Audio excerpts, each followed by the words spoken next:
Chapter 1, January 2nd, 2097 AA. D1. The news that had spread from the Magic Association early into the new year had produced a big shock among related parties. The person who made such an announcement was one of the family heads of the 10 master clans, Yotsuba Maya, from the Yotsuba family. The included contents were the chosen heiress of the Yotsuba family, as well as the engagement of the next family head. It meant that the Yotsuba family was moving forward to the next generation. Shiba Miyuki was named as the next family head of the Yotsuba, and unexpectedly, Shiba Tatsuya was also chosen as her fiancé. Both pieces of news became a major announcement for the next era of Japan's magic community. However, this news didn't just place expectations on the new era. Anxiety and shock rippled through those who knew about Tatsuya and Miyuki, leaving out the fact they were both related to the Yotsuba family, in some way, which they had hidden up until now.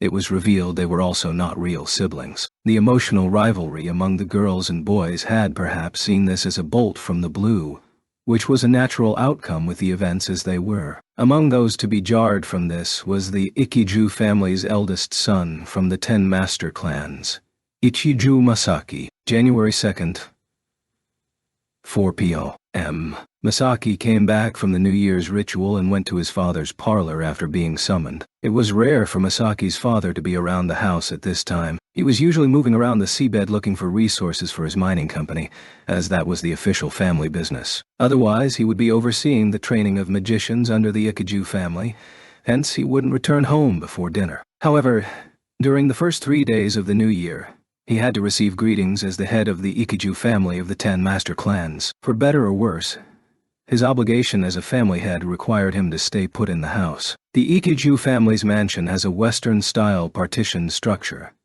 and the room to greet the guests was located at the end of a long hallway attached to a parlor which was designed according to Japanese-style architecture, like a samurai-styled architecture. Mansion. Masaki arrived in front of his father's parlor and knelt down in the hallway before knocking on the door, rather than suddenly barging into the room. "It's me, Masaki. Come in." He received a rough response from the other side of the sliding door. The voice was unlike Masaki's, who had the tone of a young nobleman, but it was not an uncouth voice. Rather, it had a wild vibe to it that you could feel in your belly regardless of the volume. "Excuse me." He opened the sliding door while kneeling down, and soon after entering the room, he knelt down again. It might appear as excess politeness between parent and child, but it suits the good behavior and sensibility of Masaki. On the other hand, his father, Gaoki, who was wearing a Haori hakama with a family crest hanging on his chest, broke his posture by attaching his elbow to his foot. He looked like a lord in a popular drama which was set in the late Showa era,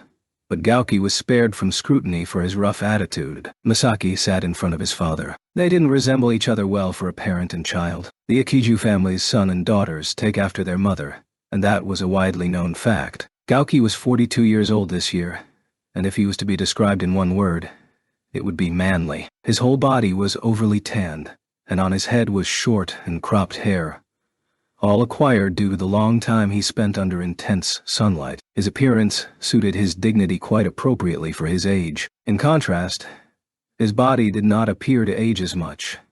His muscles were firm, albeit not voluminous, but toned and edgy. Despite his harsh features, he left a strong yet tasteful impression. "Well, don't be so uptight." That was the first sentence he offered to his son, who was sitting with an upright attitude from the very beginning. Then, "I won't hold back." He was dressed up throughout the new year, with his student uniform, so Masaki followed his father's recommendation and relaxed his posture. Gaoki did not like formal manners, but he still exercised some degree of distinction, whoever it may be it.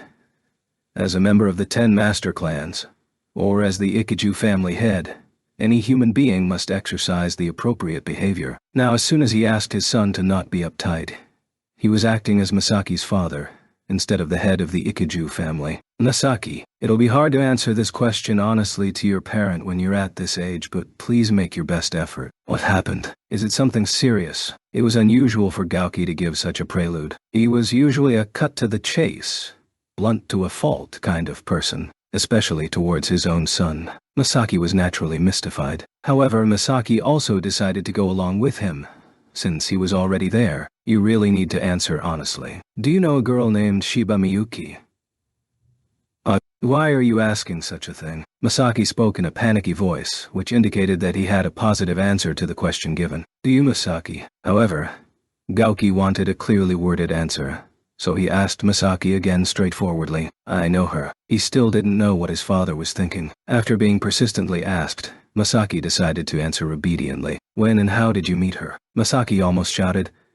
Why do I need to answer a question like this for my father? Yes. Although he had it on the tip of his tongue, Masaki held back, realizing the act would be meaningless. His father may have an assertive personality, but he wouldn't say something like that without reason. At the 9 schools competition, 2 years ago. I've known her since the opening ceremony. I got to know her during the celebration party when I got to be her dance partner, so you had an eye on her first. Since she didn't reject your offer to dance, at the very least you weren't disliked by her. He didn't have enough information from just that, and his frank guess of the situation made Masaki's face grow hotter. However, this was still just testing the waters. Then, do you like Miyuki-ju? In the following instance, an intense stare emitted from Gauki, and Masaki seemed to skip a heartbeat. What are you talking I asked you, are you in love with her? Why do you need to ask me such a question? His tongue was tied due to his agitation, so Masaki's speech didn't come out well and was similar to a scream. This time, he was unable to suppress his feelings. Approximately 30 minutes ago, I received a message from the Yotsuba via the Magic Association. Gauki answered his son's question with a grave tone. He would never, ever tease his son about love, and neither would he ridicule him. From the Yotsuba. He immediately told Masaki about it. The word Yotsuba, which came out of Gauki's mouth, made Masaki disrupt his cool consciously. What business does the Yotsuba have with the Ikiju? It's not only between the family heads. The Yotsuba family announced to the 10 master clans, the 18 assistant houses, as well as the 100 families. It is some sort of a greeting towards the major houses of Japan's magic community. Greeting? How amusing for that unfriendly Yotsuba family to do such a thing. What exactly is happening that would make them send such a greeting? Masaki and Gauki stared into each other's eyes for a while. Masaki made sure that there were no lies in the information that his father was about to deliver, and he confirmed that Gauki was prepared to tell Masaki the truth. The Yotsuba family has named their next family head. She is a first-high sophomore student, Shiba Miyuki. Shiba-san is, from the Yotsuba, the next head. Despite keeping his polite tone, Masaki was deeply shaken. The fact that Miyuki was a member of the Yotsuba family, on top of the fact she was of a close lineage that would be appointed as the next family head, a fact that he'd never dreamt to hear, rocked Masaki's heart hard. Gauki kept his strong gaze upon Masaki while continuing to retell the story upon Masaki's drifting consciousness. Soon after, a bigger bomb was dropped on Masaki. Masaki. The Yotsuba named Shiba Miyuki as the next family head. Additionally, it was announced that Shiba Miyuki is engaged to her cousin, Shiba Tatsuya. Shiba-san is engaged? Masaki was stunned in surprise. However, he only needed a short time to realize the details of the fact. Cousin, you said? Shiba-san and Shiba Tatsuya are supposed to be siblings. Gauki nodded lightly to his son's words. I have also confirmed about that fact. Certainly they were supposed to be siblings up to now. However, the truth seems to point out that they are cousins. Seems, despite his overflowing upsetness, his father's words were still a problem. He recognized an unnatural part. Shiba Tatsuya is Yotsuba Maya's son, who was born via artificial insemination from her egg. Please read carefully. His family registry data was modified at the end of last year. Gauki was also displeased about this fact. Certainly, it is a plausible tale. At the very least, there is no evidence that Yotsuba Dono did not tell a lie. However, there is no evidence that what Yotsuba Dono said is the truth either. Dad, do you think that the Yotsuba are lying? Masaki's voice came out sounding like he was almost sniveling. That's not the main problem right now. However, Gauki shook off his son's accusation. Whether they are siblings or cousins, it's still no good for close relatives to marry each other. The genes of magicians in this country are at stake. Marriage between close relatives might compromise their genes, so it must be avoided. It's a natural responsibility of the 10 master clans towards the nation. Masaki changed his legs' positioning and broke his posture unconsciously. This was a one-sided decision by the Yotsuba family. Even so, they can't ignore that the possibility exists. That's why I asked you. Masaki, do you like Shiba Miyuki-ju? Are you in love with her? Gauki stared hard at Masaki. He has strong eyes, which might even stay open without blinking even in the midst of a raging ocean. However, Masaki had no reason to be afraid of them. Yeah, I'm in love with Shiba-san. It was love at first sight. Masaki had no reason to feel guilty about his feelings. I see. Gauki nodded in satisfaction after eliciting a confession from his son. Then, as a parent, I should assist with realizing your feelings. Oh, don't worry. The Ikiju family can still be inherited by Akane. You are free to go as the son-in-law, without refrain. Dad. Masaki was confident that his love for Miyuki was earnest. He was convinced his feelings were real. First of all, we must force the current engagement to stop. To do so, shall we express the wish from our side now? Wait a minute, Dad. However, for his parent to convey his feelings, before he had any chance to say it by himself, simply felt wrong to Masaki. There's no time to wait. The other party has announced to the world that they have been engaged. However, after seeing the "don't be a loser" look in his father's eyes, Masaki was unable to say anything to his father's unreasonable argument. January 3rd. The previous day, the Yotsuba family sent an engagement announcement to the main magic families of Japan, and the Ikiju family made an objection via the Magic Association. Yet, the one who felt the most intrigued was not the Yotsuba family, but rather the head of Segusa family, Segusa Koichi. Ishuju Gauki sent a written rejection to the Magic Association as displayed on the electronic paper, and Koichi read it with a thin smile. You're bold as usual. Koichi and Gauki have been old friends since they were young. Although they didn't have a very close relationship, they didn't particularly hate each other either. Since they have completely different personalities from the other, it was natural for them to be distant. They were more suited to be called acquaintances. Furthermore, the age gap between them was adding to the reason that the relationship between them didn't turn hostile. Koichi was 6 years older than Gauki. When they first met, Koichi was a university student while Gauki was still a middle school student. Perhaps that was the reason why Koichi couldn't shake off the image that Gauki was a time-consuming naughty little brother, and did not feel any hostility towards him. Even with this objection, Koichi felt like saying, "You're doing another reckless thing again. One wrong step, and the Ikiju family will be exposed to crossfire criticisms." The 10 master clans was said to be of equal allies to each other, and not in any position that could interfere with the internal situations of the other families. There is likely to be damage to valuable genes due to close relative marriages, so regardless of the justification, it was not allowed to deny the engagement of other families. However, if the situation affected himself, then it was a different story altogether. This time, the ones who opposed this engagement of the Yotsuba's next family head was not just the family head of the Ikiju family. Together with his opposition of the engagement between cousins who have monozygotic twin mothers, he also proposed to engage the eldest son of the Ikiju family, Ikiju Masaki, to the Yotsuba's next family head, Shiba Miyuki. Proposing an engagement to a party who had already decided on a fiancé would normally be seen as a hint towards illicit love. However, in this case, the main underlying reason was to avoid the risk of impairing the genes of excellent magicians. The fact that the Ikiju family was interfering with the Yotsuba family's next family head due to Gauki's support of his son's love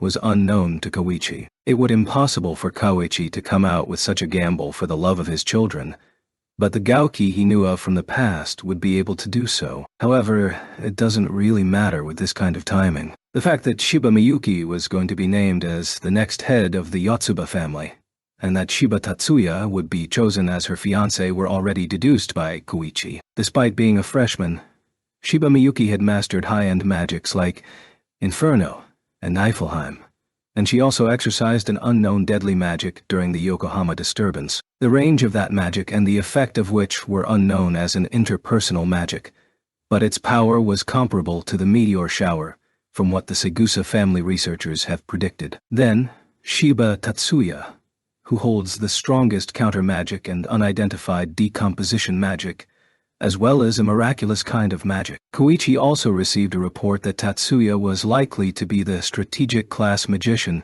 who caused the Scorched Halloween incident. Moreover, he was closely related with the JSDF 1st Battalion, which was said to be the world's first flight combat independent magic battalion. Koichi also knew beforehand that the two were related to the Yotsuba. Although he didn't know that Shiba Tatsuya was Maya's son, he only knew that there was no concrete evidence that Shiba Miyuki was a daughter of Miya. When these two individuals become the center of the Yotsuba family, the other 27 houses constituting the 10 master clans, 18 assistant houses, might become useless in terms of suppressing the Yotsuba family, even as a group. It was not known to Koichi, but Kudo Retsu had similar fears regarding the appointment of Shiba Miyuki as the next head of the Yotsuba family, and that Shiba Tatsuya was chosen as her fiancé. Koichi was responding impatiently to this news. He thought that Tatsuya and Miyuki were siblings, although they are siblings, and if one of them were to leave the Yotsuba family, perhaps it would be Tatsuya. Although it wouldn't be enough to completely weaken the Yotsuba family, Koichi thought that it would keep the domestic power balance of persuasion power over time. Of course, it also meant that he would set a trap to get that persuasion power. That was why when Maya announced that Shiba Tatsuya was not Shiba Miyuki's brother, and that the both of them were engaged, Koichi was taken aback by his complete miscalculation. It didn't matter whether they were real siblings or not, since he couldn't extort such a precise inspection of them, since published news is the truth. If they do get married in the future, Shiba Tatsuya would become an unwavering pillar of the Yotsuba, together with Shiba Miyuki. Koichi was afraid of the time when that reality would be realized. When that happened, there wouldn't be any more ways of stopping them. The fact that they already sent out an announcement through the Magic Association regarding the formal engagement meant that they could no longer be stopped. Koichi was chewing bitterly, but there is still that method, huh? Although Gauki's reaction was rude, it was not reckless. He knew that Gauki had calculated at least that much. Yet, given Gauki's nature, Koichi concluded that the greater possibility was that Gauki did it based on his intuition rather than thinking it through. However, there was no doubt it was a valid move. Koichi immediately called his daughters to the living room. Koichi was wearing a suit, while his daughters gathered wearing glamorous, long-sleeved kimonos. Although they were not wearing the furisude willingly, the three of them nevertheless wore the clothes. It wasn't due to their parents' preference either. Such a factor wasn't non-existent, but their get-ups were primarily done to entertain the visitors. While the eldest son of the Segusa family had the role of entertaining the guests, the three daughters had the role of guiding guests. On a side note, Mayumi's mother was estranged with pretext of medical treatment. "Otu-sama, what's the matter?" Mayumi suddenly asked Koichi, who sat across from her. Although she was dressed up in a furisude every year during this time, she was not so amiable this year, despite the kimono that she put on. "I haven't told you about this, but yesterday I received an announcement from the Magic Association, from the Yotsuba family to the 10 master clans, the 18 assistant houses, and the 100 families. Not only the 28 houses but the 100 families as well." Was it such an important announcement? With Koichi's suggestive words, Izumi did not show any tense response in contrast to her sister, and showed up as per her father's order. Looking at Izumi, who got quite interested in the topic despite her reluctance to listen to her father's story, Koichi nodded with satisfaction. His youngest twin daughters were cute, even Izumi when viewed from an adult's point of view, and seemed to sweeten Koichi as well. "It is important. To the Yotsuba family, and to you all as well." "To us as well." Mayumi raised her question with a louder voice. Koichi paid no heed to her. "The Yotsuba family's next family head is named to be first high student, Shiba Miyuki Ju." The one who raised her voice was Mayumi. Izumi, on the other hand, widened her eyes while holding both of her hands tightly. Kasumi remained relatively calm, although she had a hard time believing the news so suddenly. Mayumi, who had the closest relationship with the Shiba siblings in her family, originally had the notion that Tatsuya was from a family as an extra with the number 4 at best. However, the three of them never imagined their wildest dreams that Miyuki was a member of the Yotsuba family. Also, it was announced that Shiba Miyuki-ju is engaged to a student from First High, Shiba Tatsuya-kun. It can be. Even if they're from the Yotsuba family, siblings still can't marry each other, right? Izumi remained speechless, while Mayumi started to sound like she was screaming, before Kasumi asked her to remain calm. "They are actually cousins." Cousins. Kasumi was not as upset as her sisters due to her calm personality, but she had little fondness for Tatsuya, and Miyuki. Koichi, who understood his daughter's temperaments, was able to understand this. Koichi also knew that Izumi is attracted to Miyuki's beauty. That was why the point of Koichi's interest was Mayumi's violent upsetness. Shiba Miyuki-shu's mother is Yotsuba Miya-san. Shiba Tatsuya-kun is the son of the current family head of Yotsuba Miya-san, who was born from a frozen egg cell of hers. Tatsuya-kun is the son of the Yotsuba family's head. Kasumi decided to focus her sight downward rather than to watch her sister stunned. The twin sisters seemed to have decided to leave them alone for the meantime since they had nothing to say as well. On the contrary, however, the sharp tone in Koichi's voice continued, and Kasumi was aware of the voice of her father. The Ikiju family's head, Ishu Gouki Dono, has challenged the engagement of the two from the Yotsuba family through the magic association. The Ikiju family has? Mayumi made a confused face after listening to her father. That's right, he didn't only go against the engagement, but he also proposed the engagement between his eldest son, Masaki-kun, and Miyuki-ju, to Maya Dono. Is that so? Mayumi seemed to have overcome her upsetness. She tried to mull over some behind-the-scenes speculation of the engagement of the eldest son of the Ikiju family and the Yotsuba family's next family head. Mayumi, has some idea come to mind? There was no evidence seen that Mayumi was shocked to the unexpected new facts about Tatsuya and Miyuki anymore. Her speed of regaining her composure was evaluated as an advantage for Koichi. Rather than taking an interest in what Mayumi knew, Koichi asked the question to get her comments on the matter, as he wanted to know what she was thinking since she was able to regain her composure in such a short amount of time. No. It's nothing important. I was simply reminded that Ikiju Masaki-kun has a strong favor towards Miyuki-san. I see. Mayumi, I wonder, when did you notice that? The 9 schools competition from 2 years ago, during the after-party. I'm pretty sure I'm not the only one who has noticed this. However, unexpectedly, the content of what she said was helpful for Koichi. Apparently, the motive of the Ikiju family head seems to be helping the romance of his son. I see. Hence, rather than acting from the political arena, he chose to consider his son's feelings. Koichi couldn't consider the same thing as Gouki. He would never take any action that would disadvantage the Sagusa family for the sake of his daughter's love. However, he understood the principle behind Gouki's actions well, more than his daughter's. By the way, how do you see Shiba Tatsuya-kun? Mayumi, what do you think about him? Being questioned by Koichi, Mayumi's eyes began to show a hint of anxiety. Even if you ask me, I think he's an excellent junior. Koichi did not miss the fact that his daughter was slightly blushing when Mayumi tried to answer him blandly. How about you, Kasumi? I have very little contact with Shiba-senpai, so my knowledge is only on the surface. I only know that he is someone who excels greatly in magic engineering. Kasumi said so in a vague manner, before she turned her eyes to Izumi. I think Izumi knows better than I since she's working with him in the student council. I see. Koichi moved his eyes towards Izumi. Izumi, what do you think of Shiba Tatsuya-kun? Izumi changed her hollow eyes instantly when her name was called. She understood what the question was about, so she was not pretending to answer seriously, but had a naturally firm countenance. I think Shiba-senpai is someone who can't be measured by normal standards. Really, the one who showed a hint of surprise was not only Koichi. Kasumi revealed her surprised look to Izumi, while Mayumi turned her body to Izumi with rounded eyes. Without flinching from the attention she brought on herself, Izumi continued her words and returned a straight gaze to Koichi's face. I believe you remember that the First High conducted a stellar furnace experiment last April. If I remember correctly, Shiba Tatsuya-kun was the one who had the initiative to do so. It was an event which overturned Koichi's plan to damage the Yotsuba's reputation in the public's eyes. He wouldn't easily forget it. At the last 9 schools competition, Shiba-senpai contributed greatly as a member of the technical staff. Even during the previous year's 9 schools competition, Shiba-senpai also introduced flight magic, which had just been published just before the 9 schools competition had started for the Mirage Bat event. Koichi also knew about this, but he directed his sight to Mayumi for confirmation. It's true.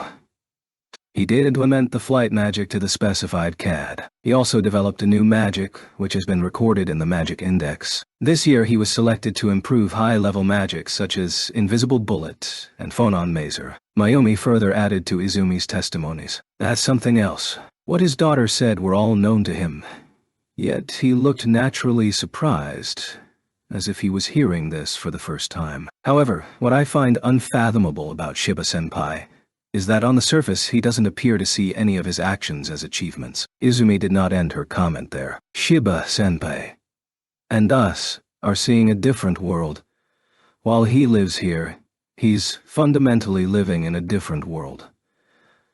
Sometimes, I get this kind of feeling. Is that because he has a similar special vision like Mayumi? I don't know. Sorry, Oto-sama. It's just a vague feeling. Izumi looked down as she was not able to explain her feelings properly. Koichi stared at Mayumi. Mayumi also shook her head, hinting that she had no idea. Although Izumi's impression of Tatsuya had piqued Koichi's interest, she missed a fact in her conclusion. Koichi decided to temporarily shelve his curiosity. Then, what do you think of him as the opposite sex? Izumi turned her face up due to the unexpected question while opening her eyes wide due to the surprise. He's not someone that I could lay my hands on. It's regrettable. Truly regrettable. Izumi, what do you mean? Suddenly, Izumi's calm and collected appearance crumbled down. Koichi looked rather anxious than worried at this sight. From my point of view, Shiba-senpai seems to be very manipulative, even if he's rather suitable for Miyuki-senpai. Still, Izumi, do you know what you were trying to say? Even for me, this is quite a surprise, you know. It seemed like Kasumi had forgotten that her father was watching her.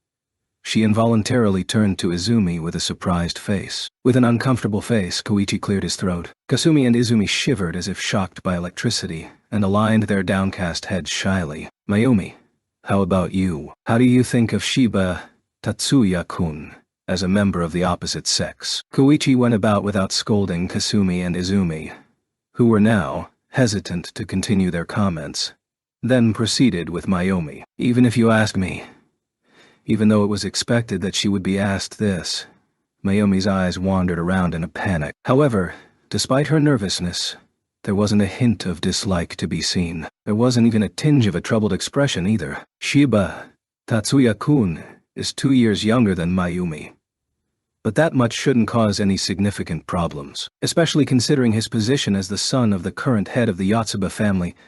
The age gap is balanced out. About that, he has a very mature air around him.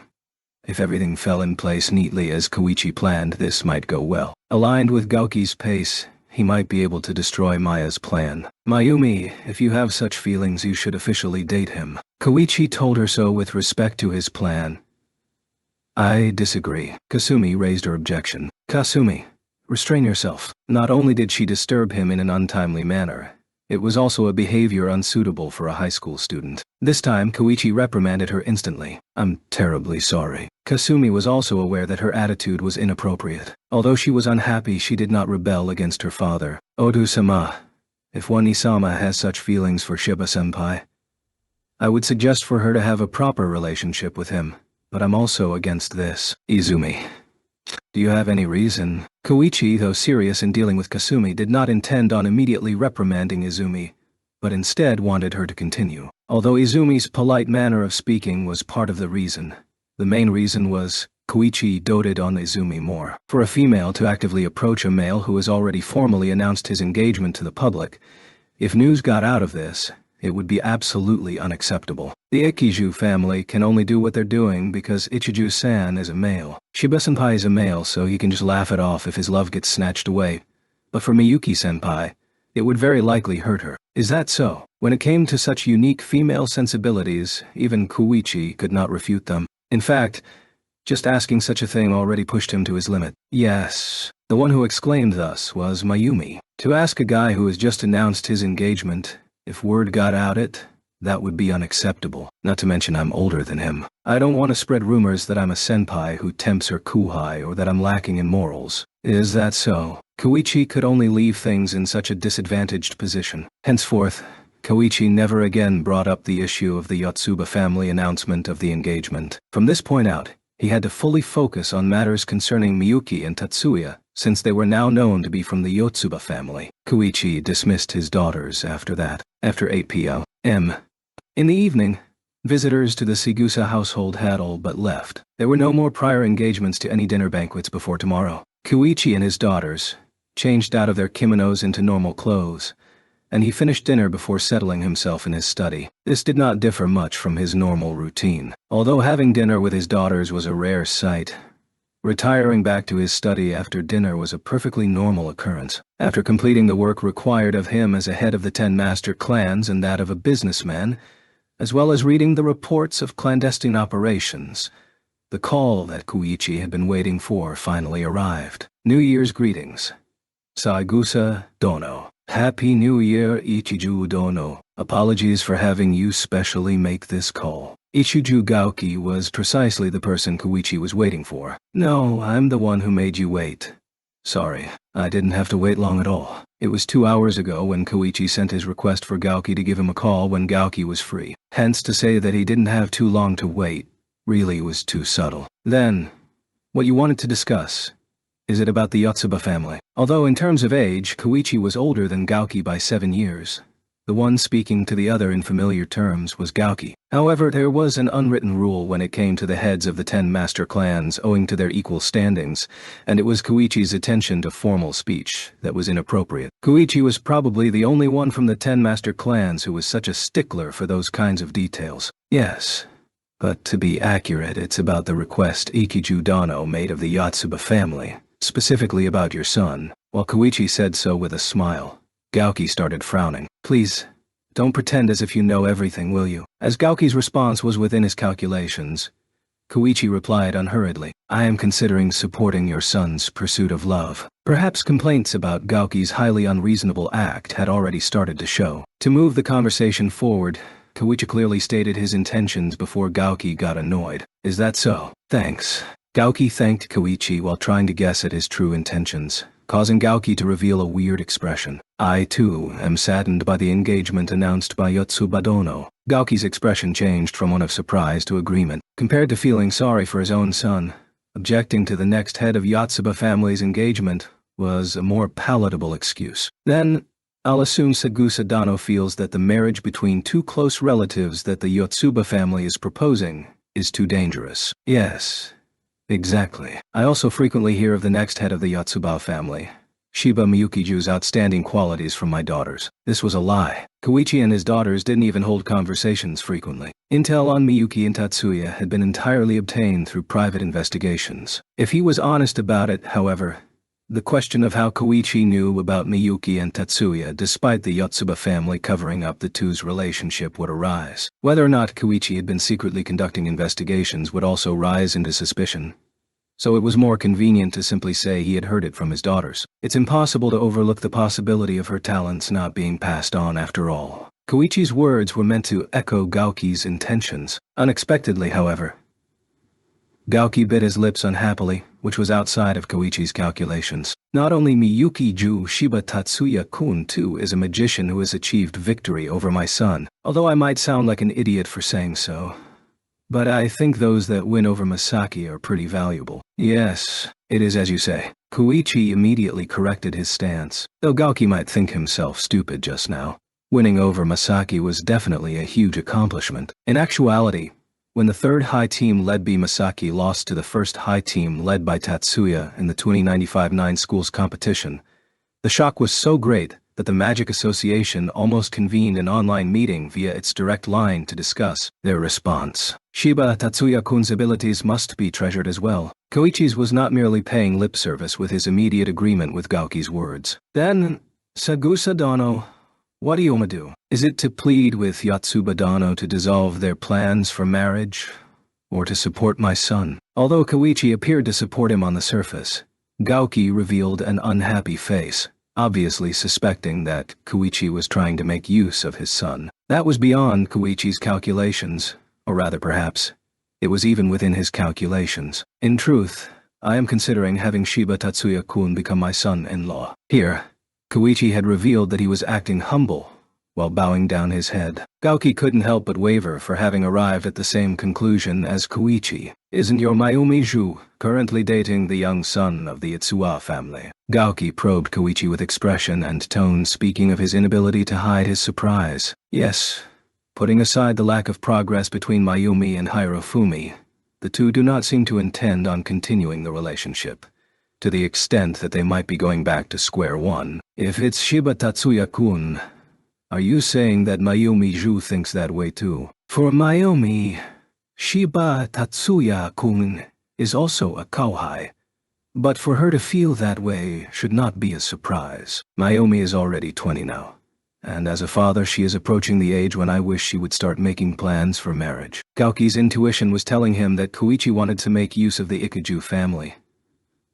But his level of understanding failed to allow himself to understand this. Koichi's words contained absolutely nothing to arouse anything suspicious, and it helped that he was approaching Gaoki at this point in time. I'm embarrassed to say this, but I'm still at the stage where I'm negotiating with my daughter, and still not at the stage when I can propose a marriage. Hence, in place of a proposal, I'm hoping I could add my name to your voice of dissent. Gaoki felt that he was slowly slipping into an ingenious trap. Then, as the family head, it's something I should feel grateful for. However, he was now only considering whether to accept Koichi's proposal. If you could give me a reply as soon as possible, I would be very grateful. As a family head, I plan to contact others who also consider Yotsuba Dano's plan dangerous.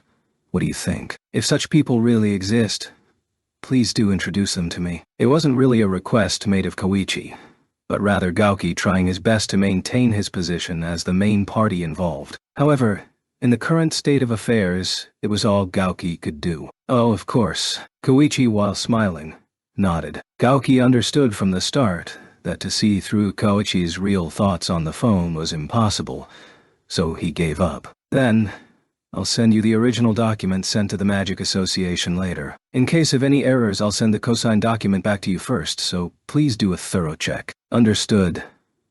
That's concluded then. Ichijo Dono. Thank you very much. No, I should be the one feeling thankful. I'll take my leave now. The conversation with Gaoki over the phone ended satisfactorily for Koichi. As Tatsuya and Miyuki brought Minami home, it was already Friday, January 4th. Those who knew of Tatsuya and company's relationship with the Yotsuba family were only limited to those at the top of the magical community. However, it would not take more than a few days for this intelligence to proliferate through the people connected to magic. The existence of the location of their house, too, was only a matter of time. Hayama had mentioned of preparations being made in Tokyo for a second Yotsuba family residence. Tatsuya mused that considerations will have to be made about a possible move to there. Even if such a move was made, however, Tatsuya anticipated that it would only happen in 1 to 2 months' time. He had to take care of some errands first before that. If it was the end of the last century, that would mean cleaning up the house, clearing out everything together with everyone. For homes in the modern age where domestic chores have become highly automated, however, it was no problem leaving the cleaning up to automatons. After finishing lunch at home, Tatsuya and Miyuki left for Yakumo's temple.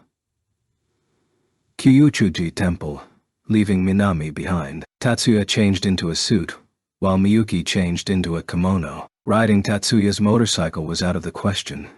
The skates didn't even need to be mentioned. Fortunately, both Tatsuya's house as well as Kyuchuji Temple were within the public transportation grid where driver assistance AI could take them there automatically. Hence, they used their private car instead of a public one. The trip to Kyuchuji Temple only took around 10 minutes. A call made before leaving ensured they didn't show up with no one not being home. Nonetheless, Tatsuya, who had arrived punctual, was instead asked to wait. Yakumo was definitely in the temple. However, an earlier visitor was in fact present. Arriving just before Tatsuya, the individual had suddenly appeared without having made any arrangements beforehand, looking like he was a visitor, who Yakumo simply could not turn away. One of Yakumo's most talented disciples, who was close to Tatsuya, apologized to him profusely. Tatsuya was deciding if he should pay a visit on another day, though ultimately was stopped by that disciple, and so the decision was made to wait longer. Tatsuya didn't have anything important on his schedule today, and he was in no mood to work anyway. So with the thought that it was fine, Tatsuya continued waiting. When Tatsuya was finally summoned, it was already 30 minutes since he arrived. Leaving the lecture hall for the main hall, Tatsuya passed the courtyard when he saw the back of the previous visitor at the main gate. It was a bald old man. Perhaps he was from the same Buddhist sect, Tatsuya thought, but he immediately dismissed it. Although the bald head suggested the visitor was a monk, what he was wearing, however, was a high-end suit and coat. Although monks who wore suits probably still exist, the old man was definitely not one. Tatsuya's intuition told him such. At the very least, he wasn't a monk, and he gave off the impression of being one in a position of authority. Probably feeling Tatsuya's stare, The old man turned his head around from the left. The old man's left eye. It was cloudy white. The old man's movement caused Tatsuya great unease. If the sight of one's left eye were impaired, one would usually turn his head from the right. In that eye, contained an extraordinary sight. The old man immediately returned to his previous position. Then he left, walking away through the temple gate. Onusama. Hearing Miyuki's call, Tatsuya instantaneously regained himself. His attention was drawn to that old man by such a degree. Being unsure of what he was afraid of, Tatsuya shifted his focus. Kneeling in front of Yakumo, Tatsuya did not inquire as to the old man's identity. "Sensei, we've visited at such a late hour. Happy New Year." Tatsuya was at the moment considering if he should investigate his other visitor, though he had no reason to think so. Asking would probably yield no answers. Miyuki formally bowed, in harmony with Tatsuya. "Congratulations. I already understand the situation, so let's not care too much about that." Receiving Yakumo's answer, the pair of siblings raised their heads together. "To already know. As expected of you." To Miyuki's admiring look filled with respect, Yakumo smiled while shaking his head. No, this is nothing worthy of admiration, because news of Miyuki-kun being made the next head and the marriage between you two is spreading fairly quickly. Do so many people already know?" To the vexed Tatsuya, who asked so, Yakumo melodramatically widened his eyes in surprise in an act. "Of course. For people related to magic, this is big news. Plus, it's intelligence related to the Yotsuba family that's surrounded by mystery and doubts. Receiving attention is expected.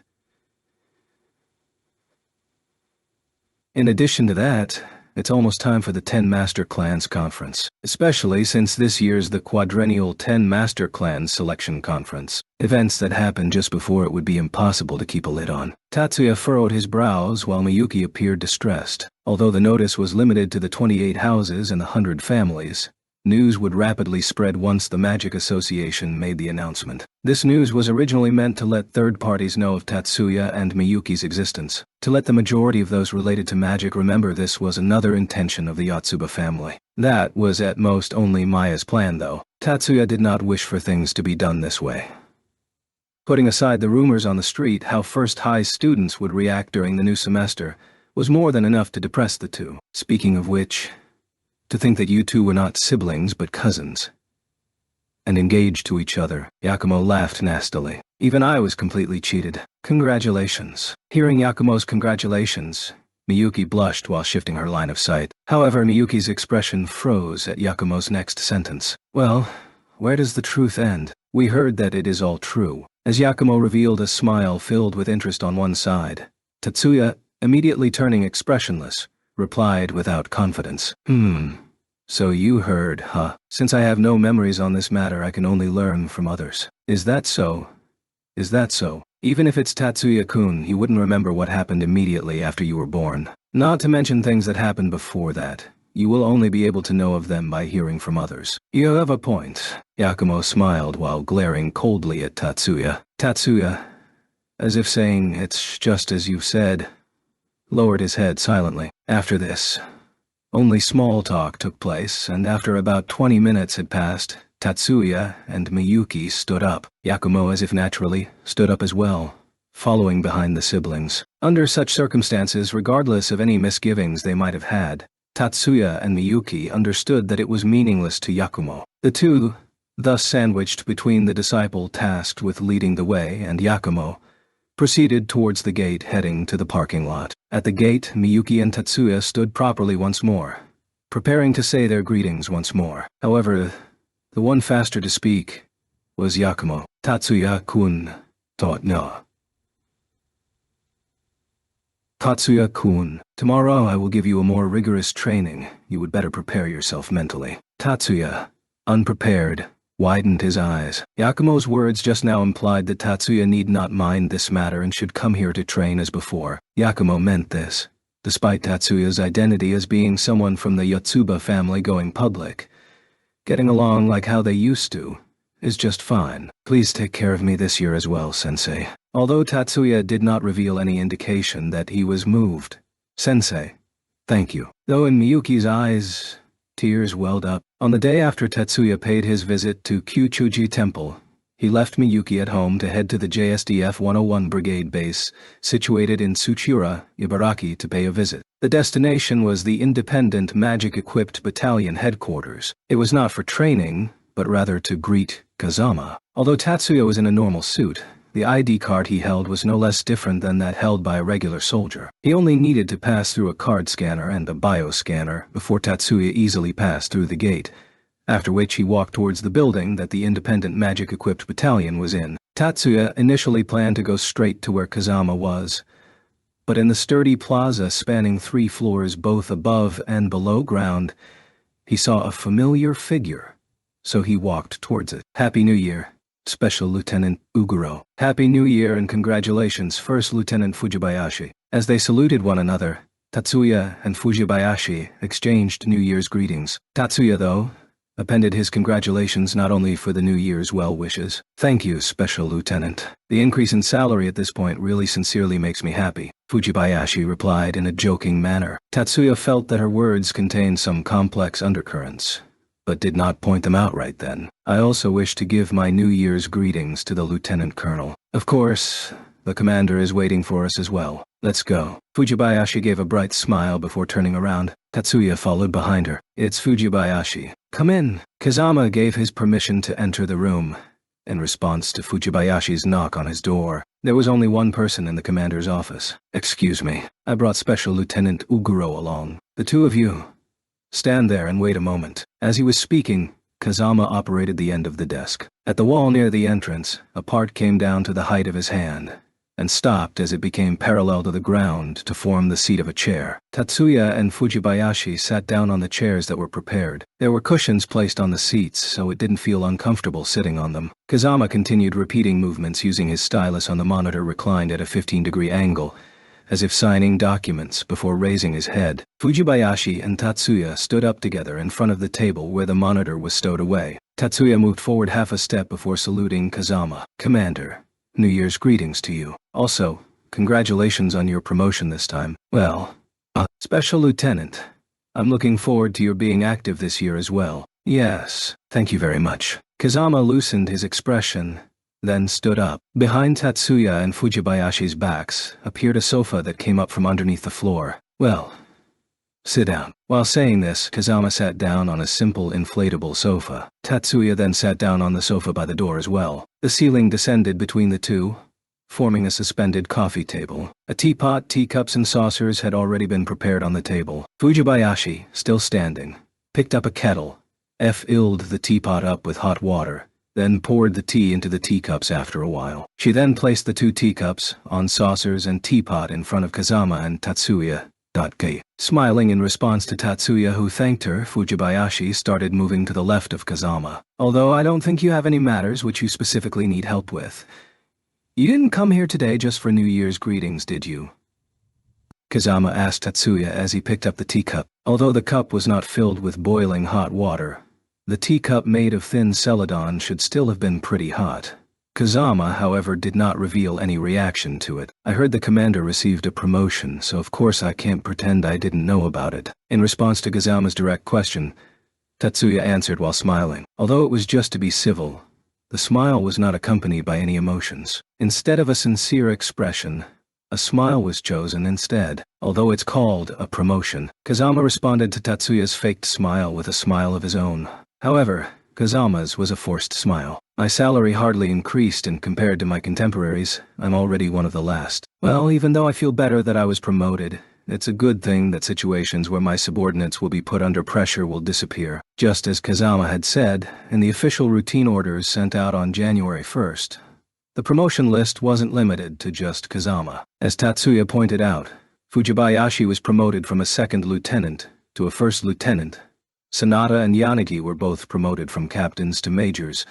Their military ranks increased. When Kazama was younger and carrying out some of his missions, he once displeased the central higher-ups, causing his records and deeds, strength, reputation, and position to be suppressed, inconsistent with his accolades. After becoming the commanding officer of the independent magic-equipped battalion, it was thanks to the efforts of the brigade commander Major General Saeki that he finally became a field officer, but the bureaucrats in charge of military affairs and Politics did not plan on allowing Kazama to get promoted again. However, the results achieved in the Yokohama incident was not something that the Ministry of Defense could overlook. Instead, reasoning that the independent magic-equipped battalion was a secret unit, the excuse that immediate promotions would expose them as the operatives of the battalion was given. Thus, the promotion that should have been decided in January and July of the previous year was delayed, but they could not keep ignoring the protests of those who had achieved victory and had not been given what they deserved. Hence,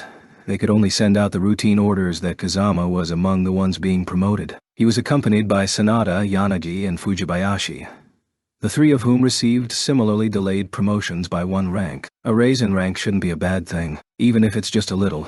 If there's an increase in income, nothing beats it. You have a point.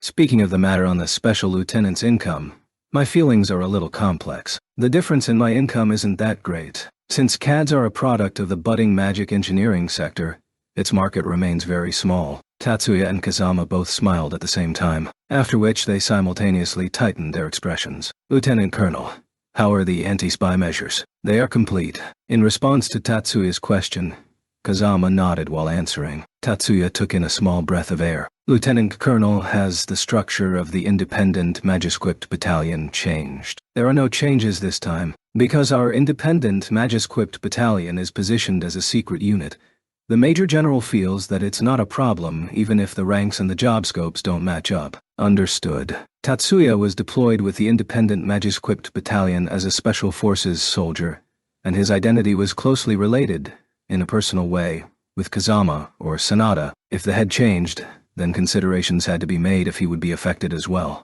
Those words just now were not just polite remarks.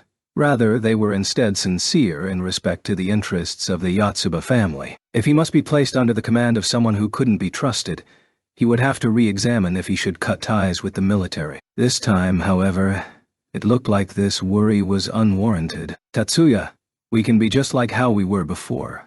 So, do you think we can receive your support? This time, Kazama questioned at Tatsuya with a nervous expression. Yes. Tatsuya lightly nodded his head, indicating assent. Weren't you entrusted with a new identity by the Yotsuba family? That does not conflict with the interests of the independent magic equipped battalion, Tatsuya replied.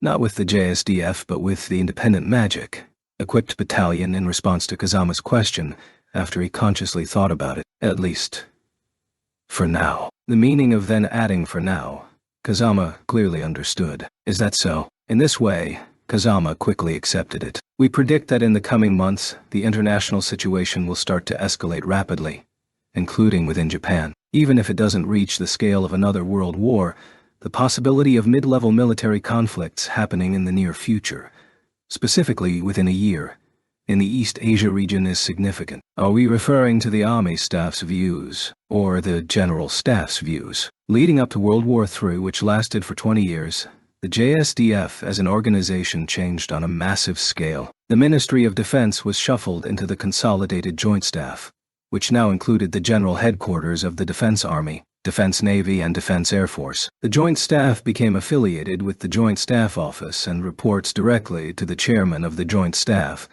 that now, at the same time, assumed the position of Director of the Joint Staff Office. The function of the Joint Staff Office was to convene during emergencies to act as the JSDF's highest decision-making body. For example, during last year's Yokohama incident, within 2 hours of the start of the invasion, the Joint Staff Office convened and subsequently decided for the authorization and use of material burst. Within the current system, under the Army, Navy, and Air Force, each had set up their own respective general headquarters responsible for managing intelligence, combat, and deployment. Their difference from the Consolidated Staff Office was that they were only responsible for analyzing military intelligence as well as providing suggestions. Tatsuya's question was asking about which level of analysis Kazama's earlier statements had passed. No, Its Excellency Saki's analysis. Kazama's answer was not one Tatsuya expected. Looks like it was, at most, the 101st Battalion's informal internal analysis. However, Tatsuya's trust in the prediction of military conflicts instead soared.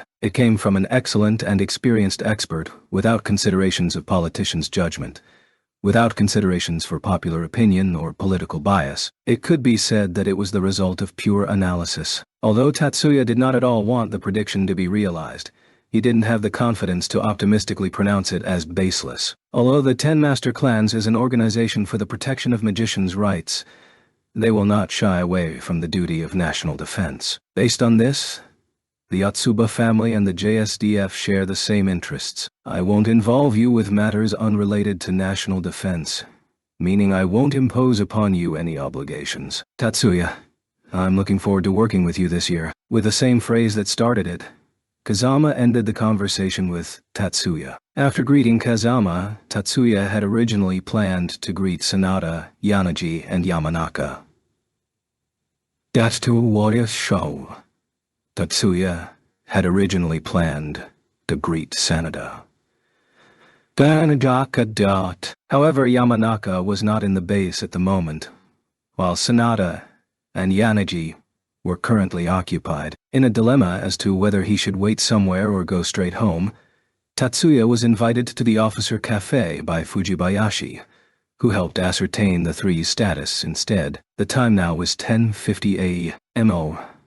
Although it was still too early to be having lunch, it was just right to have a cup of coffee. Especially since it was still the New Year period, the brigade as a whole had not started training in earnest, causing the use of the cafe by officers making it crowded and rather lively. Although it was the New Year period, the personnel were still on duty, and the officers were all in uniforms. Fujibayashi too was wearing the female logistics personnel uniform. Conversely, Tatsuya was wearing a three-piece suit. If he had been holding his coat in one hand, he might not have been feeling so indisposed, but in the present situation, he was subtly conspicuous in the cafe. Fujibayashi looked on in interest at Tatsuya, who was taking his discomfort calmly. So, Tatsuya-kun, you can be shy like this too. Since Tatsuya was trying to preserve his dignity, he didn't say it aloud but looked at Fujibayashi helplessly. I don't really like attracting people's attention. Hearing Tatsuya's reply, Fujibayashi almost burst into laughter. Then, this time could be said to be a catastrophe for you. There is nothing to be done about it,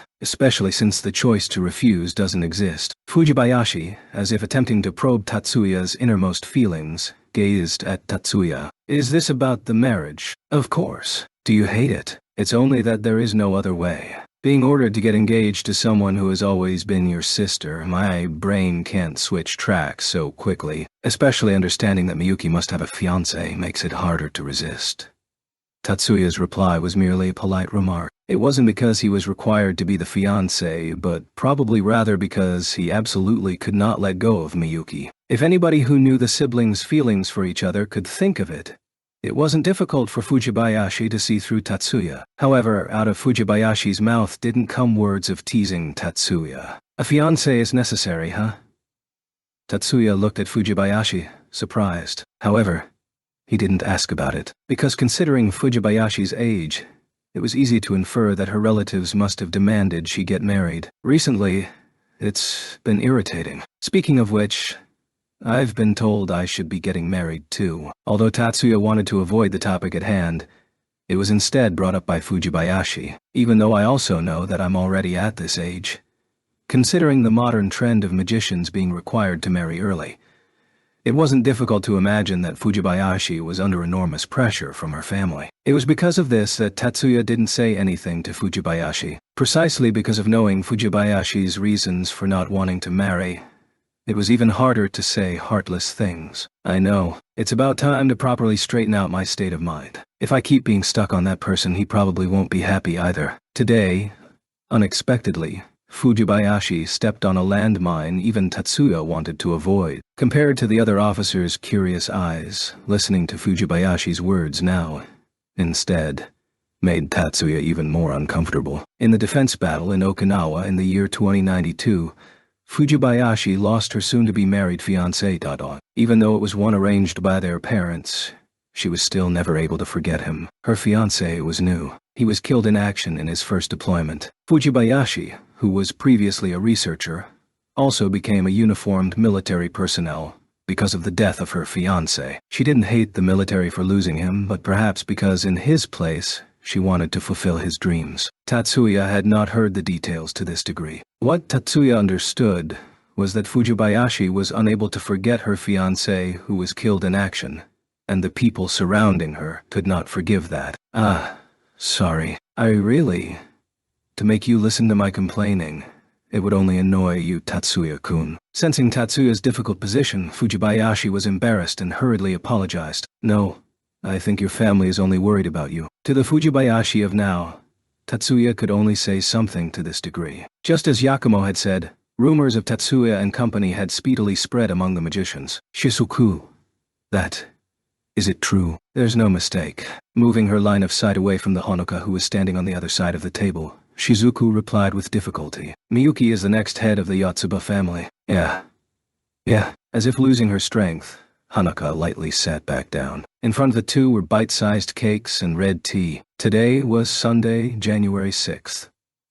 Shizuku and Honoka were in the Kitayama household's dining room enjoying dessert time after the meal, although the atmosphere was turning anything but enjoyable. With Honoka, who rarely came over to play, to be precise, it was Shizuku who invited her. Talking about this topic made Shizuku herself uncomfortable, but compared to telling her suddenly after meeting her again in the future, she felt it was better to tell her right from the start. As Shizuku had thought, Honoka did indeed suffer a serious blow, and she was now sitting in the chair, in a listless state. Miyuki is... So it's like this. However, the listlessness persisted for a surprisingly short time, Honoka muttered, as if accepting it. Then resolutely looked at Shizuku. Although it gave me a fright, I can accept this. If it's the 10 master clans and even one of the Yotsuba family, it feels like having that kind of ability and power is understandable. Although Honoka's expression was tinged with loneliness, she looked at Shizuku with an understanding expression. Well, from who did you hear that from? Auntie? Or from uncle? The Yotsuba family contacted the heads of the main members of the 100 families through the Magic Association. It was one of my mom's contacts from the old days that told her.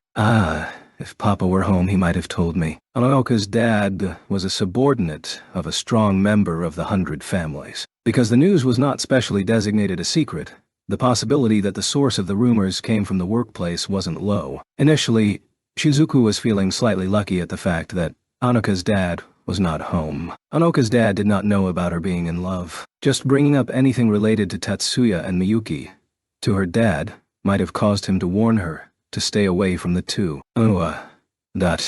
Yeah. What is it? However, for Shizuku, it was not easy to properly handle this matter, especially knowing she wasn't good with words. The trouble of exactly how she should tell her started growing heavier. But I really must tell her. Honoka might cry. No, she will definitely cry. At that time, the only one able to let her cry out honestly was herself, and Shizuku's sense of duty began to well up. If she didn't do so, it would feel like running away from the topic. Actually, there was a follow-up to what I heard from Mom. Follow-up? Exactly what is it? Shizuku took a small breath. It's that Miyuki and Tatsuya-san are not actually siblings, but rather cousins. Also, it looks like even Miyuki and Tatsuya-san did not know this. Following that, Tatsuya-san has also been chosen to be Miyuki's fiancé. Finished in one breath. It cannot be. Honoka's face tried to remain strong, then immediately broke into a smile. Ria.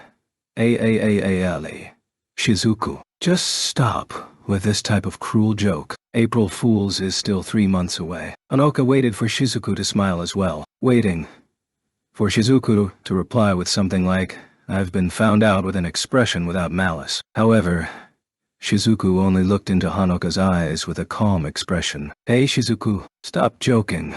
Fear appeared in Honoka's eyes. Even so, maintaining a smile, she implored Shizuku with a half-joking tone to tell her that this was a joke. Honoka.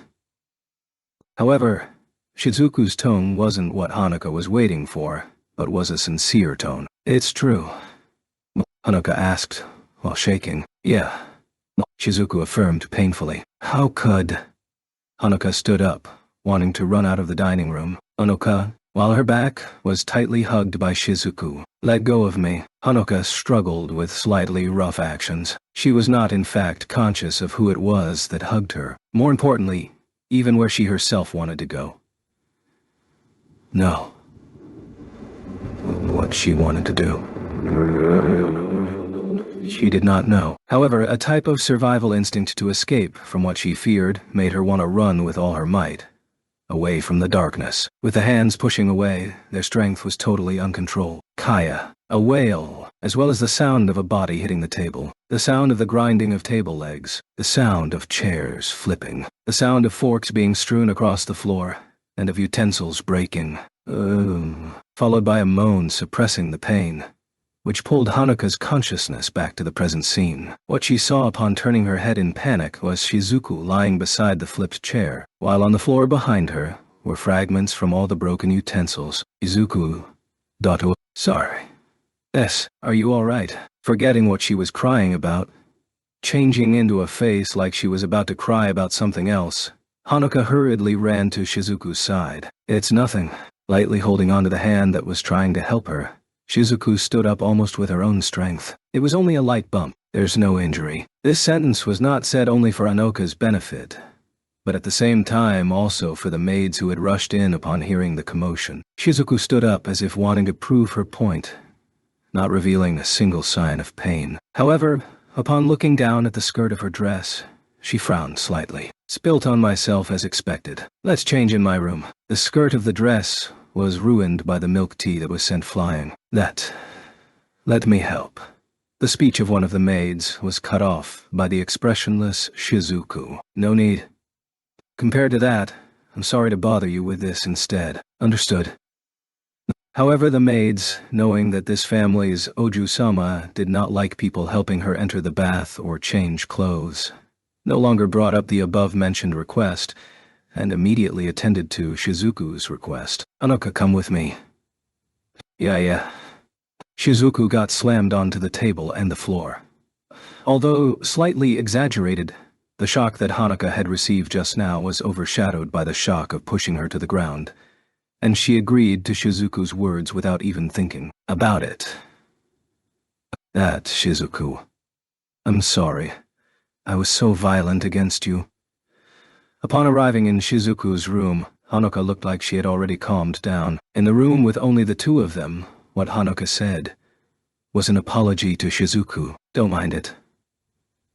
There were no injuries, and it doesn't look like it will leave any scars. As she was replying, Shizuku, who had already taken off her dress, dropped it to the ground, after which she let Hanuka examine the left side of her waist, shoulder, and elbow that were hit. Indeed, Shizuku's snow-white skin showed some redness, but it was apparent that it wasn't to the degree that it would leave scars. Hanuka, sit anywhere you like. Having changed into a maximum-length one-piece dress made of thick cloth, Shizuku told Hanuka while standing. Hanuka looked around the room, then sat down on a side of the big bed. I've kept you waiting. Shizuku, who had finished changing, sat down beside Hanuka. The fact that Hanuka was taller was reflected in their height when sitting down. Naturally, Shizuku's peeking from below collided directly with Hanuka's face. Hanuka, are you okay? This sentence became the trigger, causing the sorrow in Hanuka's heart to awaken. Tears welled up in Hanuka's two eyes. Shizuku straightened her back, putting her hands around Hanuka's shoulders, hugging her. Tatsuya-san and Miyuki are cousins, is it really true?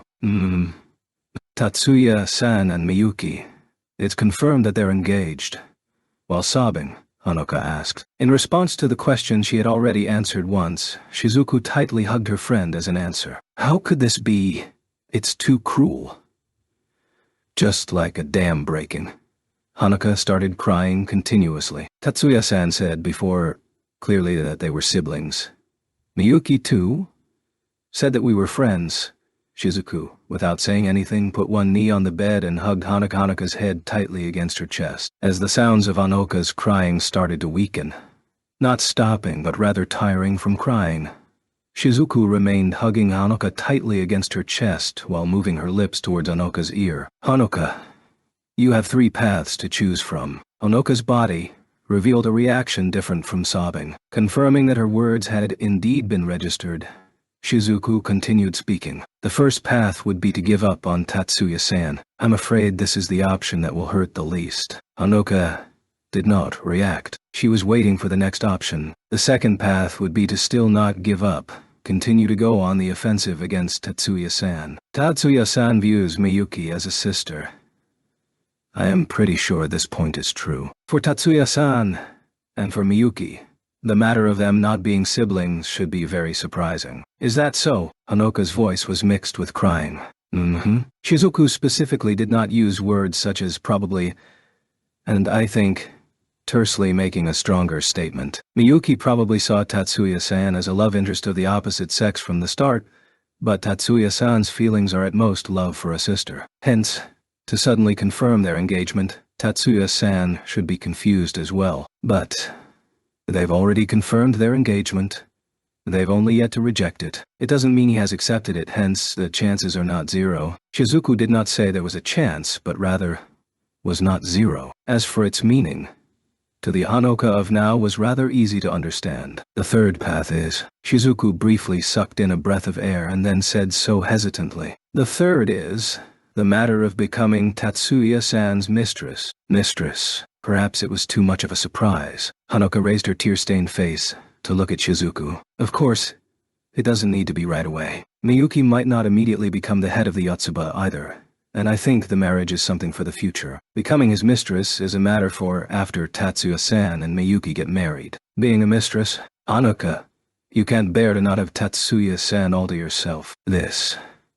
Maybe a little, but compared to not being able to be together. Hanoka, blushing and lowering her head, was hugged by Shizuku again. Tatsuya-san possesses a rather special magical disposition. The matter of having his hereditary genes being inherited by more people is something the Yotsuba family should consider as well. Against Shizuku's chest, Hanoka tightly clasped her hands. The one that will hurt Hanoka the least is the first path. Giving up on the second path, at the time when it becomes untenable, will stop you from being hurt again as well. With the third path, however, even if everything is smooth sailing, you will have to live on while bearing irreparable wounds. Not only for you, Hanoka, but even for Miyuki as well. As for me, I would actually prefer you to take the first path. However, the choice is yours. Shizuku knew that the problem was very cruel. However, if things were left as they are, Hanoka would only drown in the abyss of sorrow, unable to float up. Shizuku was rather afraid that it could become like this. If she was left to continue like this, Hanoka's sorrow was far too close to extinguishing her dreams. Shizuku was even more afraid that this would happen. Shizuku no longer said anything, awaiting Hanoka's reply. I can't give it up. That was Hanoka's answer. As of yet, I am still unable to give up. However, I hate that I am not the one that he loves the most. Miyuki and I have the resolve to hurt each other, but to hurt her over and over again, I definitely can't do it. Shizuku started feeling heartache. Somewhere in her heart, however, she breathed a sigh of relief. Then, I will choose the second path. Until the possibility reaches zero, no matter how many times it takes, I will approach him. Although I can't do anything right now. To the last part of what Hanoka said, Shizuku did not know how to reply, and furrowed her brows. A bit of rest is a must. A rest in love. The rest of a heart in love. Hanoka lightly laughed against Shizuku's chest. Shizuku let go of Hanoka, then sat down properly, before revealing a shy smile. Chapter 2, January 8th. The first day of the new semester. Tatsuya's group of 3 people went to school 30 minutes ahead of the usual time. It wasn't because of some sort of opening ceremony. Even though the 3 of them were members of the student council, it wasn't because they needed to make preparations for an event related to the beginning of the new semester either. The reason they were going there earlier was because they had received a direct message from school. Yesterday, Tatsuya and Miyuki received an email asking them to come to the principal's office before the school opened. The email had arrived in the afternoon. At the time, even though Miyuki was still in the house, Tatsuya was already headed towards FLT. Therefore, it was only after dinner that they had a chance to talk about it. They immediately understood the reason behind the summons. It would be hard to think of any other reason than the recent confirmation to the Magic Association about Tatsuya and Miyuki's positions about being a part of the Yotsuba family. A mix of questioning and reprimand for reporting false information about their identities to the school and pressure to ensure that, despite the fact they were engaged, they would still act with moderation within the school grounds. These kinds of things were expected. This prediction would prove to be spot on. In front of Tatsuya and Miyuki was the Dean Yaosaka, and deeper into the office, behind an imposing desk, was the principal himself, Momoyama Azuma. Meanwhile, Minami was in her classroom. The mail had been addressed to Tatsuya and Miyuki only. Then you're saying that you never intended to report false information to the school. Indeed, since it was even recorded in the family registry up until now.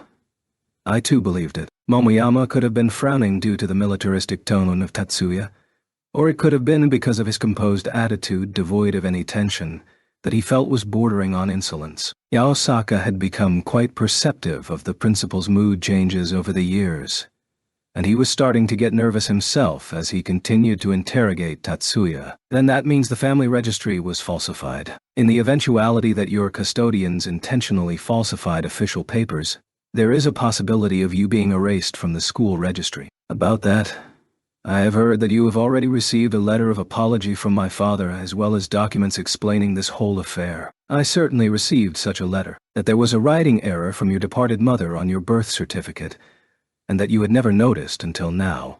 Was that it? However, I question the idea that it is impossible not to notice such a mistake for as long as 17 years. My father holds no interest in me. Now that I think about it, it might have been because I was never his biological son. Even after hearing of a parent never caring about his son, Yaosaka's expression didn't particularly waver. That's because these sort of stories, whether in the present or the past, were not that rare. Therefore, he did not think of Tatsuya's excuse as a lie. Principal, I do not think that Shiba-kun's explanation has any particularly strange points. Momoyama did not return an answer immediately. The public data, including the family registry, has already been corrected. If we take their family's special circumstances into account, I do not think that there is a need for punishment. What do you think? I understand the circumstances. Momoyama was solemnly nodding. On the other hand, Yaosaka was showing clear signs of relaxation. Indeed, neither of you is responsible for this. It is not the place of the educational team to inflict punishment on the innocent party. However, even if your revocation from the school registry will be cancelled this time, do not forget what such errors can bring about. Please transmit this important reminder to your parents. Understood? In order to match the bowing Tatsuya, Miyuki made courteous bows as well. From here on, even though you are engaged, I will require that you act with moderation within the school's premises. With your special circumstances in mind, I don't plan on opposing your cohabitation. Thank you very much. The siblings bowed to Momoyama once again. Up until now, there were a lot of things that were excused because you were siblings. However, do not forget that from now on you will be seen as engaged. Understood? After Yaosaka brought this fact to their attention, the questioning and admonition in the principal's office came to an end. The sermon from the dean and the principal ended much quicker than expected. Still, compared to the usual time, Tatsuya was a little late in going to class 2E. There he is. That was probably the reason why Erika had been waiting by the window until he arrived. Yo, Tatsuya, been a while. It seems like Leo, after learning that Tatsuya hadn't yet arrived, had went back to his own classroom for a while. Leo greeted him from behind when he passed by Class F. Erika? Leo.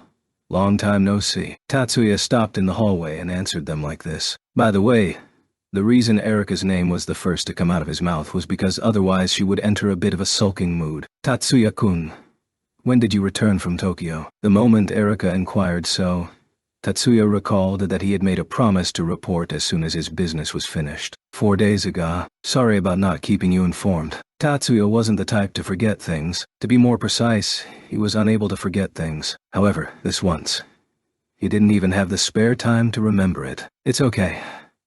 It must have been pretty tough, right? I know, right, but anyway, it's probably going to be even worse from now on. I've already got past the initial shock, so no problem on my end. Tatsuya felt a slight surprise at Leo's unexpected speech. It was no surprise at all for Erika to be aware of the latest letter from the Yotsuba family to the rest of the Magic Association. The Chiba family was included in the list of the various families to which duplicates of said letter were sent to after all. However, Leo's house had no relationship with the Japanese magic community. As a matter of fact, Leo's magical genes came from his grandfather, who was a refugee originating from Germany.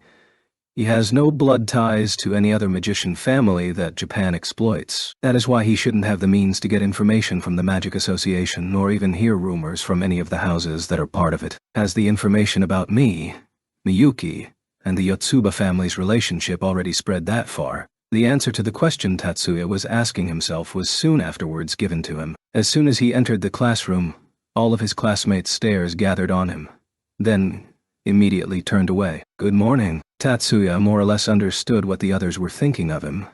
Still, he greeted Mizuki, who was sitting next to him as usual. Good morning." As expected, Mizuki immediately averted her eyes after returning the greeting. It was made obvious that she had heard about Tatsuya and Miyuki's situation. Tatsuya also turned his eyes away from Mizuki and ejected the terminal attached to his desk. The two people who had talked with Tatsuya before he entered the classroom, Erika, who was resting her elbow on the window's bottom frame, and Leo, who was right behind him, sent anxious looks his way. Tatsuya met their gazes and wore an expression that said, "Don't worry." This morning, Mikihiko didn't appear in Class 2E. The morning classes came to an end. It looks like Tatsuya's classmates' way of dealing with him was to ignore him as much as they could. Tatsuya typically didn't talk much with his classmates in the first place.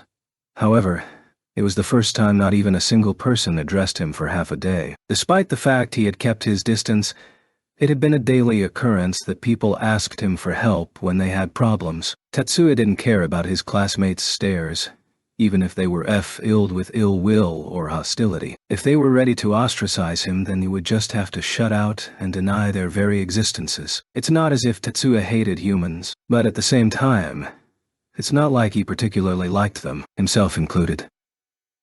Tatsuya strongly felt that so long as Miyuki was near him, he didn't need anything else. The existence of people other than Miyuki was of no real importance to him.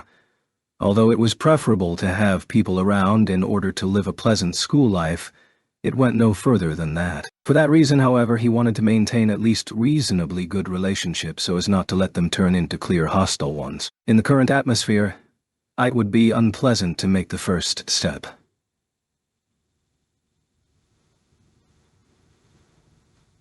Item Gao Rasfir Awanda T Asor. That was what Tatsuya thought. "Mizuki, I'm going to the student council room. Could you please relay so if anyone asks?" Yes. Her voice to Tatsuya. Mizuki's reaction showed signs of fear. So as to not lose Mizuki completely, it had been necessary to interact, even at the cost of scaring her. Tatsuya wasn't lying when he said he was heading towards the student council room. However, he made a U-turn in front of the door. That was because Anoka and Shizuku were inside. Without opening the door nor using his elemental sight, he could understand this much. If they were only separated by a single door, it would be another story if they could make their presence difficult to notice like Tatsuya. For him, this had become an unconscious act. Regular students, however, were unlikely to conceal their presence on the school grounds. Since Hanuka was a member of the student council, it wasn't surprising that she was present. He was also used to Shizuku spending a lot of time there as well. However, the fact that the two of them were present on this particular day was indeed surprising. Contrary to his expectations, Miyuki wasn't present in the student council's room. Tatsuya left the place as it was. The reason Hanoka and Shizuku were in the student council room was to escape the curious glances they would be exposed to in the dining room. It was a pretty well-known fact in First High that they were close friends of Miyuki's. The number of girls in their second year who also knew about Hanoka's feelings towards Tatsuya were not just a few. For the same reason, Miyuki avoided the dining room. Even more so because she was the one who the rumors were talking about. As the student council president, Miyuki often ate her lunch in the student council's room. Tatsuya thought it'd be the case today as well. If anything, Tatsuya thought that the one who would want to avoid Miyuki was Hanuka. But it seems like it was the opposite. Keeping in mind what the principal told to them this morning, for the time being, Tatsuya thought it would be best to avoid having lunch together. It seems like Miyuki thought this would be a necessity as well. Tatsuya had come up with this proposition as soon as they came out of the principal's office. Wearing a dissatisfied expression, she had reluctantly accepted. For that reason, they hadn't determined any particular meeting spot. However, by focusing his senses even just a little, Tatsuya would be able to immediately tell where Miyuki was. It wasn't that difficult to imagine what she was up to either. After confirming her position, Tatsuya headed towards the place she was. The door to the rooftop was opened, and without a shadow of a doubt, Miyuki was there. Even though snow hadn't fallen or anything like that, the temperature was still only in the first half of the single-digit range. If you think about it, there really wasn't any other student who would come here with such cold weather. It was a good place for someone who wanted to be alone. "Ah, Ani-sama. I've been waiting for you." Well, it wasn't exactly to be alone, though, more like for the two of us to be alone. It seems like that was Miyuki's plan from the very beginning. If you had told me I'd have come immediately, you know. Miyuki softly smiled at Tatsuya's answer. There is no way Oni-sama wouldn't know where to find me. Befitting of the smile turned towards him. Tatsuya's body was being enveloped in a gentle warmth. It wasn't just his imagination. That was Miyuki's magic. Ono-sama, you still haven't had lunch, right? Please sit over here. Miyuki offered the seat next to her. She was currently sitting on a 3-person bench, at the right end of it. Since Tatsuya had originally planned on sitting next to her, he accepted her offer without any reservation. Miyuki took out 2 boxes of varying sizes from the insulated pack that was resting on her lap. The small one was left on her lap, and she presented the bigger one to Tatsuya. Needless to say, they were bento boxes. So you even prepared bento boxes? Yes, I prepared them after Oni-sama went to his morning training. I thought they would be useful today. Now that she mentioned it, Tatsuya remembered that Minami was carrying a fairly large bag while they were headed towards the principal's office. I see. Thank you, Miyuki. Tatsuya thought that it had been pointless to not express his gratitude beforehand. However, that's not exactly what he should have said, or so he thought. Miyuki most certainly prepared the bento boxes because she anticipated what would happen today, and the reason for keeping silent about them was probably that she didn't want him to realize how bad the situation would be. Don't mention it. Still, it looks like we'll end up having lunch together after all. Tatsuya couldn't help but turn a wry smile at Miyuki's words mixed with a little scorn. If you had told me about the bento boxes this morning, I wouldn't have suggested we take our lunches separately. Oh my. Is that true? Despite her dissatisfied tone, Miyuki was in a cheerful mood. Probably because, setting the small details aside, they were having lunch with only the 2 of them. However, in Tatsuya's eyes, a little bit of bravado might have been mixed in as well. Alright then. Then, allow me to dig in. Please, do so. Receiving the authorization to, Tatsuya opened the lid of the bento box. Showing a mischievous smile, Miyuki held out a pair of chopsticks for Tatsuya. Anyway, there should be no problem in allowing me to feed you as well. Maintaining her balance so as not to drop the bento box on her own lap, Miyuki picked up a piece of Tatsuya's lunch with her own chopsticks. She then brought it near Tatsuya's mouth. Allow me. Saying so without any sign of panic, Tatsuya moved his neck so as to eat what Miyuki was holding with her chopsticks without touching them. Miyuki's face quickly reddened. Miyuki rearranged her sitting posture in a panic and opened the lid of her own bento box. In other words, she had just performed a self-destroying move. The bento box prepared by Miyuki is as expected, really delicious. While openly stating so, Tatsuya stole side glances at Miyuki's face, and he estimated that the teasing should not go any further. To tell the truth, he really wanted to follow up with a "won't you feed me" for a bit longer, but restrained himself. Being just the 2 of us is nice, however.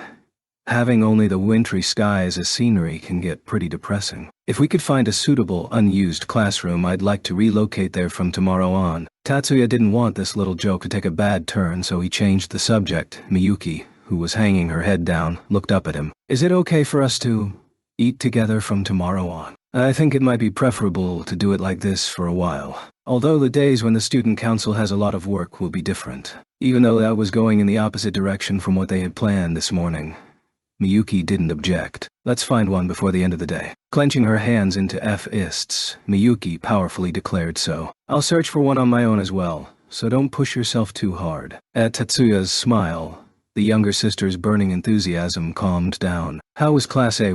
Tatsuya started this conversation after the both of them had finished their bento boxes and cleaned up. I know it can't be helped, but it's still uncomfortable. It looks like everyone is looking at me from afar, and it feels like they're all talking behind our backs. No one addressed me either today. I wasn't even able to talk to Hanaka or Shizuku. Hearing this, Tatsuya slightly frowned. Were they angry? As long as I was directly talking to them, they responded, but yes. At the very least, I got the impression that they were avoiding me. Miyuki seemed a little lonely while answering. Won't it be alright even if we don't talk to them about it? I think these 2 will understand that we had no choice in the matter. It would be great if that was the case. Miyuki's smile had a tinge of sadness mixed in it. I think it'll be alright. There's no use worrying about something we can't do anything about. Tatsuya put his hand on Miyuki's cheek. Miyuki pressed her own hand against his and shut her eyes. Understood. Time might settle all of this on its own. For now, it's not to a point where we should be pessimistic about it. I see. However, that is the same for Onoi-sama. Miyuki turned a playful gaze towards Tatsuya. Since we're talking about Onoi-sama, Maybe your friends are thinking of leaving you alone until time settles things as well. I think that occasionally one should step up to solve these kinds of problems, don't you think? You got me. Tatsuya smiled wryly with a touche expression. After returning home, Tatsuya called the direct number for Theotsuba family's head. Even though Tatsuya wasn't allowed to directly call Maya up until New Year's Eve, their current relationship was officially that of a mother and son. Miyuki was next to Tatsuya. Even though this was usually the time to start preparing dinner, Miyuki knew this matter took precedence. Tonight's dinner had been left in Minami's hands. Sorry to have kept you waiting. The timing on Tatsuya-san's report is excellent. In fact, this call was the second. During the first call, it had been Hayama that appeared on the screen. He asked them to call back in roughly 20 minutes. Instruction that Tatsuya followed to a T. Do you have an order for us? Would you let me hear your story first, Tatsuya-san? Even though Tatsuya was slightly anxious about what business she might have with them, he obediently followed her request. Today we were called by Momoyama, the principal of First High. Starting like this, Tatsuya reported what had been said during their meeting. Momoyama-sensei is pretty strict. Maya let out an amused tone for some reason. Judging by the way she was talking about him, they were probably acquaintances. In any case, thanks for reporting. Tatsuya-san doesn't need to do anything in particular. As you wish. Tatsuya and Miyuki bowed towards the camera. There is something I need to inform you of, on my side. After the both of them looked up, Maya began explaining. Apparently they were about to receive a new mission. Thinking so, Tatsuya adopted the posture of someone listening with attention. Regarding the matter of the notification to the Magic Association about your engagement, it seems like we have received a formal protest from the Ikiju family. Oba-sama, why would the Ikiju family do something like this? Even though Miyuki's voice had remained calm on the surface, a strong resentment was hidden beneath it. Understanding this much wasn't that hard for Tetsuya and Maya. It's not easy to say, but while that might have been true, Maya didn't keep it to herself and started explaining. It wasn't because she was sensitive about Miyuki's feelings that she hesitated.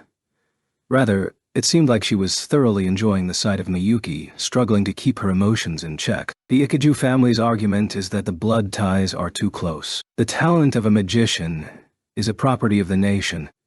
It would do no good to have the next generation plagued by genetic abnormalities.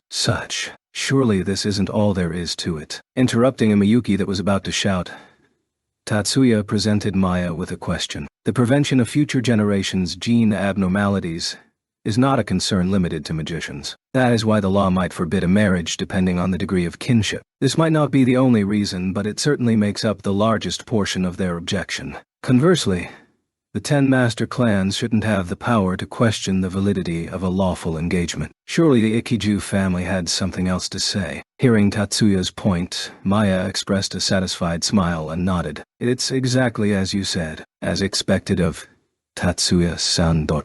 Tatsuya, on the other hand, didn't express any satisfaction at being praised. Then, just what exactly did they say? Well, that is, they proposed that their eldest son to become Miyuki-san's betrothed.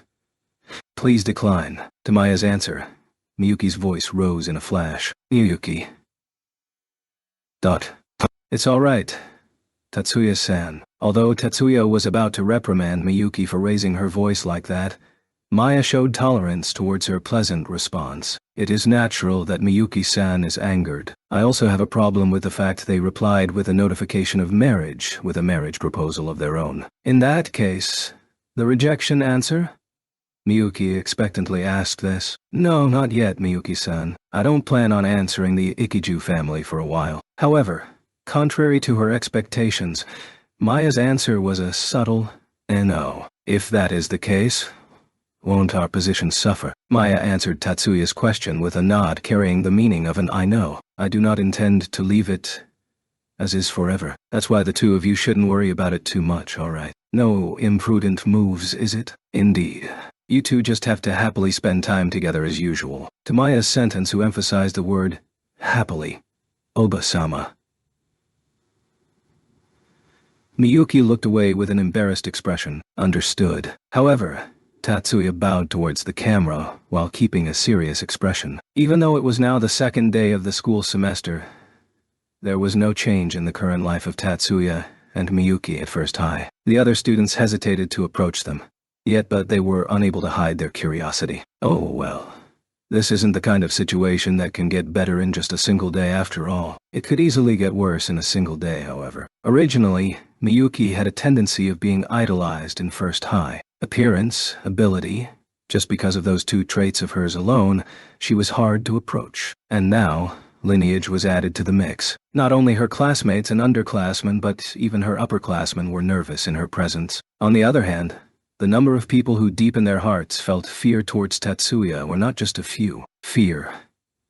Horror. Anxiety. The kind of fear, dread, and awe that an exceptional warrior would inspire. And after they learned that Tatsuya was a part of the Yotsuba family, these feelings were amplified. Getting closer is too scary, and at the same time, they're too afraid to completely ignore him. This contradiction made it look like they were being cold towards him. The interest they bore towards them, of course, wasn't only because of their youthful high school student curiosity. Stars and idols being the center of scandals was not something new. They couldn't help being curious about the story of the siblings that had too good of a relationship, were later revealed to be cousins, got engaged, and are, even now, still living together. Before the start of morning classes, soon after arriving at Class On C, Minami was encircled by a crowd of people who seemed to be mainly composed of girls. Like I said already, nothing has changed from before. Minami had been repeating this answer many times already since her arrival. Her responses sometimes varied between, "They didn't do such a thing," to, "I am not allowed to respond to this," or even, "Sorry, I can't answer." "Yeah, but you are together all day long, right? That means when they're going to sleep as well." "Right." A high-pitched shriek shot up from the crowd. Minami, on the other hand, emitted a discreet sigh. As I said it already, Tatsuya-sama and Miyuki-sama never do these kinds of things. Despite the fact that Minami was well aware that they wouldn't listen, she kept answering faithfully. She did so because they might take her silence as consent otherwise. Maybe her perseverance won out in the end, because the next questions were different. "By the way, Sakurai-san, up until December you were calling the Shiba siblings Tatsuya Niya-sama and Miyuki Ni-sama. Right. Could it be Sakurai-san is also a member of the Yotsuba family?" The chattering of the crowd that was around Minami stopped immediately. What would she answer? They were waiting with bated breath for her response. "I have been addressing them this way until now because it was a direct order from Tatsuya-sama. I have a debt towards the Yotsuba family, so..." Her original answer would have sounded too much like the truth that she is a being dedicated to serve the Yotsuba family, so she hurriedly changed it. However, due to this, she stumbled during her explanation. This really betrayed the given impression that she's hiding something. Really, it is the truth. Because it was a fact that she was lying. Even the voice that she used to refute the other's doubts was pretty weak. If she had raised her voice and used a strong denying tone, it might have been easier to deceive the students. "Eh? So the Yotsuba family also does these kinds of things. There are plenty of dangerous things in a magician's work. It wasn't that unusual to hear reports of magicians' sons and daughters dying while performing their work or accomplishing their duties in first high. No, in this very Class C classroom, there have been such cases already. That was the reason there wasn't any particularly awkward reaction at Minami's "They helped me" explanation. However, since you actually received help from the Yotsuba family, that means you can't be considered to have no relation whatsoever with them, right? That may be the case. But was it natural to investigate by directly asking the concerned person persistently? No, not really. Alright, everyone. The lesson will begin pretty soon. If you don't go back to your seat as soon as possible, you might lose a few points on your evaluation scores. The person who had just saved Minami from the very inconsiderate questions from her classmates was the person who was pretty much the leading figure of this class. "Saigusa-san, but we still have some time." To Kasumi, who had loudly interrupted the questioning from the back, a single female student had a look at her terminal to confirm the hour and answer back. "The lesson will begin pretty soon, right?" However, Kasumi countered her complaint by repeating the exact same phrase with a smile. I guess. It wasn't because what Kasumi said was correct, but rather there wasn't a student who could resist the overpowering feeling that her smile gave off, and thus, Minami's surroundings slowly cleared as students were returning to their seats in groups of 2 or 3. Kasumi folded her arms and saw off the remaining students before proudly sitting at her own seat. Segusa-san, thank you very much. Minami expressed her gratitude to her back. Don't mention it. I hate these kinds of things too. Kasumi turned her head towards Minami and winked. During recess time, Minami managed to avoid being the center of the usual crowd. However, that was only because second period was a practical class, and they couldn't do that while moving towards the classroom. Unfortunately, it wouldn't be that easy to dodge during lunch break. The number of classmates who thought this would be the best time to talk freely weren't just one or two. More than half of Class C stood up as soon as the bell rang to signal the end of the morning classes. Sakurai-san, you're going to the student council room, right?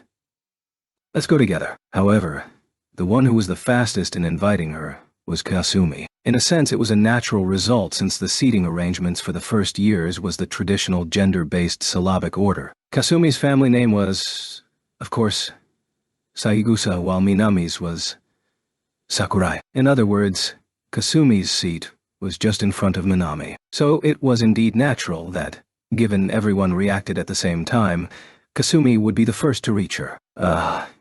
Yes. Minami was slightly surprised at this sudden conversation. Her surprise was understandable after all, despite the fact they had been classmates for 9 months now.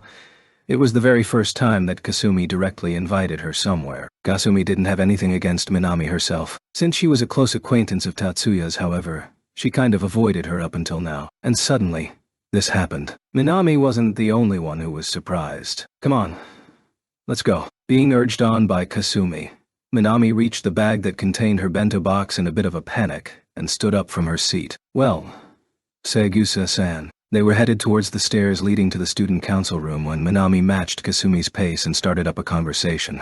Her expression was that of someone who had a few questions. What is it? After stealing a glance at Minami, Kasumi replied with a curt question. Just like this morning. Thank you very much for what you did. However, may I ask why you are helping me? Up until now, Kasumi never gave Minami any reason to think she disliked her.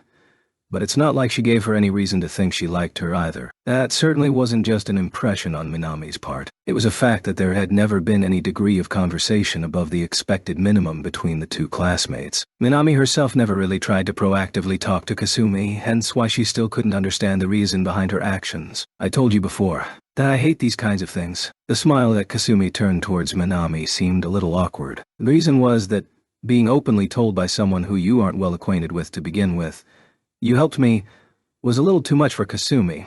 In other words, she was shy. I know how these sort of things feel like. They likely don't have any bad intentions, they're just satisfying their curiosity.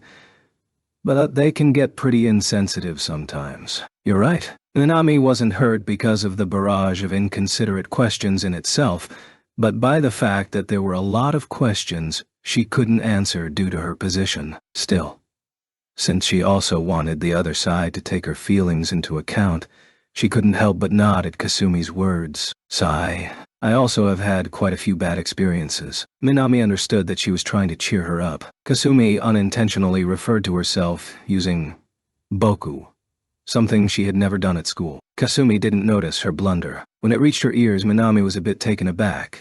Due to her training as a servant, however, she managed to keep a straight face. Saturday, January 12th. It was the first weekend since the beginning of the new school semester. Even though the classes on Saturday were only in the morning, the dining hall was still left open for the students with club activities and members of the committee. Erika, Leo, and Mizuki had club activities while Mikihiko had his duties as a member of the disciplinary committee. They all gathered in the dining room to prepare for the afternoon. Compared to a month ago, the number of people present during their lunch break had been halved. Since Tatsuya, Miyuki, and Hanuka were members of the student council, they should be having lunch in the student council room. Though in Tatsuya and Miyuki's case, it seems that since the beginning of the new school semester until yesterday, they both had taken their lunch in secret in another classroom. This is what information Erika had heard from Shizuku. The reason there wasn't much of a conversation at their table wasn't only because of their decreased number. The usual mood maker, Erika, her expression and her every gesture were practically oozing of irritation. Maybe Mikihiko thought it was best to quickly disperse. He finished his lunch in a hurry and was about to stand up from his seat. Miki, wait for a bit. However, Erika, who forced him to sit down again, stopped his movement, dead in its tracks. What is it? In order to hide his trembling due to his escape attempt being found out, he answered with a strong voice. Wait until Mizuki finishes her lunch. Of course, Erika wasn't the type to back down that easily. The one who tremblingly calmed down the two's arguing was Mizuki. In the end, Mizuki put down her chopsticks on her plate, which still had about a third of its original contents left. Currently, the four of them were sitting in the following order. Erika and Mizuki were next to each other while Leo was in front of Erika. Erika directed a sharp voice towards Mikihiko, who was sitting diagonally from her. Miki, just what are you doing exactly? What do you mean? Mikihiko once again answered in a strong tone, however. His voice was unnaturally stiff. I see.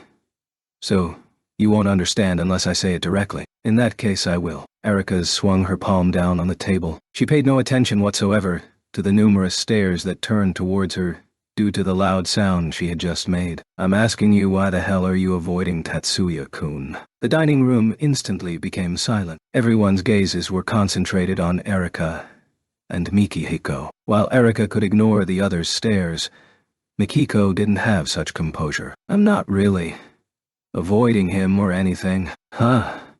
So, you're gonna play dumb. Mikihiko faltered in the face of the fire that was in Erika's eyes. It's obvious that you're avoiding Tatsuya-kun, even to this idiot over here. The person Erika was pointing to with her finger was Leo. Who are you calling an idiot? Putting that aside, Mikihiko. It's just as this tomboy is, say. After having said that, Leo suddenly let out a scream. Ouch. You have something on your shoe. Don't worry. It's not an iron tip or anything like that. If you were to ask what just happened, it seems like Erika kicked Leo's leg under the table. The atmosphere loosened a little. For Mizuki and Mikihiko, this wasn't that rare of an occurrence. Sigh. Somehow I feel exhausted. This allowed them to take a breather before going right back in, even for Erika. This had been convenient. Oh well. Miki, to be honest, I don't even want to hear why you're avoiding Tatsuya-kun. However, if it's just because Tatsuya-kun is from the Yotsuba family, then it's not a reason to avoid him like you do. If you think it is, then there is no point in calling yourself his friend. Erika quietly stared at Mikihiko in the eyes. It was because Erika had been so aggressive that Mikihiko had been obstinate a few moments before. However, with such sincere eyes turned towards him, the guilt that he felt deep inside didn't allow him to feign ignorance anymore. It's not because he's a member of the Yotsuba family. No. To be honest, that is one of the reasons. Rather, I resent Tetsuya for not telling any of us sooner. Despite saying that he was resenting him, the expression that Mikihiko wore was one of regret. Erika and Leo instinctively looked at each other. Wait a second, Mikihiko. Don't you think it's a bit wrong? Leo kept on talking to a Mikihiko that couldn't look at him in the eyes. Don't you think Tatsuya felt bad being forced to hide this from us? You should understand better than anyone that this was some kind of tradition he had to abide to right. Miki. Erika sent a sharp voice flying towards a Mikihiko that still didn't show any reaction to Leo's words. Let's assume you had heard of this directly from Tetsuya-kun. What would have changed? Mikihiko was at a loss for words. No. Even if he tried to answer back, he was unable to form a coherent response. Using this opportunity, Erika pressed even further. If you had heard this from Tatsuya-kun directly, do you think it'd have ended with a simple, "Oh, I see"? Do you think you'd have been able to hang out like before? Looking at the way you reacted to this affair, I really don't think that's the case. Mikihiko couldn't answer back. He couldn't even come up with a makeshift lie. In other words, Miki, you're just afraid of the Yotsuba name. What about you, Erika? Mikihiko finally abandoned the tough act he was putting on until now. Taking a defiant attitude, he answered back at Erika with a somewhat pouting voice. However, that was a silly question. What do you think? Of course I'm terrified. For Erika, bluffing about her own weaknesses was something she simply couldn't do. He's a member of that Yotsuba family. If we ever found someone who wasn't afraid after hearing that, he'd just be a gigantic fool. We're way past the limits of the things you can just hear about for the first time, and be done with it. Then how can you just keep going on, like nothing happened? Isn't it obvious it's because we're friends? Erika answered his question wearing the exact same expression that she had when she admitted that she was afraid earlier. The Yotsuba family's scary. No one knows what they do and it makes me uneasy. But still, Tatsuya-kun is my friend. Even if I don't trust the Yotsuba family, I trust Tatsuya-kun, and that holds true even if there are a lot of things he needs to hide. Erika was stared at Mikihiko in the eyes and delivered the finishing blow. To begin with, there are things Miki hides from us as well, and they're not limited to a mere 10 or 20 things either. I won't let you say that it's not the case. We've been hanging out for a long time after all. It goes for me as well. Things I don't want you guys to know. Things that I absolutely don't plan on sharing with you.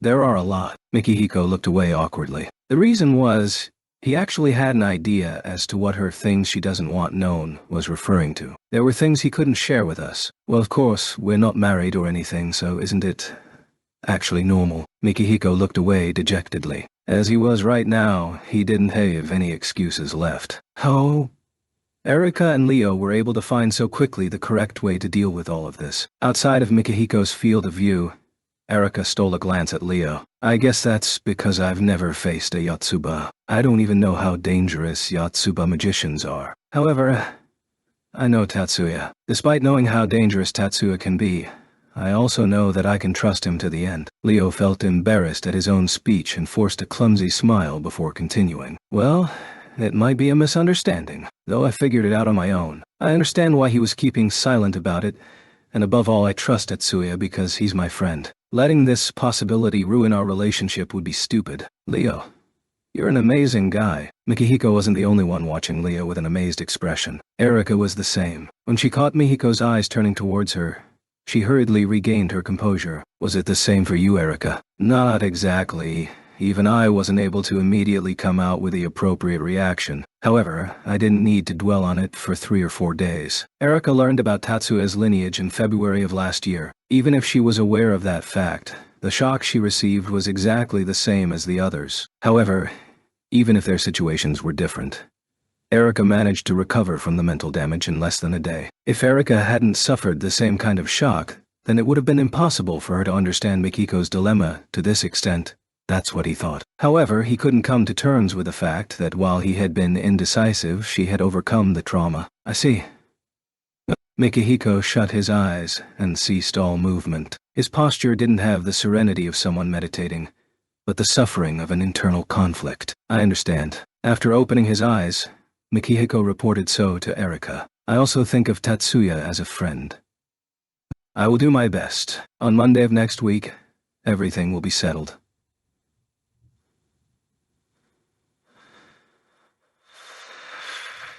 Mikihiko's expression seemed a little refreshed. Erika smiled with satisfaction. She then turned her eyes towards the nearby Mizuki. Mizuki, this goes for you as well. Eh? Mizuki's reaction wasn't that of someone who had just been suddenly greeted. Rather, it was as if she had just dodged a spear by a hair's breadth. You must stop treating Miyuki and Tatsuya-kun so coldly. Even Miki said he'd do his best, so you should be able to do it as well, right? You can do it too, right? Yes. Understood. I will do something about it. Erika forcefully pressed the indecisive-looking Mizuki. Shibata-san, I will do my best as well. Let's do it together. To answer Mikihiko's words of encouragement. Yes, let's do our best. Mizuki cheerfully nodded. Admonishing Mikihiko in front of Mizuki had been Erika's plan. Erika expected Mizuki to be difficult to persuade if she had tried to do it alone. That's why she first made Mikihiko promise to amend his relationship with Tatsuya, to get her to do the same. The result was just as she had predicted. However, as she had planned, faced with the two people who, mentally, held their hands in encouragement, Erika showed an I can't stand this expression and turned her head away. Due to Erika's, and Leo, a little, persuasiveness, Mikihiko and Mizuki decided to abandon their current attitude towards Tatsuya and Miyuki. However, fighting her feelings wasn't that easy for Hanaka. She had already decided how she would act towards Tatsuya in the future. However, she had yet to muster the courage to actually do it, not to mention how she should act towards Miyuki. Honoka honestly thought of Miyuki as a friend. However, at the same time, she was a strong rival in love. Moreover, she was leading by 2 or 3 steps already. After being admonished by Shizuku, she no longer cared about the fact Tatsuya and Miyuki had deceived her. After all, It seemed like Tatsuya and Miyuki themselves had been deceived. Still, it wasn't possible for Honoka to smile at them like before. Due to Honoka's behavior, Miyuki herself didn't know how to act, and the atmosphere had become awkward between them. It was a vicious cycle. Even now, Honoka was running away from the student council room and was heading towards the club management's headquarters. Honoka was the student council treasurer. Allowing a supplementary budget to the various clubs was part of her job. As such, there wasn't anything strange in her visiting the club management's headquarters. However, even if the people in her surroundings didn't think it was strange, she herself knew that she was just avoiding Miyuki. The fact she was actually aware of that fact depressed her even more. The current head of the club management group was in the same club as Honoka, an acquaintance of hers since their first year. His name was Igarashi, a boy whose temperament was a subtle balance of gentleness and timidity. There was a saying that went, "He's neither sugar nor salt," though in Igarashi's case, you could definitely say that he was sugar. He wasn't to Honoka's taste, but in her current emotional state, he was an agreeable partner. He had become a suitable person to speak to when she wanted a change of mood. "Excuse me, it's Mitsui from the student council. Please, you may enter." After she reported her visit through the interphone, the answer didn't come from the speakers. The door opened, and she was directly invited in. The student who had come out was the first-year Shippo Takuma. Even though, at first, there had been a lot of bad rumors about him from his classmates, his attitude greatly changed near the end of April. His self-assertiveness was just as strong as usual. However, he did not feel the need to push it anymore. His ambitions and desire of taking over leadership was still present. However, taking a good look at him, you could notice that his former complacent attitude had, for the most part, totally vanished. Well, to begin with, his hot-blooded nature couldn't be easily changed, but he had come to a point where he could honestly apologize and reflect if you pointed out his mistakes. Above all, anyone could tell that he was putting in the effort to change and grow up.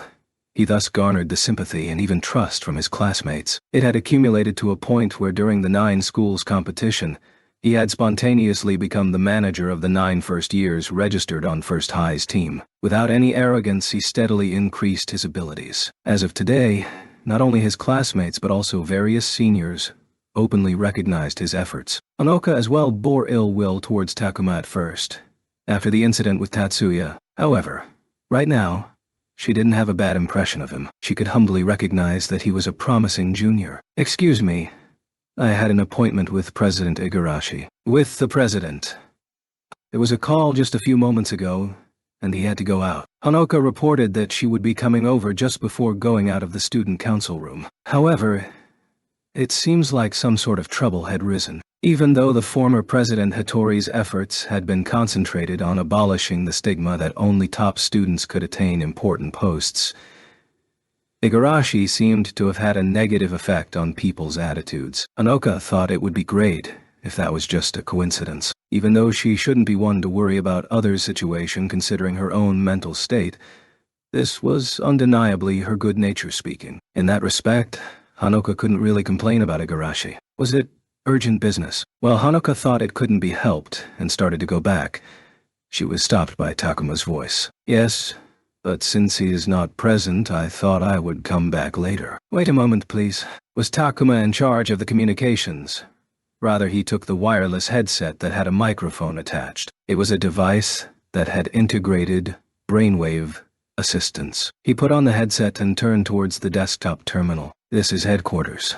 Shippo speaking. Mitsui-san from the student council is here." "Yes." "Understood. I will transmit the message." Takuma took off the headset and stood up. He then turned towards Honoka. "Mitsui-senpai, the president asked me to tell you to wait, if possible, as he is on his way." "On his way? How long will it take?" He wasn't that precise, but if we take past examples into account, I would say about 5 minutes. 5 minutes was roughly the amount of time it would take her to go back to the student council room. Since she didn't really want to go back there yet, Honoka decided to go along with Takuma's recommendation and wait. Still, these days, I did nothing but out-of-office work. The desk work must have been accumulating. However, it was especially when she wasn't doing anything that Honoka unintentionally cornered herself the most. This, too, was because of her nature. It would probably end in the blink of an eye if Tatsuya-san were to help. Though I can't ask him, it would definitely be awkward. But Miyuki is sure to handle the task, even without me saying anything, and if she was to ask for Tatsuya-san's help, then won't they think that I am unneeded? Hanuka made her face go pale by herself. Mitsui-senpai, are you feeling unwell? If you were to look at her from the outside, then 8 or 9 times out of 10 you'd reach that conclusion, even if you were someone as self-centered as Takuma. However, in her current state, of course, the meaning of that question would fly over Hanuka's head. In the first place, she wasn't so much thinking as she was being caught up in intense delusions. She wasn't the type to be able to shelve these sort of thoughts instantly when someone interrupted her. Really, it's nothing. Still, this reaction, no matter how you looked at it, was just a bluff. Takuma thought so as well, and in his mind, he even added his own explanation. Mitsui-senpai, how should I say this? Yes, I fully understand that this is none of my business, but about the matter with Shiba-senpai. Wait a moment, Shibu-kun. Just what are you talking about?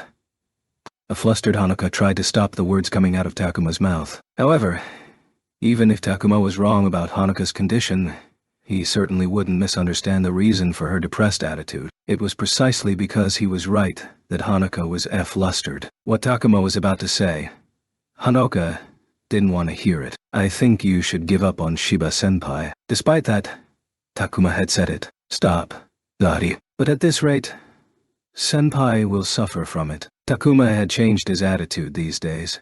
His behavior had greatly improved. Still, he hadn't given up on his ambition just yet. He still had hope that as a promising magician, by making Hanuka his ally, he could get close to Shizuku eventually. But above all, Takuma was attracted to Hanuka. It happened the day Takuma and Kasumi had gone overboard, which ended up with a fight between the Segusa twins and himself. A lot of people had rebuked him.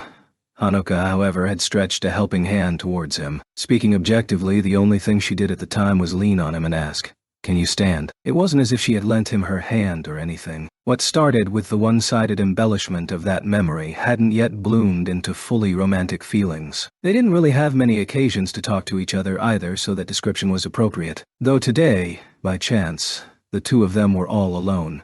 And coincidentally, he also witnessed Hanuka's distress due to her unanswered feelings. You could say that Takuma short-circuited.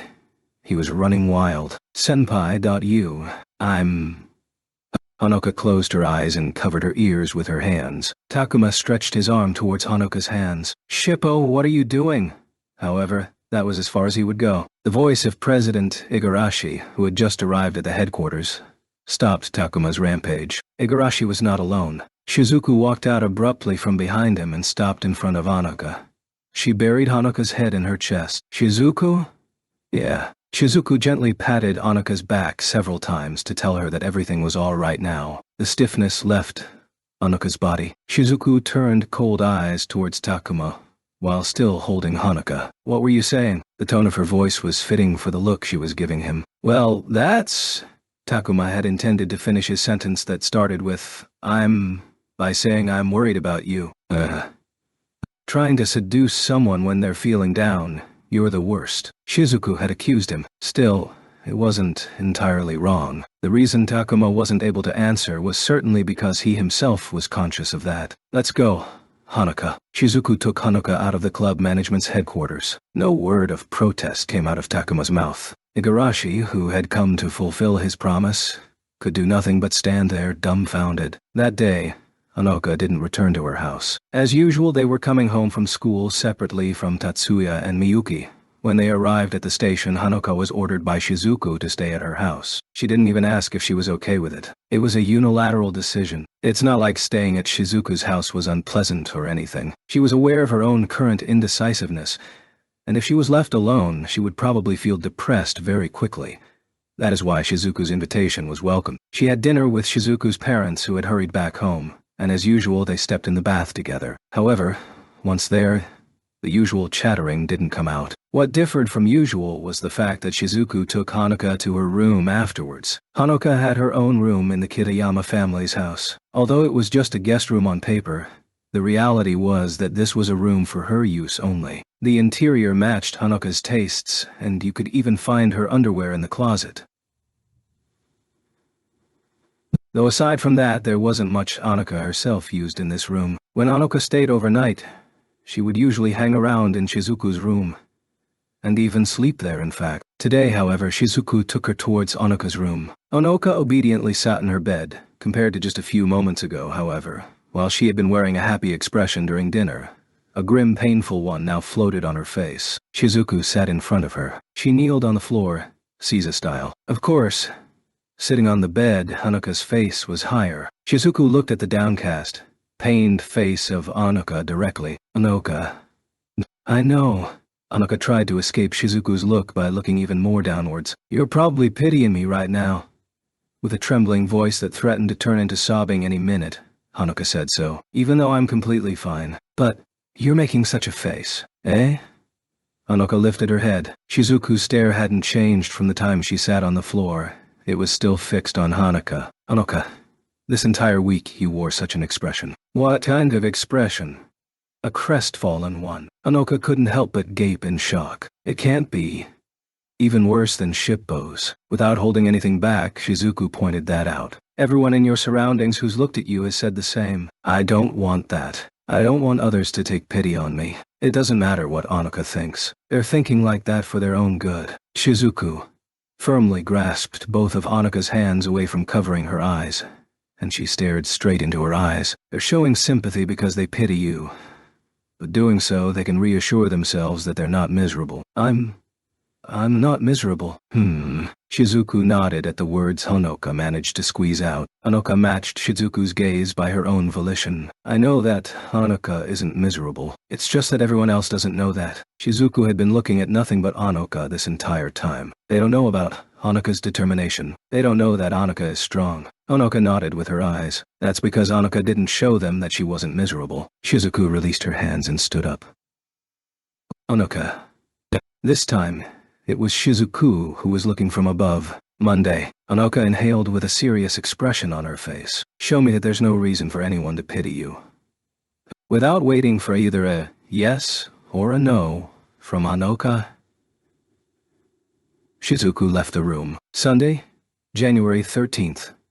Tatsuya was going to FLT. The CAD Development Center, in other words the 3rd Division, wasn't particularly different from usual, despite today being a holiday. Even though, as its name suggests, this place is mainly about CAD development, Tatsuya wasn't currently working on developing a CAD, nor software related to CADs. He was working on his stellar furnace, the energy-providing resource, the design for the model plant of non-military magic usage. The company wasn't aware that Tatsuya started making such a thing, mainly because he didn't report about it. After all, Tatsuya wasn't exactly an employee of FLT. He was a researcher currently under contract, meaning, aside from confidentiality clauses he had to respect, he had quite a bit of freedom. Due to his position, Tatsuya benefited from a private room at his disposition in the 3rd Division. So if he really wanted to do things secretly, it was doable. Even Ashiyama, who is considered the second half of Taurus Silver, wasn't aware of it yet. Nevertheless, the other members' attitudes never changed. Good morning, young master. Young master, good morning. While heading towards his private room, many people greeted Tatsuya. They were already aware of his identity as a member of the Yotsuba family. That was because Tatsuya had already gathered all of them and publicly made that revelation known earlier this year. Still, their attitude didn't change and they addressed him as usual. Young master, it seems like positions in the 3rd Division attracted people who turned their backs on authority. So it's not surprising that learning he was part of the Yotsuba family didn't trigger any reaction beyond, what of it? Thanks to that, he could concentrate on his plans for his own project, the non-military magic usage project.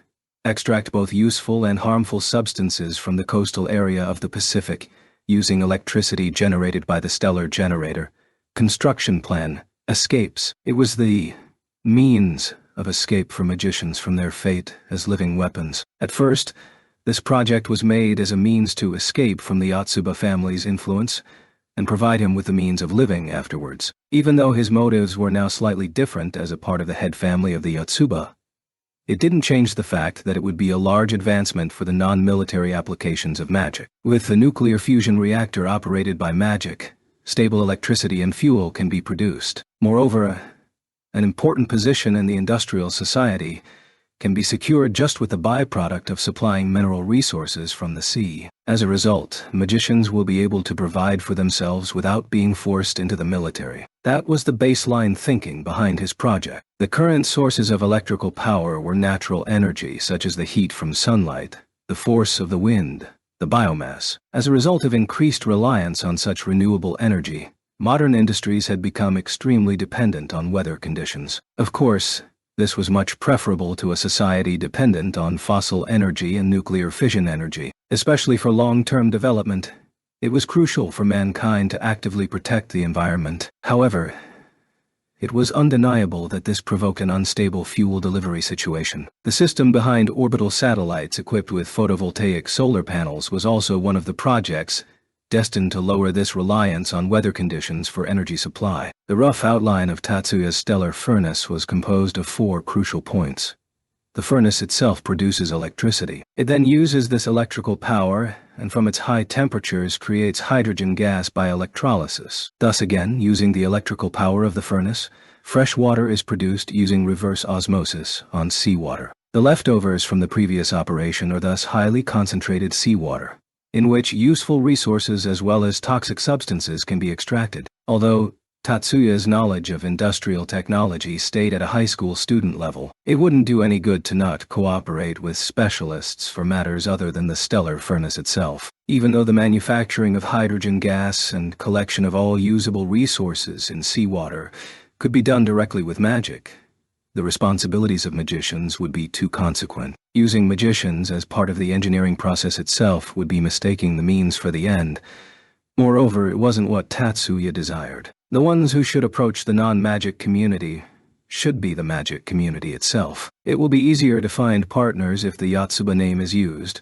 Moreover, the opposition from the Magic Association will be avoided. So the problem will lie in making concrete arrangements. The groundwork was already completed. The conceptual plans for the stellar furnace should be ready within 3 months. The baseline design could be expected within half a year. From then on, even Tatsuya had to admit that he would need cooperation. It might be a little too fast, considering I'm still only a high school student. He wouldn't be able to find anyone willing to participate due to his young age. That was Tatsuya's greatest cause for concern at the moment. Chapter 3. Wednesday morning, the second week of the new semester. Good morning. Having entered Class 2E, Tatsuya received the morning's greeting from Mizuki, who sat beside him as before. Good morning, Mizuki. Mizuki answered Tatsuya's reciprocation with a smile. Except, her smile was a bit awkward. It would have been rather suspicious if she gave a natural smile, Tatsuya thought without a hint of doubt. He felt blessed that his friends would strain themselves nonchalantly trying to smile. There's no mistaking, from Mizuki's perspective at least, that she would prefer to keep her distance from a suspicious character such as himself. Tatsuya thought. Mizuki is not privy to the world of magicians. She's bound to dread the infamy of the Yotsuba family more than one normally should.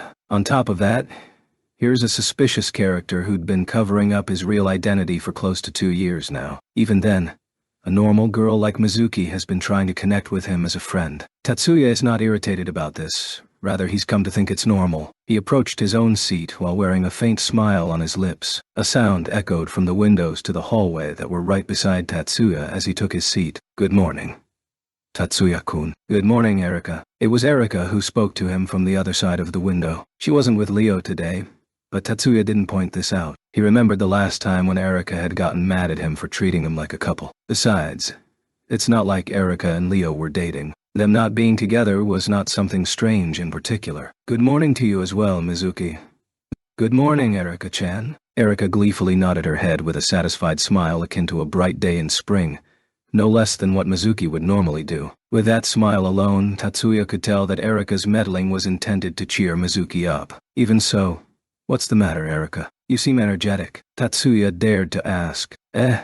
It's nothing. Erika returned an answer that Tatsuya had expected. With the afternoon classes having ended, Miyuki got up from her seat and turned toward the practical building where Tatsuya was waiting. The practical building also had a meeting room for mass F-fighting instruction, and so a week passed with them having lunch at a specific time to try and avoid attention. It had been pleasant for Miyuki to be alone with Tatsuya, but she felt lonely when she reminded herself of their relationship. Miyuki. Miyuki suddenly heard her name called from behind her, and she dashed onwards thinking she shouldn't make Tatsuya wait. Honoka.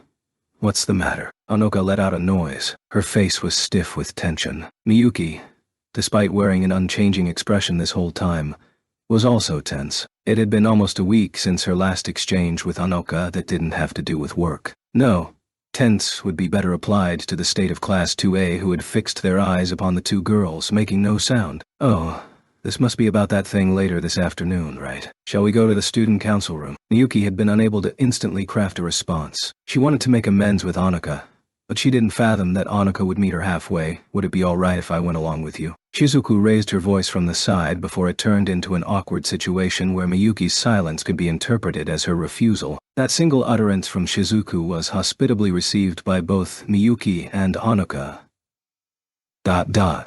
All right. Go ahead. Miyuki wore a small yet bright smile and nodded to Honoka and Shizuku. Miyuki, Honoka, and Shizuku had already made it to their seats by the time Tatsuya, who was contacted through his mobile terminal, had entered the student council room. Neither of the girls had picked up their chopsticks yet. Miyuki hadn't opened the lid of her bento box. Honoka and Shizuku hadn't gotten anything in front of themselves yet either. Onui-sama, thank you for waiting. Tatsuya-san, go ahead, please. Over here. Miyuki and Honoka stood up to guide Tatsuya to his seat. It was located beside Miyuki's and in front of Honoka's. Shizuku also stood up, but she went to the dining server and took out trays for two which had been warming on standby. The four congenially started to eat. It was just Honoka and Shizuku who offered topics for conversation at the dining table, while Tatsuya and his sister never brought themselves to break the ice. It felt like Honoka and Shizuku were avoiding having a conversation about the Yotsuba family. It was Tatsuya and Miyuki returning their bento boxes to their valises that broke the calm atmosphere. This was after Honoka and Shizuku had returned the trays to the dining server's inlet, and Miyuki distributed tea to everyone. Miyuki... Standing up, her voice and expression betraying her stress, Honoka raised her voice. What is it? Miyuki too shed her smile and looked up at Honoka with a serious face. Shizuku gazed at the two of them intently from Honoka's side. Tatsuya, too, silently observed the situation from Miyuki's side. Honoka was wringing out words with a frantic expression. Miyuki, while waiting, had never averted her eyes from Honoka's. I won't give up. Miyuki, Tatsuya, and Shizuku turned to Honoka to ascertain Honoka's intentions, and to see Honoka's resolve with their own eyes. I will not give up on Tatsuya-san. Honoka successfully spoke her feelings without faltering, even with everyone's eyes fixated on her. I will not yield. Miyuki responded without a moment's delay. She then courtly stood up and held her right hand out to Honoka. That hand was in a position that demanded it be shaken. I will definitely not be defeated. Honoka gripped Miyuki's hand. Her competitive spirit was showing through her face. Miyuki showed a smile. Though it was much more than just a smile, it was the manifestation of her aggression and competitiveness. Tatsuya tried to put on a bitter smile, but it failed miserably. The two women in front of him just declared rivalry over his affections. It was only natural that he would be dumbfounded in regards to what expression he should make. Shizuku, on the other hand, was more expressionless than usual. No, since she was always bereft of changes in her expression, we can't say she was now expressionless. Rather, this time she deliberately rid herself of expression. Speaking of one's true feelings, Shizuku hoped Honoka would immediately give up on Tatsuya, but Honoka chose the path of battling it out with Miyuki on her journey to Tatsuya's heart. She frowned at the thought that Honoka would choose such a harsh, thorny path, a frown which Shizuku endured for dear life. After school in the student council room, things were progressing with the friendly attitude that existed before the announcement. Izumi and Minami noticed this minute change, but neither wanted to investigate into the reason why. They were relieved that the tense atmosphere had abated, which showed through their facial expressions and actions. However, they weren't the type of people that would just act carefully. That would put them in the minority in high school. Hey, Izumi. Doesn't the atmosphere feel sort of different from usual? Kasumi had come up the stairs since it was nearly time for the school gate to close. She had stealthily gotten close to Izumi and asked in a fairly loud voice, "Is that so?" "Everything seems normal to me," Kasumi-chan. With a calm expression on her face, Izumi responded with an intensity that was difficult to oppose. Sensing that she had somehow angered Izumi, despite not understanding why, Kasumi nodded lightly and dropped the subject. Yeah. Having also just come up from the Public Morals Committee headquarters, Mikihiko's reaction was slightly more guarded than Kasumi's. What's the matter? His reaction was even greater when hearing Tatsuya's voice. No, it's nothing. He was responding in the same way he had prior to winter break. It was different from last week. Tatsuya had thought that Mikihiko got yelled at by Erika. Tatsuya thought so, but of course he didn't say this. Despite that, he couldn't help the fact that his lips were trembling. What's the matter, Tatsuya? Did something good happen? Yeah. But it's nothing important. Yes, it was nothing important. It was definitely a good thing. For Miyuki. And for himself. Having reached that conclusion, Tatsuya decided to change the mood. Moreover, show me today's report. All right? It's no problem if I show it to you while we're at school. Tatsuya quickly looked over the e-reader that Mihiko gave him and entered his hard key for the Student Association confirmation signature. Has some kind of trouble started outside of the school? Tatsuya asked as such when he returned the e-reader to Mikihiko. Mikihiko had agreed to show him at school, which had drawn Tatsuya's attention. Yes. After those candid photographs, the number of students following us has increased. Talkers. Unaware. This was the first time Tatsuya had heard of it. His hands had been full lately, and he had eyes only for what was directly around him. You could call them stalkers. It seems to be a humanist organization. You're saying the students at this school have become the target of an anti-magician organization. Tatsuya's eyes glimmered sharply. Mikihiko had also drawn the attention of Miyuki and Hanuka as they were preparing to head home. It looks like no students have been threatened or assaulted yet.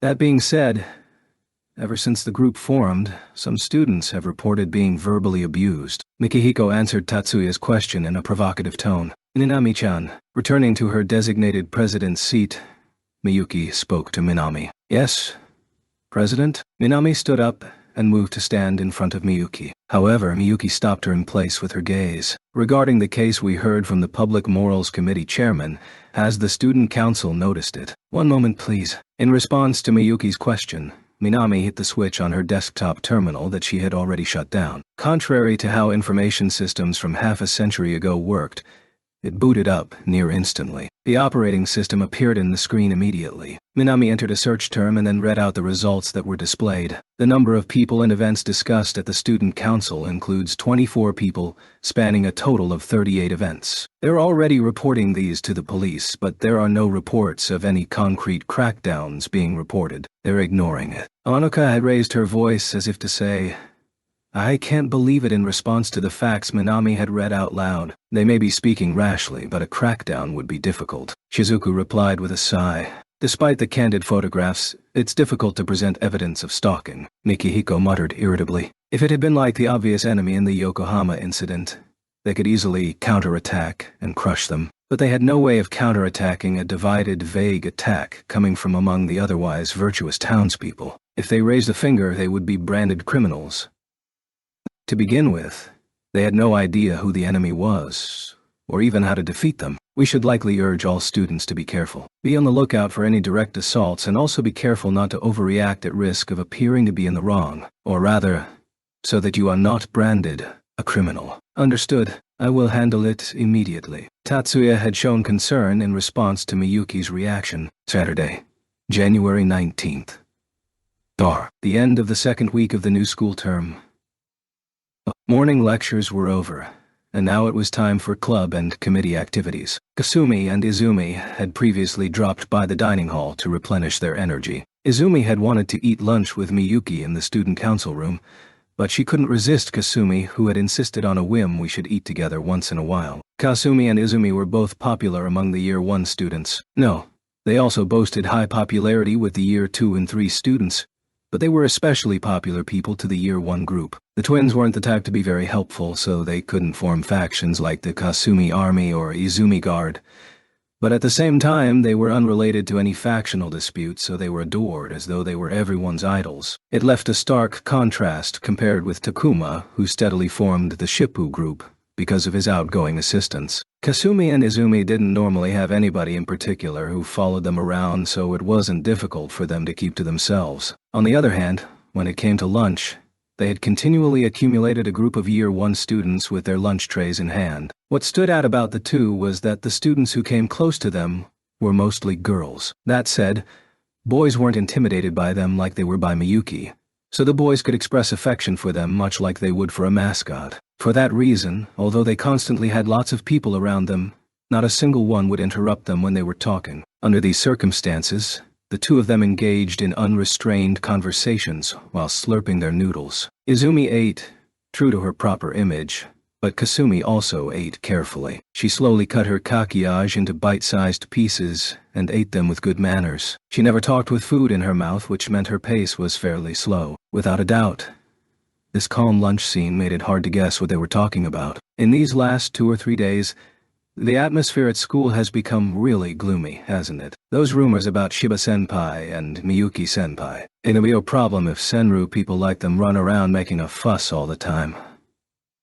What does Senru mean? It means abject. Ah, you mean they should keep their lowly curiosity in check and not make a fuss all the time, right? If you want to be direct about it, yes. Then you should have said that in the first place. I don't even call my classmates lowly, much less an upperclassman. I believe every student at this school are proper gentlemen and ladies. I said the same thing you did, but you need to be less cruel, Izumi. That isn't true, Kasumi-chan. I simply think while nobody's true character is lowly, occasionally they become delusional when obsessed with such base things. Izumi, having said that with an unruffled expression, picked up the rice bowl that she had placed on her tray. Inside, the lunch menu has small, medium, large sizes for lunches. Well, I don't think you should hide your real feelings with complicated words. Kasumi had quietly muttered this while Izumi was focused on her hands. If she didn't let off any steam during conversations with Izumi, even though she knew her twin sister's true character, things would become too tense for her. Kasumi-chan, did you say something? But her timing had been a little too quick,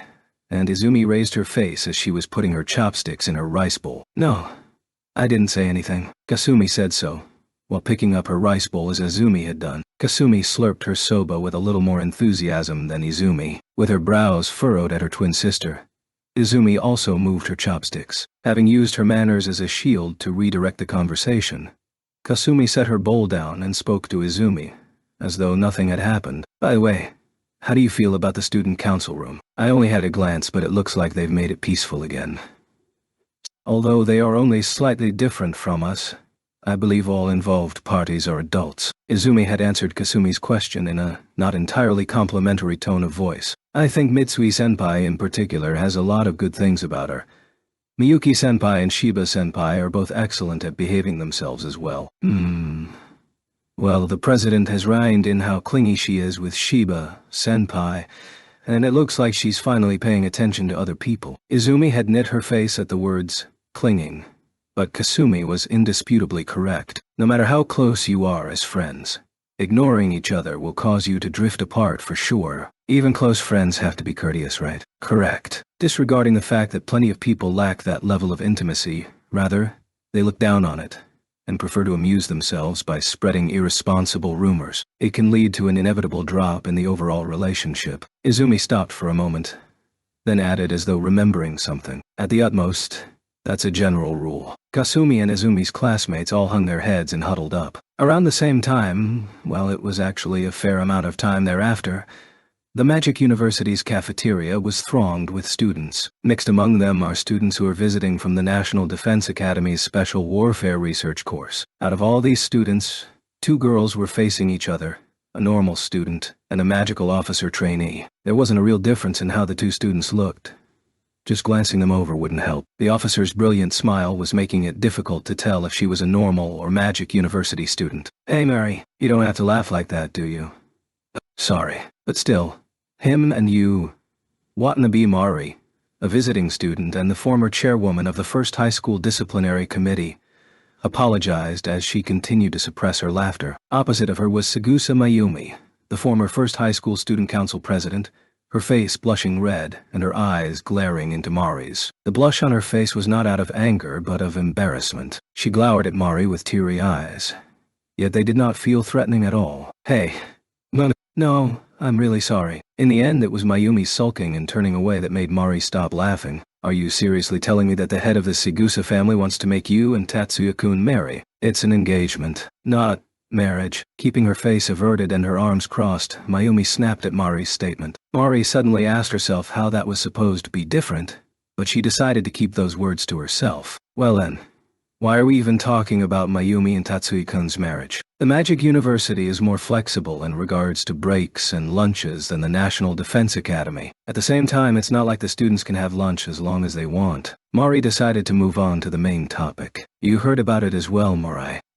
This conversation was originally started by Mayumi, who wanted to voice her idle complaints. Still sulking, she realized that their respective breaks were almost over, and her face regained a serious expression. Is this about the Yotsuba family? Well, I can't say I expected it, but it's also not that surprising. In this case, expecting and being surprised are two completely different things, but Mayumi did not press her to make up her mind. She felt the same way as Mari after all. How much did you know about this, Mari? How much? Those siblings are actually cousins and direct descendants of the Yotsuba family. And wasn't Shiba appointed as the next head of the Yotsuba family? And hasn't Tatsuya-kun been engaged with Shiba? Isn't that all there is to it? Mayumi closed her eyes and shook her head to Mari's doubtful inquiry. That's all that was publicized. There's more to the story, you know. Mayumi leaned toward the table. Having lured Mayumi, Mari brought her face closer. The day after the Yotsuba family announced Tatsuya-kun and Miyuki-san's engagement, the Ikiju family raised their objection to the engagement. Objection to the engagement. It was as if Mari's face was asking, can they do that? Mayumi hinted a forced smile. They said they're too related by blood that there is a risk the marriage would harm magician genetics, which is an invaluable resource of the country. They said, resources now. Mari looked stunned. This way of thinking, which is quite contentious even within the 10 master clans, would sound like a suspicious excuse by the 100 families to magicians not in the know. Mari's conclusion is most likely correct. Rather, it's spot on. Resource in this context is being used synonymously with property. Calling a person's genes property makes that person no different than livestock. One wrong step could lead this whole situation into a dangerous political mess of placing genes above all else. I can never find myself to like that aspect of the 10 master clans. If I were to choose between saying whether I like it or not, I'd go for the latter, but this decision is for the greater good. Even so, I won't consent to them meddling with my private life, such as this whole engagement business. Is there anything else? As the topic approached the climax, Mayumi let out a sigh. The Ikiju family raised their objection, citing close blood relations as their grounds. At the same time, they proposed Miyuki-san's engagement with their eldest son, Masaki-kun, to the Yotsuba family. I don't know whether they're just shameless or insensitive. Looking at Mari, who had turned speechless, Mayumi shrugged her shoulders. But surely a marriage between Miyuki-san and Masaki-kun would be more preferable than one between Tatsuya-kun and Miyuki-san. They just have to ignore the feelings of the people personally involved. So, this would be what they call a marriage of convenience, which the magical community is celebrated for. Mari thought of it more as the mating of thoroughbred livestock more than a marriage of convenience. But she hesitated describing it as such. That's true, but I don't think it's purely out of the convenience for the families. I mean, Masaki-kun is the eldest son, so normally he would be in the position to accept a bride, having gone as far as to say it. Mayumi turned her eyes away for some reason, as if a little embarrassed. The Ikiju family's display of bravado is because Masaki-kun likes Miyuki-san, I think. Oh! Mari, who was frowning just earlier, grinned wryly, as if she had just discovered something groundbreaking. So that's it. Your father is trying to make you marry because you like Tatsuya-kun. Is that it? No, it's not. Mayumi's face turned red as she hit the table with both of her hands. There was no mistaking the disruption field in place around them. It was the only thing preventing the entire school cafeteria from looking at them. Mayumi's reaction had been that years. That sly dog just got it wrong. He's just trying to use me to annoy the Yotsuba family. Really now? Why do you look so unconvinced? I'm really the one being inconvenienced here. So you would rather not. Mayumi was rendered speechless, without her even realizing it, by Mari's quick questioning. Mari raised both ends of her lips, as if to show she had got it all according to plan. Impelled by the sense that she is in danger of actually acknowledging Mari's words, Mayumi forced her frozen tongue to move. It's not that I would rather not, but I just can't see Tatsuya-kun that way. I can't imagine being engaged to Tatsuya-kun. Why is that? Mari attacked without delay. Why, you say... Surely Sagusa Mayumi won't make a good match with Shiba Tatsuya. However, the story changed when he became a direct descendant of the Yotsuba family. He is not unqualified to become the husband of the eldest daughter of the Sagusa family, both in terms of blood relations and power. I mean, Tatsuya-kun is even 2 years younger than me. I don't think an age difference of just 2 years would be a big problem, though. Does he even look younger than you to begin with? You look younger than Tatsuya-kun from my point of view. How rude. If you're going to say that, then you don't look any much older than him, you know. In what universe do I look younger than Tatsuya-kun? Oh, I can't do this. Oh, the terminal isn't working right. Oh, it won't print out a report. You're always just cozying up to Tatsuya-kun. Actually, isn't it you who likes Tatsuya-kun more? I have Shu, you know. That's not a reason to like or not like Tatsuya-kun. Now is it? Mayumi and Mari glared at each other face to face, then immediately averted their eyes. Both their faces were red. Normally, this would be the scene where they would exchange empty smiles and move on to a completely different topic from their petty argument. However, that didn't happen this time. Mari ended up flustered from their exchange of inflammatory words, but she immediately recovered her serious composure. A smile could be seen on Mari's face as her eyes once again fell upon Mayumi. Mayumi, what do you really want to do? Mayumi, surprised by Mari's unimaginably serious voice, looked back at Mari. What's with you all of a sudden? Mari stared at Mayumi fixedly. That face could not possibly be joking. It doesn't benefit Tatsuya-kun's sister, but it also holds no real downsides for you, Mayumi. What are you getting at? I mean, I don't think of Tatsuya-kun as anyone special. You don't have to say anymore. Just shut up and listen. Having heard Mari's strong words, Mayumi stopped making up excuses. I intend to know why you haven't had a boyfriend up until now.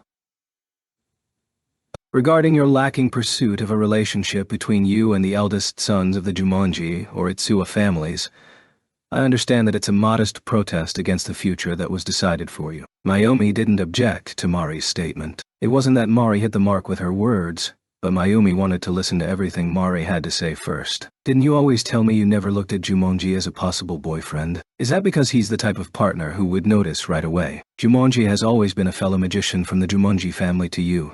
Not even a fellow student. That's why he sees you as Mayumi, the eldest daughter of the Sagusa family, not someone who came from an all-girls school. Mayumi listened to Mari's words without saying a word, nor showing a reaction. Her expression was reminiscent of a no mask. You're looking at him to see if he's suitable as a member of the 10 master clans, not if he's suitable as a partner. There's no way feelings of love would arise like that. Respect, maybe, but not love. Mari continued to speak, not paying attention to Mayumi's lack of response. But Tatsuya-kun is different, isn't he? You were first introduced as someone older than him, and gradually came to like him, and then found out he was from the 10 master clans. I would like to consider my usage of liked to mean affection towards the opposite sex, but I wouldn't go so far as to imply it. However, you at least like him. Am I wrong? You are not wrong. I don't think my liking of Tatsuya-kun is love, but everything else is as you said. Mayumi answered disinterestedly. Mari nodded. Incidentally, the person that you like is the person that they allowed to date the eldest daughter of the Sagusa family. This would be your first experience. That's right. Well then, what's your first step? No. Wait, that's not how this should be asked. Mayumi ... What? Do you just want to wait without doing anything? Or do you actually want to do something? I don't want to be passive, but what can I do? I want to tell you. Find the answer yourself. But yeah, well, here's an idea. You have the chance to confirm how you really feel about Tatsuya-kun. Mayumi said, I know. Then she stopped. What do you mean by that? If you have feelings for Tatsuya-kun, you can align your interests with your father's. You can act like you are being used by your father, but in reality, it'd be you who's actually using him. Using that sly dog, you say? That's tempting. Mayumi stopped short of hinting at an evil smile without realizing it, but that would involve a lot of work. You'll know that once you actually try dating him, now won't you? Date someone I don't like. Rather, someone I'm not sure I like or not. Realizing they had almost gone full circle with the denial, Mayumi surrendered and spoke her thoughts. That wouldn't be too weird, would it? Isn't that a common saying? Let's start by being friends. Or something along those lines. That's not what you'd say to someone you don't really know. We're bound to start out as friends with our current relationship. And just what do I do when that fails? Say I dated him, and we went straight to being engaged. I can't back off with just turns out being lovers won't work out after going through all of that. So that's how it is. Of course. I see. Well then, it seems your only choice is to date Tatsuya-kun without his sister finding out. How did you even reach that conclusion? Didn't you want to confirm it for yourself? How you feel about Tatsuya-kun? I told you that wasn't the case. Well then, why are you discussing this with me? Mayumi's expression froze. Haven't you always come to me when you're troubled? Even though it may be your first time dating someone who's already engaged, isn't being unable to solve this on your own the problem? If you think hard enough, shouldn't you have just declined the proposal? Since he's already engaged, the situation is borderline impossible as it stands. I did decline, but that sly dog would keep bringing it up again and again. Your father probably has seen through that, you know. The fact you don't really object to it. Mayumi, at this rate you'd just end up going with the flow. Indecisive until the end. Even if you say that. Mayumi was stumped. She might break down if she went any further than this. Mari pretentiously turned her eyes to the multifunctional military watch wrapped around her left wrist. Our time's up. Mayumi, you should properly think it over. Yeah. Thank you, Mari. Mari stood up while Mayumi also nonchalantly left her seat. Tatsuya, who had just arrived at home, saw he had mail, which was unusual and forced a frown out of him. It wasn't an email, but rather a discreet communication using the message board for first high students and alumni. The sender was Mari. Tatsuya thought that she might have sent it to the wrong person, but he couldn't check that without opening the letter. He also thought of opening it using a trick to prevent the read receipt, but it would lead to a more cumbersome after effect. He wouldn't mind if he didn't have to meet Mari afterwards, but that didn't seem to be the case. Even though he had a hunch this would lead to a meddlesome situation, he opened the message. The first thing he concluded was the message was, indeed, for him. The message started out as a simple seasonal greeting, asking about his recent condition and how he had been doing as of late. It was unexpectedly written in a polite manner. It was probably the result of her military education. The heart of the mail was very simple. It was merely a question of whether they could meet the following night. It would be a good idea to keep this a secret. Well, normally that would be the case, but now that he had a fiancée, he needed her permission to meet a girl alone. Without sending a reply, he knocked on the door leading to the room next to his. Watanabe-senpai said she wants to meet with Ani-sama. Tatsuya saw abundant suspicion in Miyuki's expression. If it was just a little flicker of doubt, he would write it off as an inevitability. But being distrusted to this extent was totally unexpected. I'm as surprised as you are about this sudden invitation. The last time I saw her was during the graduation ceremony. Tatsuya was nonchalantly playing the innocent. Then what is her intention with this? Miyuki didn't think that Tatsuya was cheating on her. It was actually Mari who she was doubting. Tatsuya, in Miyuki's perspective, is a very attractive man. Even though it was known that Mari has a boyfriend, Tatsuya would be a very desirable partner to have in an affair. Again, in Miyuki's perspective, it isn't a love affair. He wasn't only aware of what his sister was thinking, but he also frankly expressed that he saw through her. Miyuki's face quickly became red. While observing his innocent sister, Tatsuya feigned ignorance and continued speaking. Chiba Naotsugu-san is a good lover for Watanabe-senpai. She might have had a fight with him. Miyuki hid her embarrassment by stating her opinion with a disgruntled tone. If she just wanted to grumble, she would have called Saga-san-senpai. Right. Miyuki's easy-to-understand behavior made Tatsuya chuckle during their exchange. No, actually, it's the opposite. Taken by surprise, she put on a serious, albeit dazzling, expression. The opposite. So that means Segusa-senpai vented to Watanabe-senpai. Tatsuya put on a completely serious expression and nodded back to Miyuki's question. It isn't limited to just Watanabe-senpai. If a first-high alumni had something to discuss, considering what's happened recently, it would most likely be about the Yotsuba family matter. That's right. There are also people who give suggestions without considering the time or place. and merely say it for their own convenience. Miyuki's first thoughts went to that by reflex. But she also understood that there are some exceptions to this. Even if you think about it, I'm going to ignore the exceptions we can't do anything about. Miyuki's thoughts were plainly seen through again by Tatsuya. Miyuki's white skin became vermilion again. Without concerning himself with her looking at the floor, Tatsuya continued his reasoning. If I were to guess as to who will take action regarding the notification given by the Yotsuba family, the most likely culprits would be those from the 10 master clans. I assume that Segusa-senpai was dragged into a scheme conceived by the head of the Segusa family. Then the puzzled Segusa-senpai went to Watanabe-senpai for advice. Considering their relationship, this invitation isn't a mystery at all. It can't be. Miyuki vigorously lifted up her face, which still had a tinge of red to it. Intense anxiety surfaced on her face. Why are you panicking like that? He couldn't understand why Miyuki got panicked. Because of that, Tatsuya paused his reasoning and asked why. Could it be that the Segusa family is scheming to make Onizama-senpai's fiancé? Miyuki's thought took Tatsuya by surprise. This would definitely warrant her concern. No matter how you look at it, isn't that progressing a little too quick? Of course, it wasn't an impossibility. But Tatsuya was of the mindset it wouldn't happen even if the chance was there. Mayumi's nature wasn't one that would be obediently married as a political piece. I wonder... Miyuki and Mayumi shared that trait.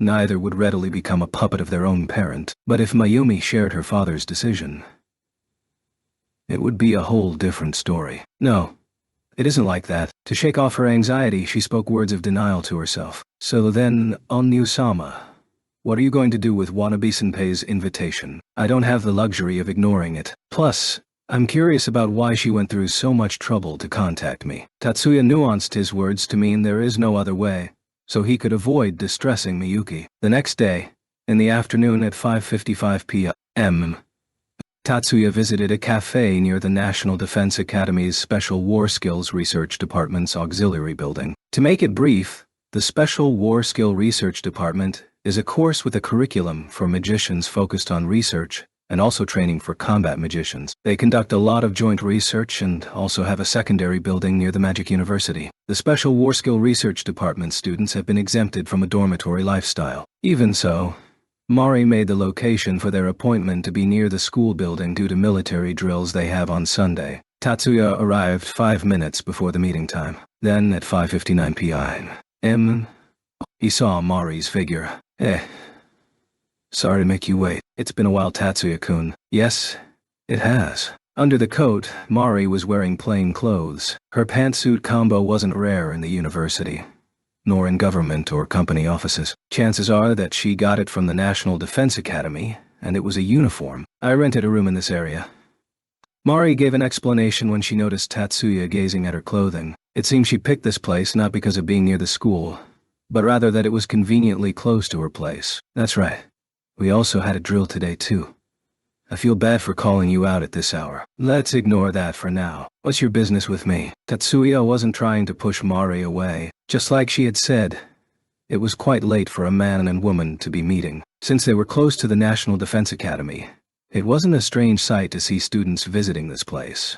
But to avoid misunderstandings, they decided to finish their matters quickly. That's right. We both have classes tomorrow, so let's save the idle chatter for next time. After stating her piece, she ordered a hot coffee from the terminal on top of the shop's desk. But I'd rather not leave with just having water. Please wait a little bit. Just as Mari said, she didn't say anything until her drink arrived. She was planning her words during the lull. By happenstance, the shop they were meeting at wasn't an old school shop. It didn't even take a minute from ordering for the completion ring to sound out. Mari came back from the counter and sat in front of Tatsuya, suddenly moving her face close to his. Tatsuya, what do you think about Mayumi? Without any preface, she whispered a question. I think she's a great magician. She has talent, and also experience. As for her life and stature, she can separate them well. I have a good impression of her because of that. In spite of that sudden question, Tatsuya answered it without any hesitation. You know, I hate that part of you. Mari glared at Tatsuya with an annoyed expression. She could tell that he knew what she was getting at,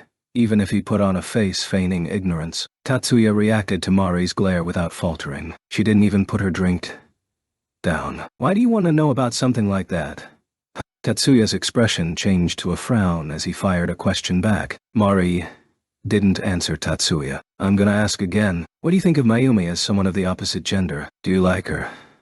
No. Do you dislike her? Please answer seriously. As someone of a different gender, it can't be explained in such black and white terms. Even so, I want to hear it. Tatsuya didn't have any obligation to answer Mari's question. With Tatsuya's current situation, answering would bring him more trouble than merit. I will say that I like her. But he still answered. Not because of the pressure the girl in front of him was putting out, but rather out of curiosity as to what would come next. As someone of the opposite sex, right? Yes. I see.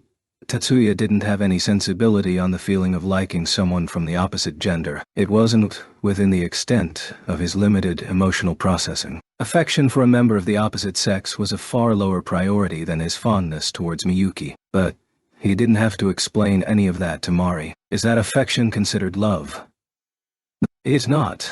If I must say it, these feelings are more like sexual desire. Tatsuya showed no embarrassment when delivering that line. Mari, on the other hand, was blushing. You have that kind of desire as well, huh? Mari is quite inexperienced on this topic, Tatsuya thought. Even though premarital sex was a taboo in this generation, her reaction was very innocent for someone who had been in a relationship for a long time. Of course, Tatsuya had the common sense to not sexually harass Mari with those words. Of course I have it. It's a primordial desire to preserve one's own lineage. That wasn't a lie, but Tatsuya didn't share the whole truth that his upper sexual limit was predetermined. It has no capability to rule over his actions or thoughts. Mia's mental interference magic ensured this. Because of that, Tatsuya's matter of sexual desire isn't about to entice him to make out. This had no need to be said either. Watanabe-senpai. ...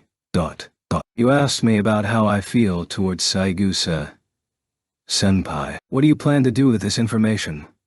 Mari hadn't recovered from the shock she originally got from Tatsuya. Having the main subject of their meeting suddenly brought up, she consoled herself to stop her flustering. Tatsuya-kun, would you want to try going out with Mayumi? By going out, you mean like that, right? Does senpai not know about Miyuki and I? Tatsuya's cold glare disheartened her, but she gathered her courage and continued. I know though that your little sister is actually your cousin, and you both are engaged to each other. So you should understand that Saigusa-senpai and I shouldn't be going out. Tatsuya's gaze became even more frigid. Cooling magic should be his little sister's domain, but Mari felt his look could freeze her to death. She was screaming internally at herself to stay awake. For some reason, she had started hallucinating that falling asleep could cause her to die from frostbite. Your engagement is being contested by the Ikiju family. Isn't that right? You are quite informed. Did you hear that from Saigusa-senpai? Well, the formal objection made by the Ikiju family shouldn't have reached her ears. The engagement between Tatsuya and Miyuki was legal, though, if the actual link between Tatsuya and Miyuki got leaked, they would be punished for forgery of official documents. The Ikiju family had already caused a scandal in the world of magic. With that in mind, this whole topic has been kept more or less private. Oh yeah. Also, Mayumi is in the same situation as well. Saying this the wrong way will cause misunderstandings. Mayumi is in the same boat as the Ikiju family's eldest son. They're both being ordered to fill the same role. The iciness in Tatsuya's glare vanished. It was replaced with a chill that made Mari shift uncomfortably in her seat. That is a shocking story. Tatsuya's remark was his evaluation of the Saigusa family's decision, but his heart was different. He shuddered in amazement at the revelation that Mayumi was made to be a fiancé candidate for Tatsuya. He was awed at Miyuki's intuition being so spot on. Even though she is still considered a young lady, a female's intuition is scary. That was the only thought in Tatsuya's mind. I think so too. Mari's casual remarks were welcomed by Tatsuya's sharp tongue. Do you really understand what will happen? What? The one who will be slandered by the public won't be me, but Saigusa-senpai. Mari's eye suddenly tinged with soft light. How kind of you. This amount of concern is normal. Tatsuya's gaze didn't relax. If Mayumi didn't have feelings for you, I would have dropped this a long time ago. I told her she didn't have to suffer from this.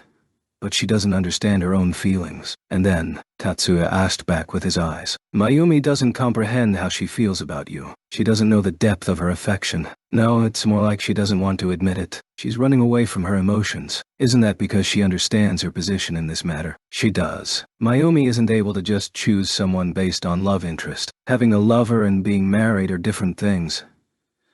So falling in love is pointless. That's how she feels about it. Are you sure you aren't overthinking this? There's certainly a tendency to prevent high-level magicians from being single. But it isn't to the point where you can't pick your marriage partner. How about you? Your little sister. This time Tatsuya stayed silent. Mari didn't pursue any further for information about those two. I want to make her experience love. It may be an unneeded and meddlesome thing to do, but after thinking about her situation, I don't want her to just throw in the towel. You're a guy, so you probably don't understand what I'm getting at. You're right, I don't. Okay. Well, at least just understand this. Mayumi has recognized that she has feelings for you. You might be the first and last love that she has. Mari's words were full of sincerity. She was only thinking about her friend's feelings. You're overthinking it again. But Tatsuya threw that sincerity aside with only those words. Tatsuya-kun. I don't know her as well as you do, but Sagusa-senpai doesn't seem like she'd be that weak. Mari's enraged tongue was stopped by Tatsuya's objection. Give up on this matter. Abandon it. She won't be seen as an obedient child if she pursues this road. Even if I don't return her feelings, she would eventually find someone. Right. Tatsuya stood up, looking down at Mari, who was at a loss for words. And above all else, it's impossible because I am Miyuki's fiancé. The payment for Mari's drink had already been taken, and like that, Tatsuya left the shop. Chapter 4. Raymond S. Clark. He's currently a high school sophomore located in USNA Berkeley, California. He had been one of Shizuku's classmates during her foreign exchange student program. The high school he attends differs from a Japanese magic high school in that it isn't a facility that specializes in magic training. In this school, magic studies and magic practice are optional subjects. However, even the USNA can't escape from the cruel lack of teachers related to magical courses. Since the number of student applicants vastly outnumber the amount of teachers, each and every school comes up with its own entrance exam to select future students. Objectively speaking, Raymond's school had turned into a magic high school. That wasn't implying he was a poor magician. Among his peers, Raymond was at the top of his class. Still, it wasn't enough talent to enter the stars or something similar. His value and talent lay in another area. That's how they're called by the USNA's intelligence agency. In reality, they aren't so much an organization as they are a group of unaffiliated individuals with the same special ability. Livskalf is the hacking system concealed within the USNA's worldwide communication interceptor, Echelon III. Only 7 operators have access to it. That's the ability shared between the 7 sages, using Livskalf, which greatly surpasses Echelon III's legitimate operators, to gather information from anywhere in the world, earning them this title. Among the 7 operators of Livskalf, there was only one person who actually used the title. This person, on a whim, gave information to the USNA about an anti-government organization and introduced himself as one of the 7 sages. This was, of course, none other than Raymond. Today as well, Raymond was swimming in the sea of information brought to him by using Livskalf. He was a person who was zealous about acquiring knowledge. He also liked to investigate about specific things here and there, but amassing information without a specific topic was closer to being a hobby of his. For Raymond, Livskalf was the greatest of his toys. That being said, in order to actually use Livskalf, one has to define search parameters first. That is because the nature and the function of Livskalf is to answer questions. Rays of light became characters as the search conditions were being specified. The terminal of Livskalf was operated by the user's brainwaves and gestures in a VR, virtual reality, like environment made possible by the HMD, head-mounted display. The camera caught the movement of his fingertips. Rays of light were projected in the virtual environment. The operator inputs the search criteria with characters of light, determining the settings with the assistance of their brain waves. Right now, Raymond was using the broad scandal of the USNA Army terms for his research. A massive amount of information opened in the sky, being displayed in various windows. The window in the distance displayed only the titles of articles, while the window close by was displaying their contents. Another window was composed of diagrams with their accompanying text. Another contained images. And another was a video. If you directed your eyes on a window, it would come closer, while looking away would send it away. As far as the eye could see, there were innumerable windows in every direction. Speed reading and memorization were Raymond's forte. Tens of windows queued up as he progressively carved their contents into his head. However, he unexpectedly stopped this operation. A certain window's content attracted Raymond's attention. The contents of an old depot for small missiles went missing. It would be no surprise if this fact had made headlines. Sadly, it wasn't unusual to hear that old weapons that were planned to be scrapped had up and disappeared. The missiles that went missing were using C-20, cyclotrimethylene trinitramine, as the main explosive ingredient for an infantry-usable anti-aircraft missile. Even though it had been used quite a bit during the war that lasted until 2020, the progress on nanotechnologies allowing explosions to surpass the previous limits had forced these weapons into obsolescence. It's a well-tried warfare tool.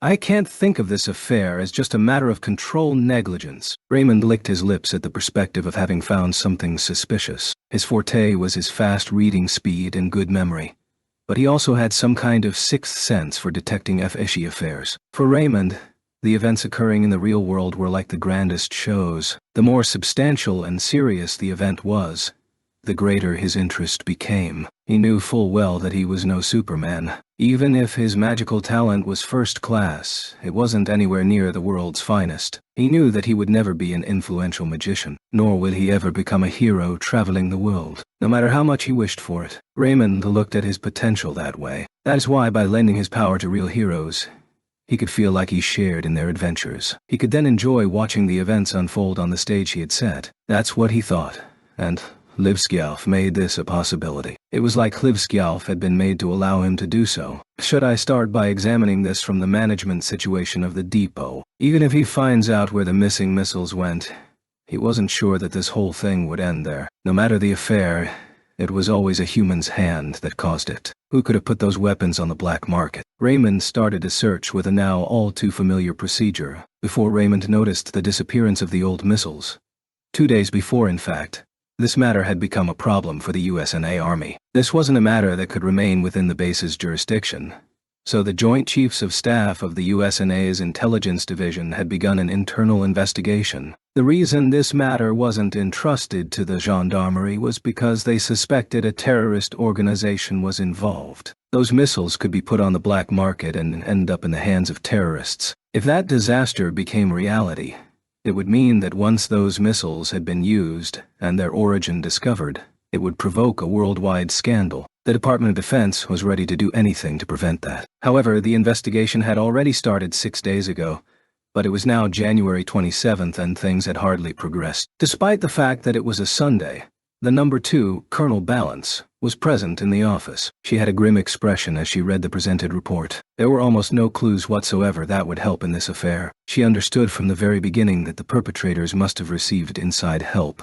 Boss. To begin with, it was practically impossible to steal weapons from the military, as old as those weapons were, without the cooperation from the inside. However, even if they somehow managed to bribe the captain of the unit charged with guarding the warehouse, there was no way they could have taken the weapons without leaving any trace whatsoever. The comings and goings of weapons are double, if not triple checked. In addition to an RFID tag, the warehouses are equipped with biometric sensors, and moreover, it is impossible to open or shut the accesses if you are alone, because the need for 2 people cannot be bypassed. They were investigating if there had been any anomalies in those systems, to no avail. Balance was reminded of a point that was particularly perturbing her. How did they notice that something went missing? The loss of the missiles was noticed by the people responsible for checking stocks. However, if this theft was performed by an organization capable of completely bypassing the security of the warehouse, why didn't they also falsify the stock records? These were obsolete weapons awaiting disposal. If they had modified the data to make it seem like they had been disposed of, no one would have noticed. It was as if someone had stolen them and allowed them to notice on purpose. Colonel Balance genuinely felt that this was the case. But then, who could have done that? And for what purpose? No, To begin with, who even has the capability to pull something like this off? The lack of information made it impossible to reach a conclusion. Knowing so, Balance was lost in unnecessary thoughts. Balance collected herself at the sound of her phone's ringtone, signaling a new email. It wasn't an ordinary email either. It was a communication using a code that only top-level members of the intelligence division knew about. With practiced machine-like movements of her hands, she transferred the contents of the email to an offline decoder as per procedure. It wouldn't be readable on a device available due to the masses to prevent sharing information in plain text. When she saw the deciphered message and spotted the name of the sender, Balance wore an amazed expression. The 7 Sages. Her eyes glistened as she read the contents. Forgetting to breathe as they pored over the contents, it took a few moments for her to compose herself after reading the email. Are these kinds of things even permitted? The secret information received from the 7 Sages stated that the President's assistant of the Deputy Chief of Staff took part in the matter. And even worse was the motive. If what was written here was true, then all of this was part of a much larger scale plan that vastly exceeded Balance's expectations. Balance stretched her hand towards the visiphone when her hand stopped. She was hesitating about who exactly she should call. No, to be more precise, she had no idea to whom she should share this information with, and if she can even trust anyone with this, Balance was at a loss. Angelina Sirius, High Commander in Direct Command of the USNA Army's Magician Force, STARS, was enjoying a rare shopping break. Of course, she currently wasn't walking around as the strategic-class magician Angie Sirius's but as the 17-year-old Lena. Instead of going to the nearest town Roswell, Sylvia Mercury First, nicknamed Sylvie, who was accompanying Lena, strongly recommended that they extend their travel to Albuquerque. Since their mission last year in Japan, these two have been spending quite a lot of time together. Despite their age difference, Sylvie treated Lena as if she was her younger sister. Lena's utter lack of what could be called a normal girl's common sense provoked a swirl of emotions inside of her, and she simply could not leave Lena alone. Today, like prior ones, was Sylvie playing dress-up using Lena as the doll. However, Lena was also enjoying herself. Even though her fashion sense was on the questionable side, she liked dressing up. To be fair, if the subject's tastes were fine, there wasn't much need to improve them. In this case, Lena didn't have someone to look pretty for in comparison to Miyuki, which led to a huge gap. But putting all of that aside, Lena was going back to the base's lodging house in a very good mood, carrying her spoils of war. You could say that those were very fulfilling holidays. Even though she didn't receive any mobilization orders as serious, a harsh session of training was waiting for her tomorrow. Today had been pretty refreshing. Lena was quite satisfied. However, her cheerful mood was immediately blown away by the mail she received on her room's terminal. An encrypted mail. It wasn't that unusual for her to receive an encrypted mail containing secret orders. However, that a mail using the special encryption code only known of the High Commander, the Chiefs of Staff and the Captains of the Stars, arriving directly on her room's terminal was a first. Could it be an emergency? In a mix of impatience and nervousness, Lena was waiting for the decoder to transcribe the contents of the mail. Shocked feelings surfaced in her expression as she started to read. The 7 Sages? The name of the sender was the 7 Sages. A joke was Lena's first reaction, but she dismissed that thought as quickly as it came. There is no way a mere hacker could access the Star's special encryption code. To begin with, the title of the 7 Sages wasn't known by those outside the direct control of the Joint Chiefs of Staff HQ. Lena hurriedly resumed her reading. A few events without seemingly any relation to her duties were recorded. The mastermind behind the parasite event. However, as she reached the end of the mail, information that was strongly connected to Lena started to appear. Lena had been sent to Japan due to the event that occurred on October 31st, 2095 AD. She had been sent to uncover the identity of the user of the strategic-class magic that ravaged the southern tip of the Korean peninsula. The Great Bomb. This was the NSA, given to material burst by the USNA. However, once the Star's members possessed by the parasites started to desert and flee to Japan, as a part of her High Commander's duties, she ordered their disposal. Lena was told that the parasite outbreak was the result of an accident. Due to that fact, it was supposed to end with the deaths of the affected people. However, if this source was to be trusted, Then the parasite affair had been purposely started, and the perpetrator was responsible for the comrades that Lena was forced to kill. The added despair from her assassination duty would also be the instigator's fault. This was definitely something that couldn't be forgiven. The mastermind of the parasites is going to try to perform acts of terrorism in Japan by using old missiles he stole. This can't be real. After she finished her reading of the mail, Lena found herself instinctively shouting about. This was information coming from a dubious source. There was no guarantee that it held any truth. A profiler working for the USA Army had analyzed the 7 sages and came to the conclusion that they most likely enjoyed the reactions provoked by their whimsical acts. Even if that mail truly came from the 7 sages, Lena couldn't shrug off the possibility that this was all part of an elaborate plan to play some kind of trick on her. Despite that, Lena believed this information. During the last stages of the parasite affair of last year, just like today, Lena had received information from someone using the name the 7 Sages. At that time, she didn't have any reason to believe the information given either. But even still, she had believed it was the truth. This time was the same. Her believing it had no basis. There was no real reason for her to believe it. However, if she ignored this information and something happened afterwards, she would deeply regret it. Being tricked, being manipulated, and becoming a laughingstock wouldn't compare to that. If the conspiracy recorded in the mail was the truth and became reality, then the USA would have a great debt towards Japan. Considering Japan's current state of tension, if USA-made weapons were used in terrorist acts, then it wouldn't be surprising if Japan accused them of instigating terrorism on their territory. If you think about the difference in power between the two countries, the possibility of a war happening was rather small. However, that is if we're only taking conventional war potential in account, and not something like the strategic class magic responsible for a scorched Halloween. If the range of that magic can extend even further than the Pacific Ocean, as another user of strategic class magic,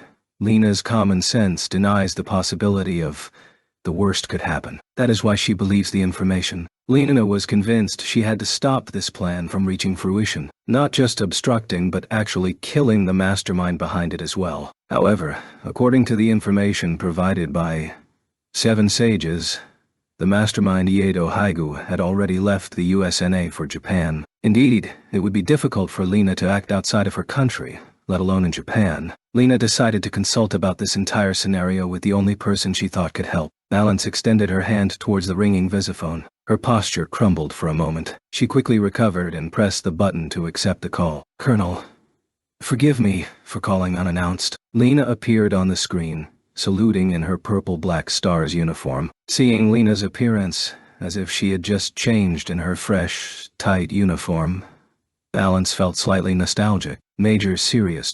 Weren't you on leave today?" Lena's expression betrayed her surprise. She struggled to understand why Balance was aware of her schedule despite the fact that she is not even under her direct command. From Balance's point of view, it was part of the course for her to know everything about the movements of a strategic class magician, one of the E-12 apostles, the strongest magician of the USA and High Commander of the Stars, Angie Sirius. "Don't pay attention to what I just said. So, do you have any business with me?" Sincerely apologizing for the idle talk, Balance inquired about the reason of her call. "Yes, being blunt, I require assistance from the Colonel about a report I received." Being urged on by Balance, Lena began exposing the matter. "Go on." "Understood.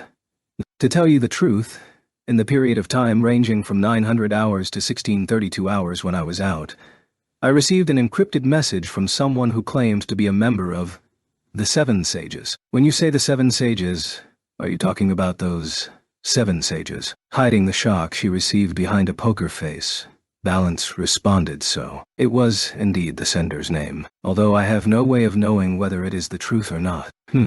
Balance nodded and urged Lena to continue through the camera. Assuming that the source of information is indeed the 7 Sages, the report stated that weapons stolen from our army are going to be used in a terrorist attack. The target would be Japan. "What kind of weapon?" "Infantry-carried anti-aircraft missiles." "Major, do you think such a case of theft actually occurred?" "I don't have a definite answer. However, there are indeed rumors about weapons awaiting disposal being stolen from us." Balance uttered a sigh. If someone like Lena, who was pretty much isolated from the regular military troops, If the information leaked so far that even a sheltered official such as her was aware of this matter, then that means it wasn't just the staff in charge of the Uppen's surveillance whose discipline was lacking. Colonel.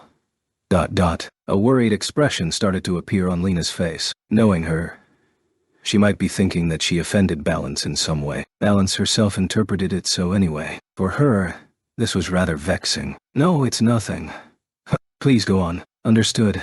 Even though there was no mention of a specific target, there were references concerning a mastermind. The name was Jiedo Haigu. He became a political refugee following Dahan's ruin. His Chinese name is Gui. His estimated age would be between 60 and 90 years old. Black eyes and white hair. It appears that despite his Eastern Asian lineage, he possesses dark skin. There was a special note mentioning that he might be a survivor of the Kunlunfang Institute. The Kunlunfang Institute. Isn't that the magic research laboratory of Dahan that was exterminated by the Yotsuba? I think that is indeed the case. They couldn't possibly be thinking of taking revenge on the Yotsuba by using the missiles, could they? Balance thought. But she immediately dismissed that hypothesis as nonsensical. If the Yotsuba could be dealt with as simply as that, they wouldn't be feared as untouchable throughout the world. Furthermore, while Balance was lost in her thoughts, Lena continued her report. It appears that Jiedo Haigu was the mastermind behind the parasite affair. Balance had a look of understanding. I see. So, this was the main reason of your call. Even if her intention was discovered, Lena didn't cower. Colonel, even if the information about Jiedo Haigu's relation to the parasite affair is the truth, I would like to know his degree of involvement. The deserters might have had no relation to the parasite outbreak, and could have been mere pawns. However, if this Jiedo Haigu has even the slightest link to this affair, I cannot overlook it. If I'm paying back with my very own hands, I won't be able to get over it. Major Sirius, are you telling me you want to go to Japan once more? Affirmative, Colonel. Balance frowned as if taken by a sudden headache. Allowing Lena to leave the country was a difficult matter. Even under the best circumstances, dispatching magicians to other countries should be done carefully. The degree of difficulty increases by several orders of magnitude if they were talking about the strategic class magician Siriuses. One of the strategic class magicians of the USNA, Roland Bart, had been placed in the British territory of Gibraltar, but even then, there was almost no record of him going out of that base, to the extent that he is purposely called back to the USNA during his vacations. Having sent Lena in Japan last year was an exception among exceptions. Lena herself probably understood all of this very well. That is why Balance also understood what this was about when Lena decided to call her. Moreover, Balance fully understood Lena's desire to take revenge on Haigu with her own hands. At this time, I cannot give you an answer. Major, you will have to give me some time. Lena couldn't hide her surprise in front of the camera. For her, who thought that she would be immediately rejected, Balance's response was going in a surprisingly good direction. Yes, I'm counting on you, Colonel. The call ended with Lena's appearance saluting on the screen. Meanwhile, Jiedo Haigu, or Gujie, was at sea. Even though up until a few days ago he had lived on the USNA's west coast, he didn't possess USNA citizenship. Gujie's homeland was Dahan, a country that had already disappeared. He used to belong to the Magician Development Institute of Kunlunfang. In the eventuality that Dahan would collapse, the USNA's government would grant him refugee status, and as such, his social status was currently that of a normal refugee. However, at the time Gujie arrived on the North American continent in 2054, the country's name was still the USA. Dahan's collapse occurred in February of the year 2064 AD. Nearly a single year after the destruction of the Kunlunfang Institute. After the collapse of Dahan, the destruction of the Kunlunfang Institute, Gujie didn't seek asylum from North America. He ran away from Dahan. The Kunlunfang Institute predated the division between the Great Asian Alliance and Dahan, and one could think of it as the main modern magics research laboratory of the old Eastern Asian region. However, that wasn't the entire truth. The Kunlunfang Institute had earned quite the renown as a laboratory developing modern magic. But that wasn't the only thing they had been working on. Both ancient magic and modern magic were being researched. However, just like the other countries, those two factions, so to speak, were at odds. Originally, the Ninth Institute in Japan was supposed to use the know-how of ancient magic to develop modern magic. That being said, it wasn't researching both ancient magic and modern magic simultaneously. In the end, the ancient magic users revolted, and the rebels also took over the Ninth Institute after the lockdown. Both groups turned into something similar to organizations, competing for leadership. Ancient magic and modern magic users argued about each and every policy for the research laboratories, including objectives, budgets, and human resources. Even in the Kunlun-Fang Institute, both ancient magic users and modern magic users fiercely competed for control. Despite the fact that the Kunlun-Fang Institute was the main laboratory of Dahan, the internal dispute continued. No, rather, it intensified, and this escalation would bring about a catastrophe before long. The modern magic side ended up winning the power struggle and banished the ancient magic users from the institute. This happened in the year 2054. It was at that time that Yuji, a San ancient magic user, fled to North America, along with his apprentice, Zhao Gongjin. That's why, under normal circumstances, Guji shouldn't have any grudge towards the Yotsuba nor Japan's magicians. The Yotsuba were the ones who crushed the modern magician sect, the ones who had taken over the Kunlun-Fang Institute. They should have been something similar to a "the enemy of my enemy is my ally" existence to Guji. However, after Daehan's collapse, Guji decided that the Yotsuba and the Japanese magic community were targets for revenge. Exactly what kind of mental thought process led him to that conclusion? No one really knew. Was it patriotism? Did he feel like his own revenge of Dahan had been taken away from him? Was an enemy simply needed to maintain his subordinates' cohesion? The only thing that was certain was that Guji constructed a criminal network made up of Dahan's deserters, that he exerts a powerful control over them, and that his only known objective so far is revenge. As for the person in question, nothing else is known. When he was still alive, Zhao Gongjin had apparently compared his obsession to that of a vengeful spirit. Due to the lack of apparent reason behind his acts, it was impossible to convince him to stop. Having lost his last apprentice, Zhao Gongjin, he decided take matters into his own hands. However, Guji's direct, immediate fighting potential was low. Even though he was also a user of ancient continental magic, the magic that he possessed wasn't suited for direct confrontation. If we're talking strictly about duels, Zhao Gongjin was his superior. This was something Gigi himself was willing to admit. Guji was proficient in techniques that used human organs or parts to create magic devices, like with the case of sorcery boosters. That is, to turn a human into a tool functioning similarly to a generator, and magic for controlling corpses. He was the practitioner of the side of magic that concentrated all of its vilest aspects.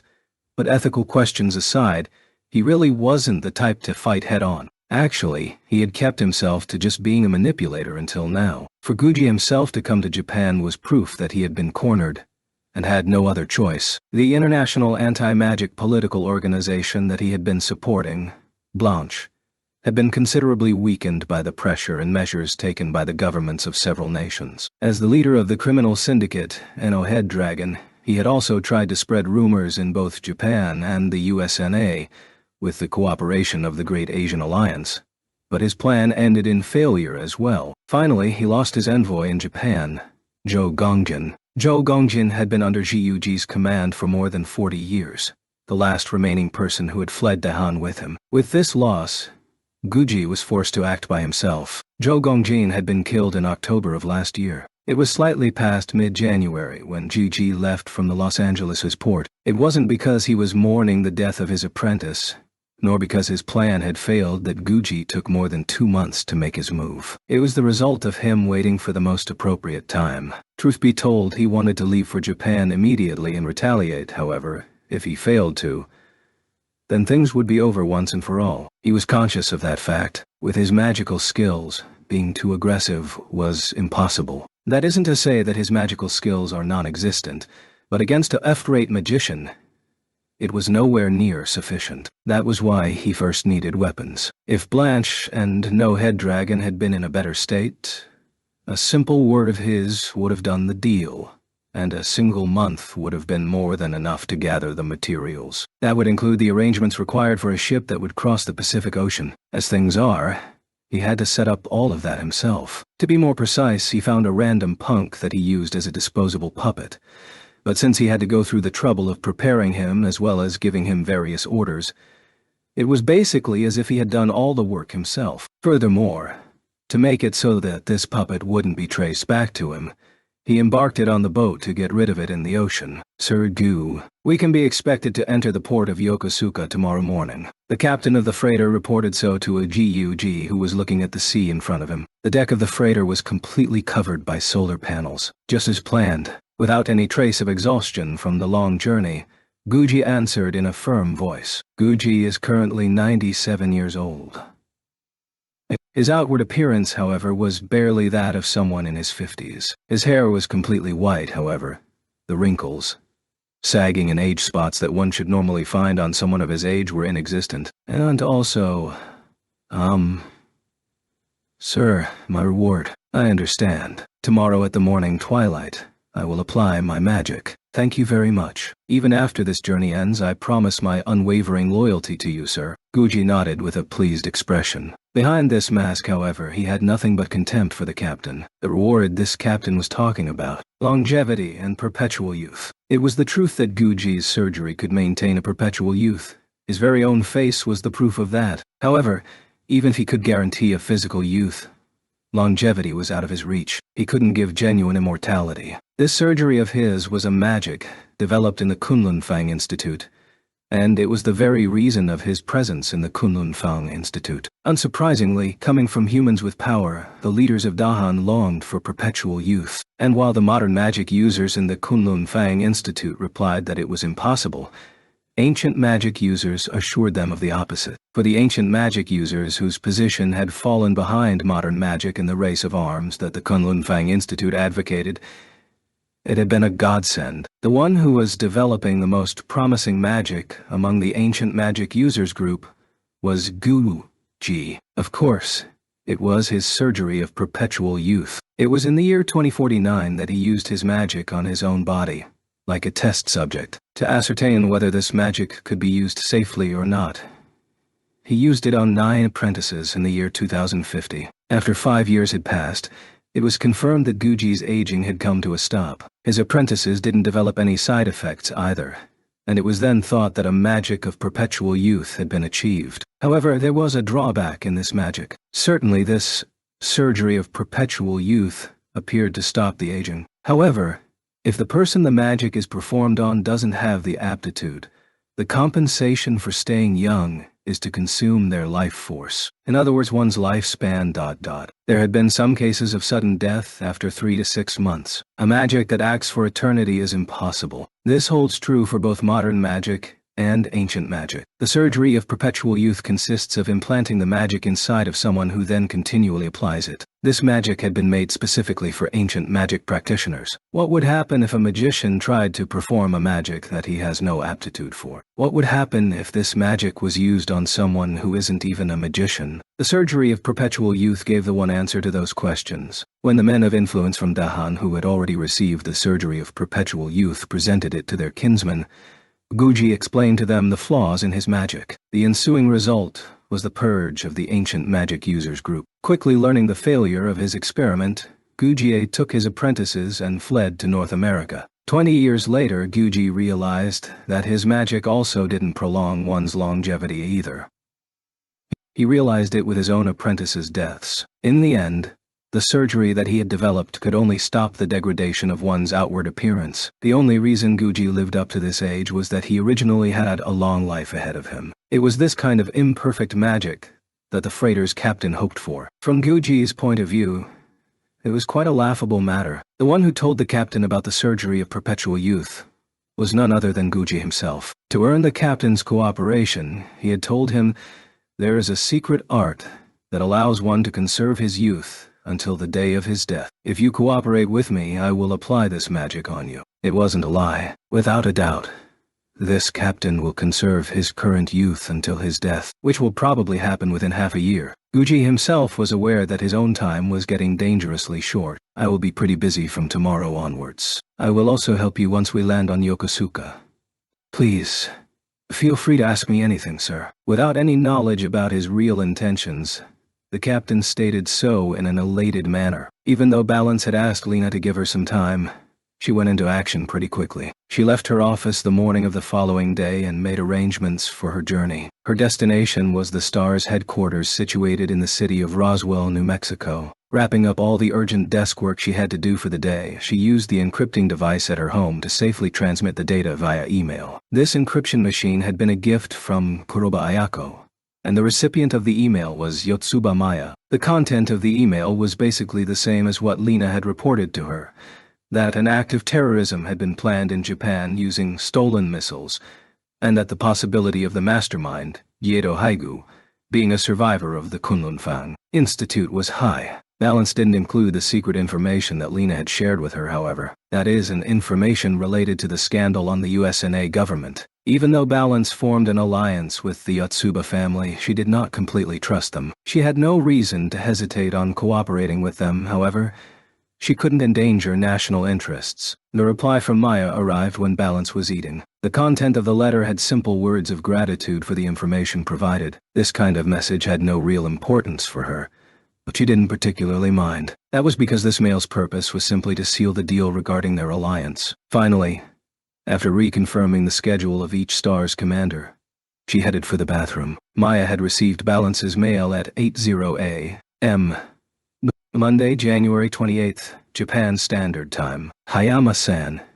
It appears that remnants of the Kunlun-Fang Institute are plotting an act of terrorism here in Japan. That is quite the important matter. Hayama's answer was rather neutral. Of course, he was aware of what Maya had gone through in the Kunlun-Fang Institute. Taking her feelings into account, it was perfectly natural for him to not return a proper answer at once, even if neither anger nor hatred could be felt from Maya's voice. An important matter. A mere stray dog who lost his home. However, it wasn't like Maya was completely emotionless. You could hear slight disdain in her voice. Mistress, if there really is a survivor from the Kunlun-Fang Institute, then that means he managed to escape from the previous head of the family. Hayama lightly reproved her. Maya's pride, to be more precise. We have no idea what sort of unusual talent he might possess. I strongly recommend we stay vigilant. I understand. Despite responding so, Maya's lips curved into a smile full of disdain. Still,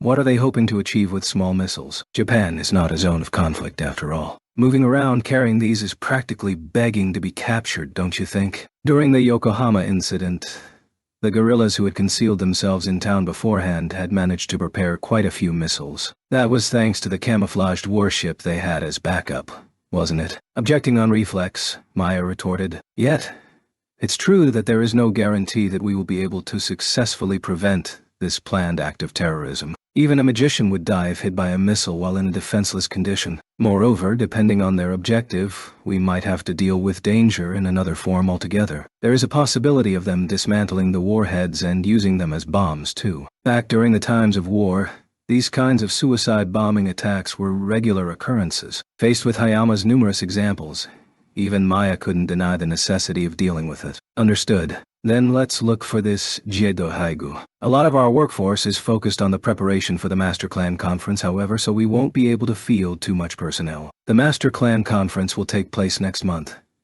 in the beginning of February in 2097. In particular, this period was the reunion of the 10 Master Clans, which happens once every 4 years. The conference will decide the members of the future 10 Master Clans for a duration of 4 years. There were 28 houses which had the qualifications to become a member of the 10 Master Clans, and everyone was in a hurry to perform the final tasks in order to have an advantage for the selection. The selection will be decided by internal voting, and since only 28 houses can participate, it will be nothing like large-scale elections or anything. However, it was necessary to make various arrangements as well as finding faults in other houses to have the best possible odds. Should we talk about this matter with the other houses? Maya pondered for a few moments before shaking her head from left to right at Hayama's suggestion of asking for the cooperation of the other clans. I would rather not be a subject of gossip. Let me think. All right. Spread the rumor that terrorists targeting magicians have infiltrated the country. With this, we should expect them to make the necessary moves. Could you work on this until lunch? Understood, mistress. They will be ready in 2 hours. Search and information manipulation. Giving his words this double meaning, Hayama politely bowed. 90 a.m. Japan Standard Time, January the 28th. Gyujie's freighter entered Yokosuka's port.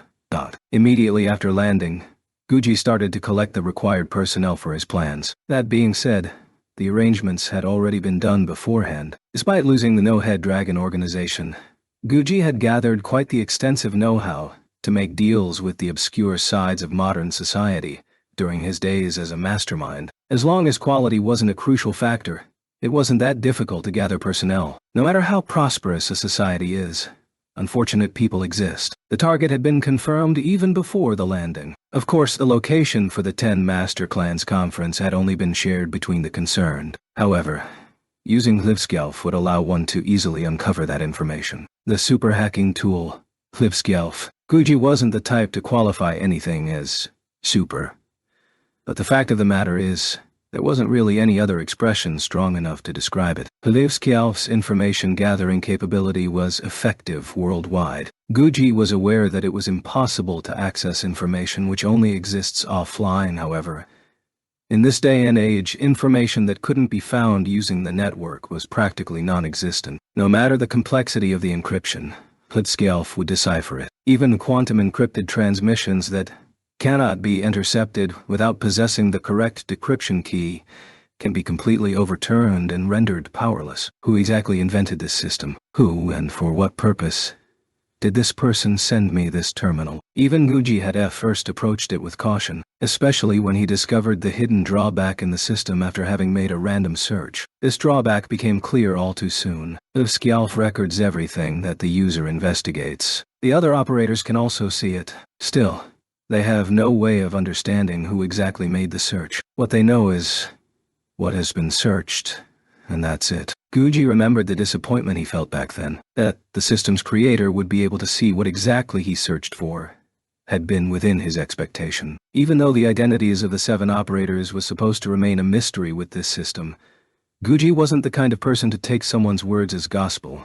At least, that's what he thought of himself. The administrator of this system, the person who most certainly sent this terminal to him, could probably understand who did what. If you were to acknowledge this fact and still wanted to use the terminal, then the fact that other operators could also search your history shouldn't matter that much. Guji didn't have any hesitation in using Livskjalf. Of course, he always had in mind the possibility that the system could be lying. He didn't use it for every piece of information he wanted, however. There have been plenty of times where he collected information without relying on it, for the reasons stated above. But still, Livskjalf was an extremely convenient tool. The problem he faced this time was that the 10 Master Clans might have predicted an attack if they had heard rumors of someone making investigations on the conference's location. Guji didn't underestimate the power of the 10 Master Clans. It was also possible that if a person among the 10 Master Clans also had access to Livskjalf, an ambush would be waiting for him. Of course, he was extremely careful as to what keywords he used during his search. And just because things went smoothly up until now didn't mean that this time would be the same. Taking this into consideration, he had prepared various plans in the eventuality of an ambush. Guji's purpose wasn't to assassinate the heads of the 10 Master Clans. Socially ending the Yotsuba family that destroyed the Kunlun Fang Institute was his goal. While seeing off his dolls who were heading towards the town of Hakone in freight vehicles, Guji sneered at the dark pleasure swelling from within himself. These dolls had been made from various poor citizens of Yokosuka. Even though Lena was slightly surprised at her training's interruption, she obeyed the orders and headed towards the base's control room. Her companion was the commanding officer of the Star's first unit, Benjamin Canopus. He was the person Lena was relying on the most. Star's number 2. Ben, what do you think this is all about? Canopus shook his head at Lena, whose voice betrayed a certain anxiety. Truth be told, I have no idea. However, nothing in particular has happened recently, so I doubt this is going to be a scolding or anything of the sort. It wasn't that rare for STARS members to break things during their training. Things like training equipment, vehicles, and even facilities. Considering the STARS were training for combat situations, a certain degree of destruction couldn't be helped, and this was even more valid when commander-class personnel were training. Lena had heard various complaints about the budget from the base's commander. I guess so. Canopus looked at Lena with a smile while she was mumbling to herself words of encouragement. He had a daughter who was only 2 years younger than Lena, and because of that, he'd sort of developed parental feelings for her. Without knowing that her subordinate was pointing such warm eyes towards her, Lena tightly clenched her fists and was psyching herself up. Lena was unaware that her childish, cutesy gesture was further prodding Canopus's feelings, somehow successfully managing to put her uneasiness in a corner of her heart. She straightened her posture and adopted, or at least she thought she had, a proper expression for someone of the military, then knocked on the door of the commander's room, with a voice signaling her to come in. The lock of the door disengaged. Opening the door for herself, Lena instinctively raised her voice at the unexpected person in the room. Colonel Balance. Right next to the commander of the base, who was behind his desk, was Colonel Balance sitting in a chair. "Major, what are you doing? Come in." Ordered by the irritated voice of the base's commander, Walker, who also had the rank of colonel, Lena moved in front of the desk in a hurry. Canopus followed Lena with a composed attitude. Major serious. Major Canopus, at ease. Walker talked to the two people who saluted in front of his desk. Yes. Lena and Canopus both adopted the resting pose simultaneously. Colonel Balance has something to tell to the two of you. Saying so, Walker stood up. Then, Colonel Balance. Balance stood up from her seat slightly after him. Colonel Walker.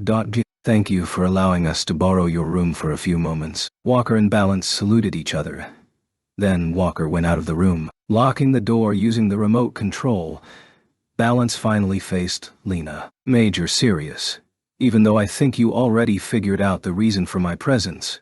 It's about yesterday's matter. Yes. As she said, Lena had guessed that this could be related to the request she had formulated yesterday. It is unfortunate, however, that the Major's request cannot be granted, and the answer was as Lena had expected. We cannot carelessly allow the High Commander of the Stars, a strategic class magician, to leave the country. Even though she had become accustomed to this reason, she still couldn't accept it deep in her heart. Despite the fact that she fulfilled her duty when she was sent to Japan last year, it didn't change the fact that she really wasn't fit for such a task. Thinking about it, dealing with a terrorist threat in a friendly nation that was allowed to exist due to her own army's blunder was in fact considered an obligation of Stars. At the very least, those were Lena's thoughts on the matter. Even more so considering the chances of the mastermind being a magician were exceptionally high. That is the official reason on the matter anyhow. However, Lena's displeasure at hearing this was about to skyrocket. The truth is, higher-ups are starting to wonder if the Major holds excess sympathy for Japan. Some are even fearing that the Major would consider exiling herself to Japan. In other words,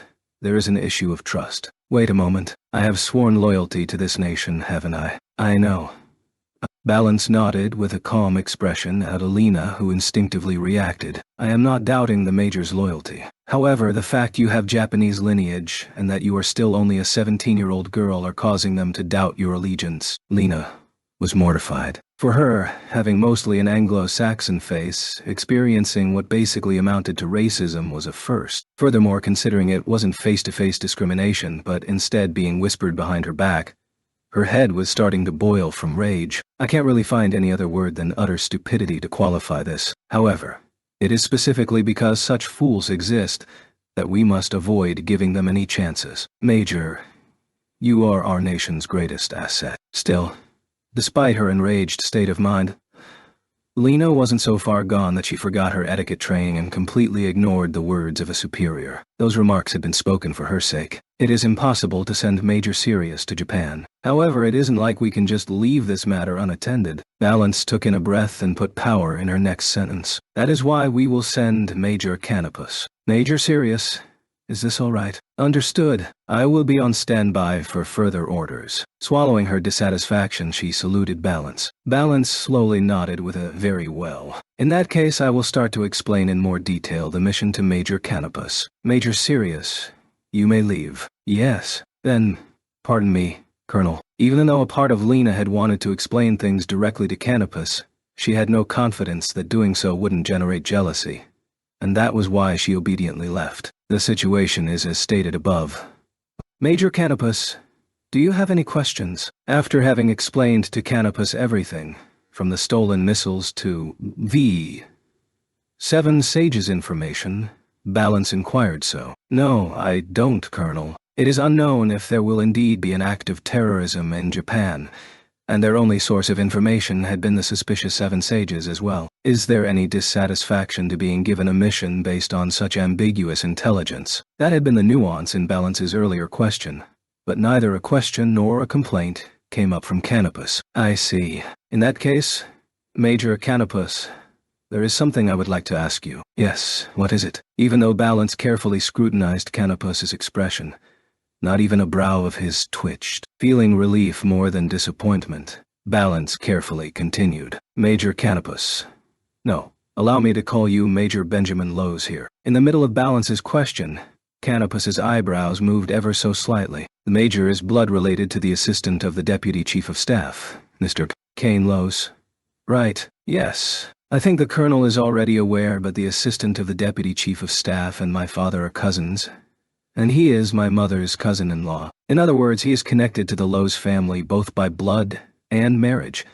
And with this kind of close relationship, it wouldn't be exaggerated to say he's part of the upper echelons of society. To tell you the truth, the information brought to us by the Seven Sages isn't limited to what I talked to you about earlier. I wish it was some kind of mistake, but seeing Balance hesitate, Canopus's expression moved a little. His expression had a faint, "It can't be" feeling to it. It would appear that both the acquisition of the missiles and the terrorists leaving the country with them has been accommodated by the assistant of the Deputy Chief of Staff, Mr. Lowes. Are you saying that the assistant of the Deputy Chief of Staff has been corrupted by the terrorists? To Canopus's question, Balance shook her head with a gloomy expression. If that was all there was to it, it wouldn't be so complicated. So that means there are other points of concern. Balance frowned before opening her mouth to answer. Truth be told, the possibility that he and the Deputy Chief of Staff decided to make use of Jido Haigu is higher than the corruption hypothesis. While Canopus couldn't hide his shock, Balance decided to ask him something seemingly unrelated to the matter at hand. Major. What do you think about the humanist ideology? A popular opinion was that humans have to live only using human abilities, or at least that is the doctrine that the anti-magician Catholic cults go by. Again, this was a mere excuse to agitate the anti-magician sentiment. However, Canopus's answer would be even more concise. Mass hysteria. Still, to effectively use this, it would require influence as well as extreme prudence, I think. As a magician yourself, don't you feel threatened by all of that? If it seemed like it was about to escalate, then I do think some measures should be thought of. We magicians have no reason to bow down to false charges after all. You seem to possess pretty radical opinions. Colonel, you're misunderstanding something. I only think that it would be dangerous for the citizens if society didn't allow them self-defense. Those calumnious would-be victims incite racism and discrimination, something that has a high risk of breaking down any country, ours included. So we shouldn't take it lightly. I understand your stance, but that is not the problem at hand. While saying this, Balance had an unpleasant expression. Lowes, the assistant of the Deputy Chief of Staff, has a different thought process, but appears to have arrived at the same conclusion as you. Even though Balance was peering into Canopus's expression, he kept a cool, if somewhat brazen, expression. However, this is the country of freedom. It is a necessity to guarantee freedom of speech. No matter how good the cause, we cannot suppress it. At the very least, politicians think so. I agree with this, Colonel. That is where the group Lowes belongs to decided to act. And they planned on giving the humanists a target other than them, another country, so that they can perform their act of terrorism in Japan, and feel satisfied enough to not do it here as well. Your sarcasm is unneeded, Major. This is something I don't agree with. Balance reproved with a sour look.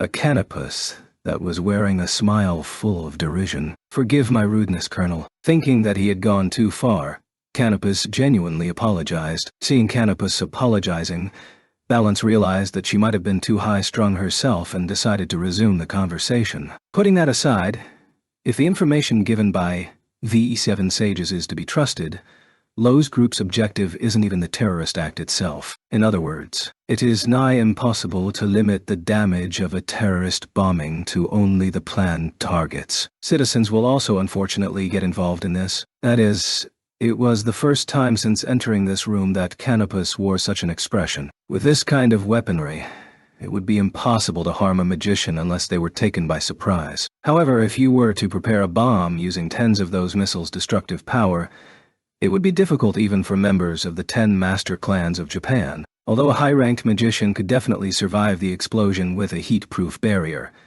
The civilians who happened to be in the area wouldn't have a chance. If the explosion came from all directions, then even protecting the innocent would be next to impossible. As a result, only the civilians would suffer casualties. This was the scenario envisioned by the 7 sages. And since magicians of Japan let innocent civilians die under their very eyes, the humanists would take them as their new target. Their energy would be concentrated on Japan.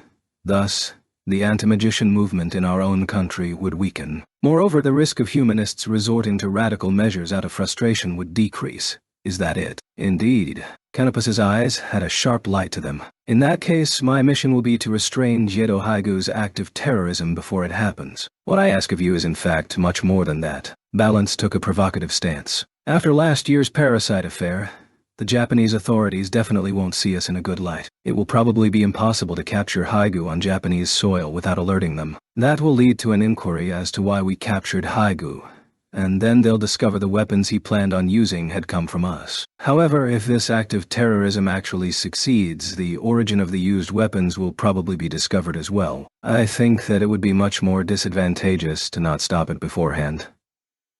The difference between losing weapons and having them purchased from a black market by a terrorist versus letting a terrorist steal our weapons is quite vast. So we're going to let innocent Japanese citizens be massacred.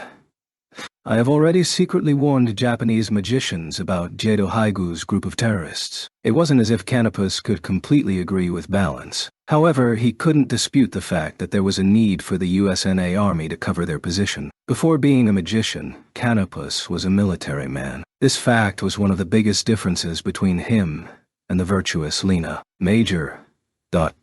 Your duty is not related to the execution of Jiedo Haigu's act of terrorism. Whether it is before it happens or afterwards, your mission is to assassinate him. His plans will probably still be realized even if he is killed. But you need not worry about that. According to the 7 sages, Haigu doesn't seem to be using aerial transports. If he is on the sea, you may use loud means to get the work done. Do not allow the Japanese to capture him. Understood. Faced with the image of a saluting Canopus accepting the duty bestowed upon him, Balance couldn't help but feel guilty. Forgive me, Major. Even though we understand this kind of dirty work isn't part of your duties, considering the possibility of our opponent being a peculiar magician is high, we need to meet him with an eminent magician of our own. Canopus stopped saluting and without putting on a tough act, shook his head. You need not worry yourself, Colonel. If anything, I would like to express my gratitude for choosing me. I do not want the High Commander. I don't want Lena to suffer the pain of assassination work, as much as I can help it. Saluting once again, Canopus left the commander's room. Canopus arrived at the Japan-USNA joint base of Yokosuka on January 29, 1800 hours, Japan Standard Time. Due to the frequent wars throughout the world over a 20-year period, most countries decided to call back all their troops to their respective territories. Thus, things like the U.S. forces' bases in Japan had disappeared. However, after the U.S. became the USNA, the alliance between them and Japan had continued but changed. Each country installed bases on their lands, bases that could be used freely by the other nation. The base of Yokosuka was one of those. That being said, those bases' activities were close to non-existent. Of course, the fact that the Star's first unit commander, Canopus, came to Japan remained a secret. Immediately after arriving, without even going out of the base, he went on a destroyer ship towards the sea. The warship that Canopus was on headed south, towards the Sagami Bay, and it passed by a small cruiser of 20 meters in the middle of the sea area between the Bozo Peninsula and Oshima. Canopus jumped from the destroyer to the small cruiser when the two were close enough. This boat had been camouflaged using optical magic which could reflect even infrared rays. Although a faint shadow would probably appear on stratospheric surveillance cameras, discerning its identity should be impossible. With this, Canopus could be smuggled into the country safely. This small cruiser was originally something that the USNA embassy possessed for leisure purposes, thus to use it for information gathering. Its power output and the hull's outer armor had been reinforced. Of course, cutting-edge sensors had been installed as well. Despite the fact that this cruiser didn't have many weapons, so long as Canopus was on it, this wouldn't be a problem at all. Canopus turned the cruiser towards Sagami Bay. The cruiser went south, following the Izu Peninsula, then at Cape Irizaki turned north towards the Suruga Bay. Due in part to the slow speed at which he sailed, it was already nearing midnight when he found the target ship. It was a small freighter which had its deck entirely covered with solar panels. When sailing, the arms on each of the sides of the hull would open up, like a tabiwo's wings, and the thin solar films would then increase the power generation. This auxiliary power source uses a photocatalytic hydrogen production model built into a regular fuel cell, and with nearly all the energy required coming from the sun, this type of freighter had become the main transport model in the latter half of the 21st century. This freighter had been mentioned along with the presumed date at which Yedo Haigu left the USNA. However,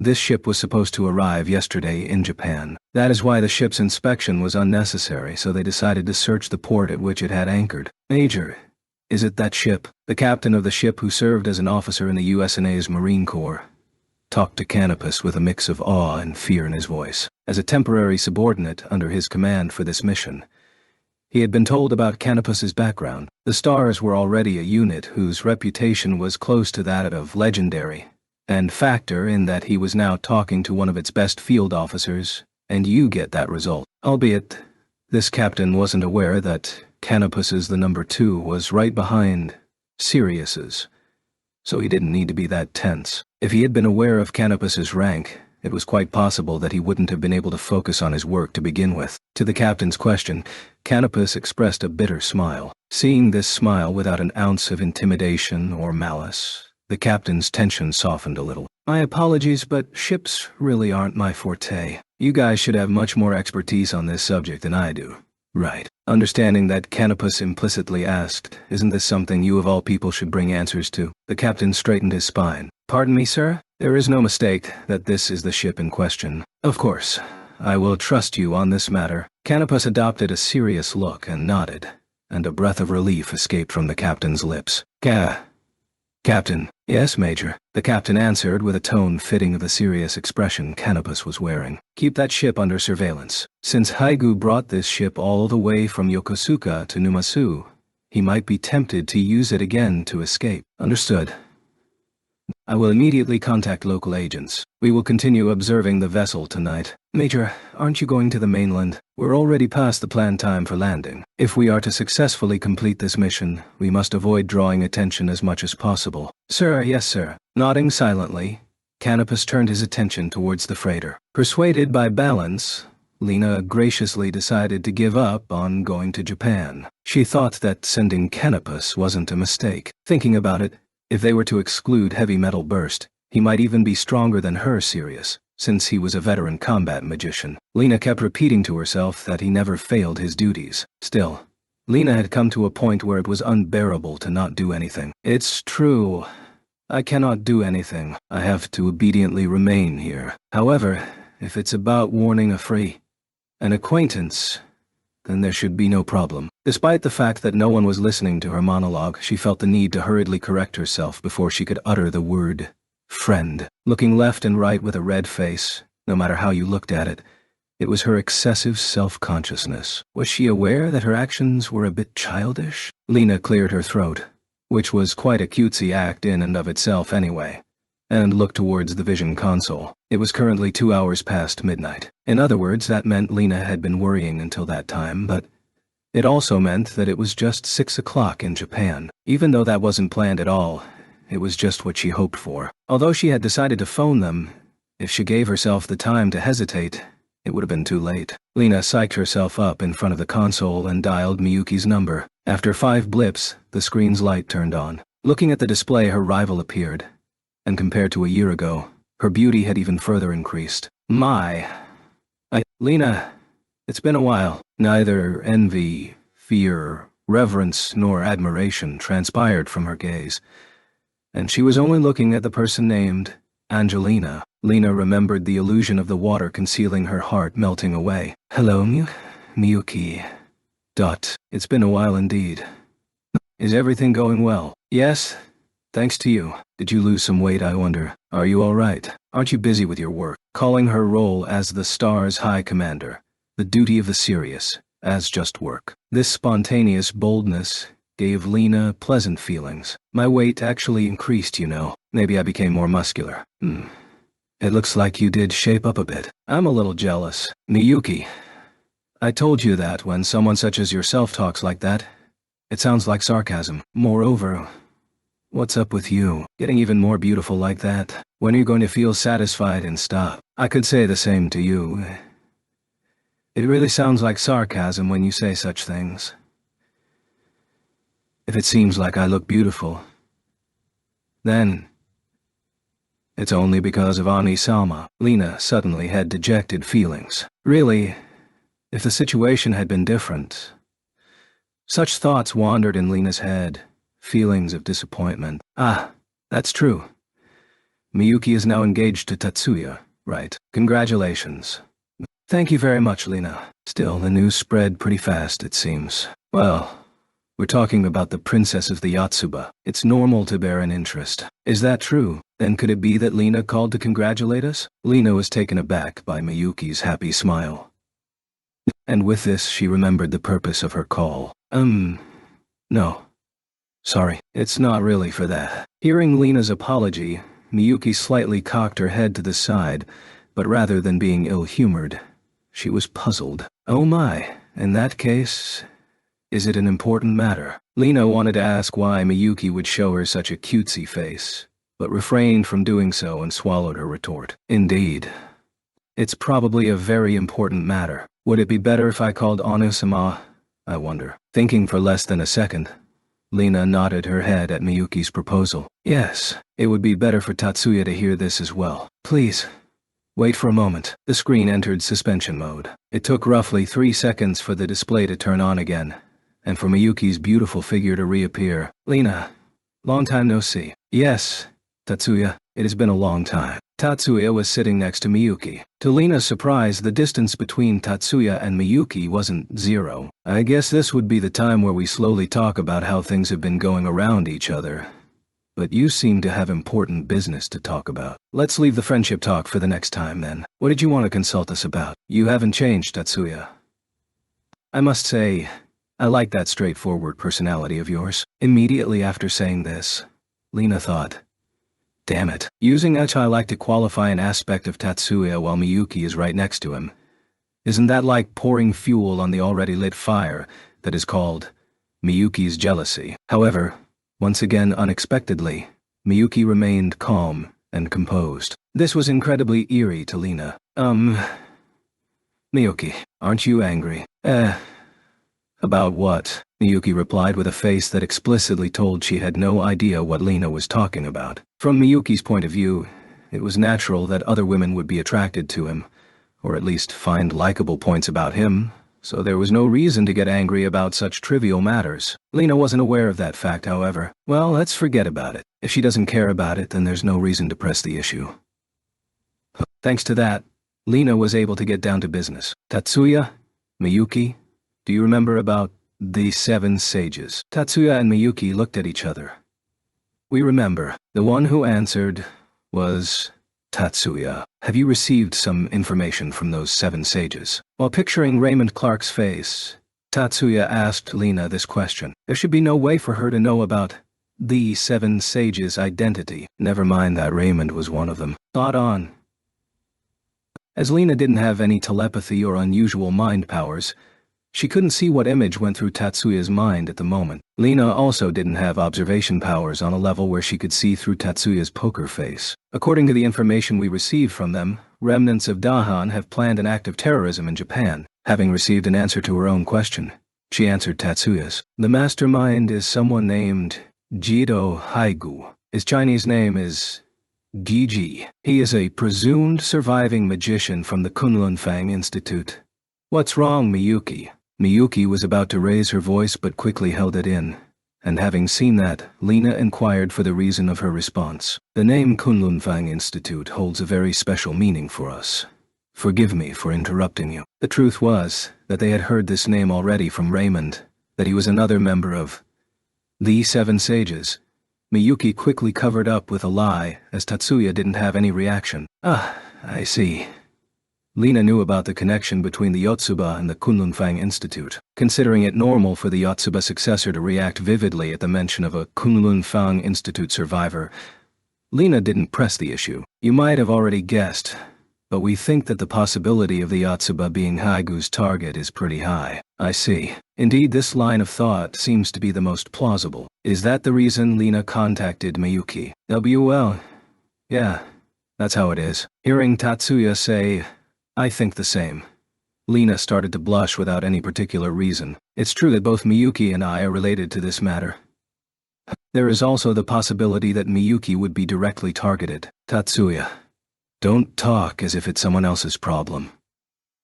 There is a possibility that you could become a target as well. To Alina, who stated so with an amazed voice, it would be convenient if I was their target, Tatsuya answered with a fearless expression. Well, I guess so. If they make you their target, I guess things would be wrapped up in short order. Hearing his answer, Lena instinctively consented. Even Lena didn't understand the extent of Tatsuya's true power, even though, at first, she had thought that he was a magician skilled in mental interference magic.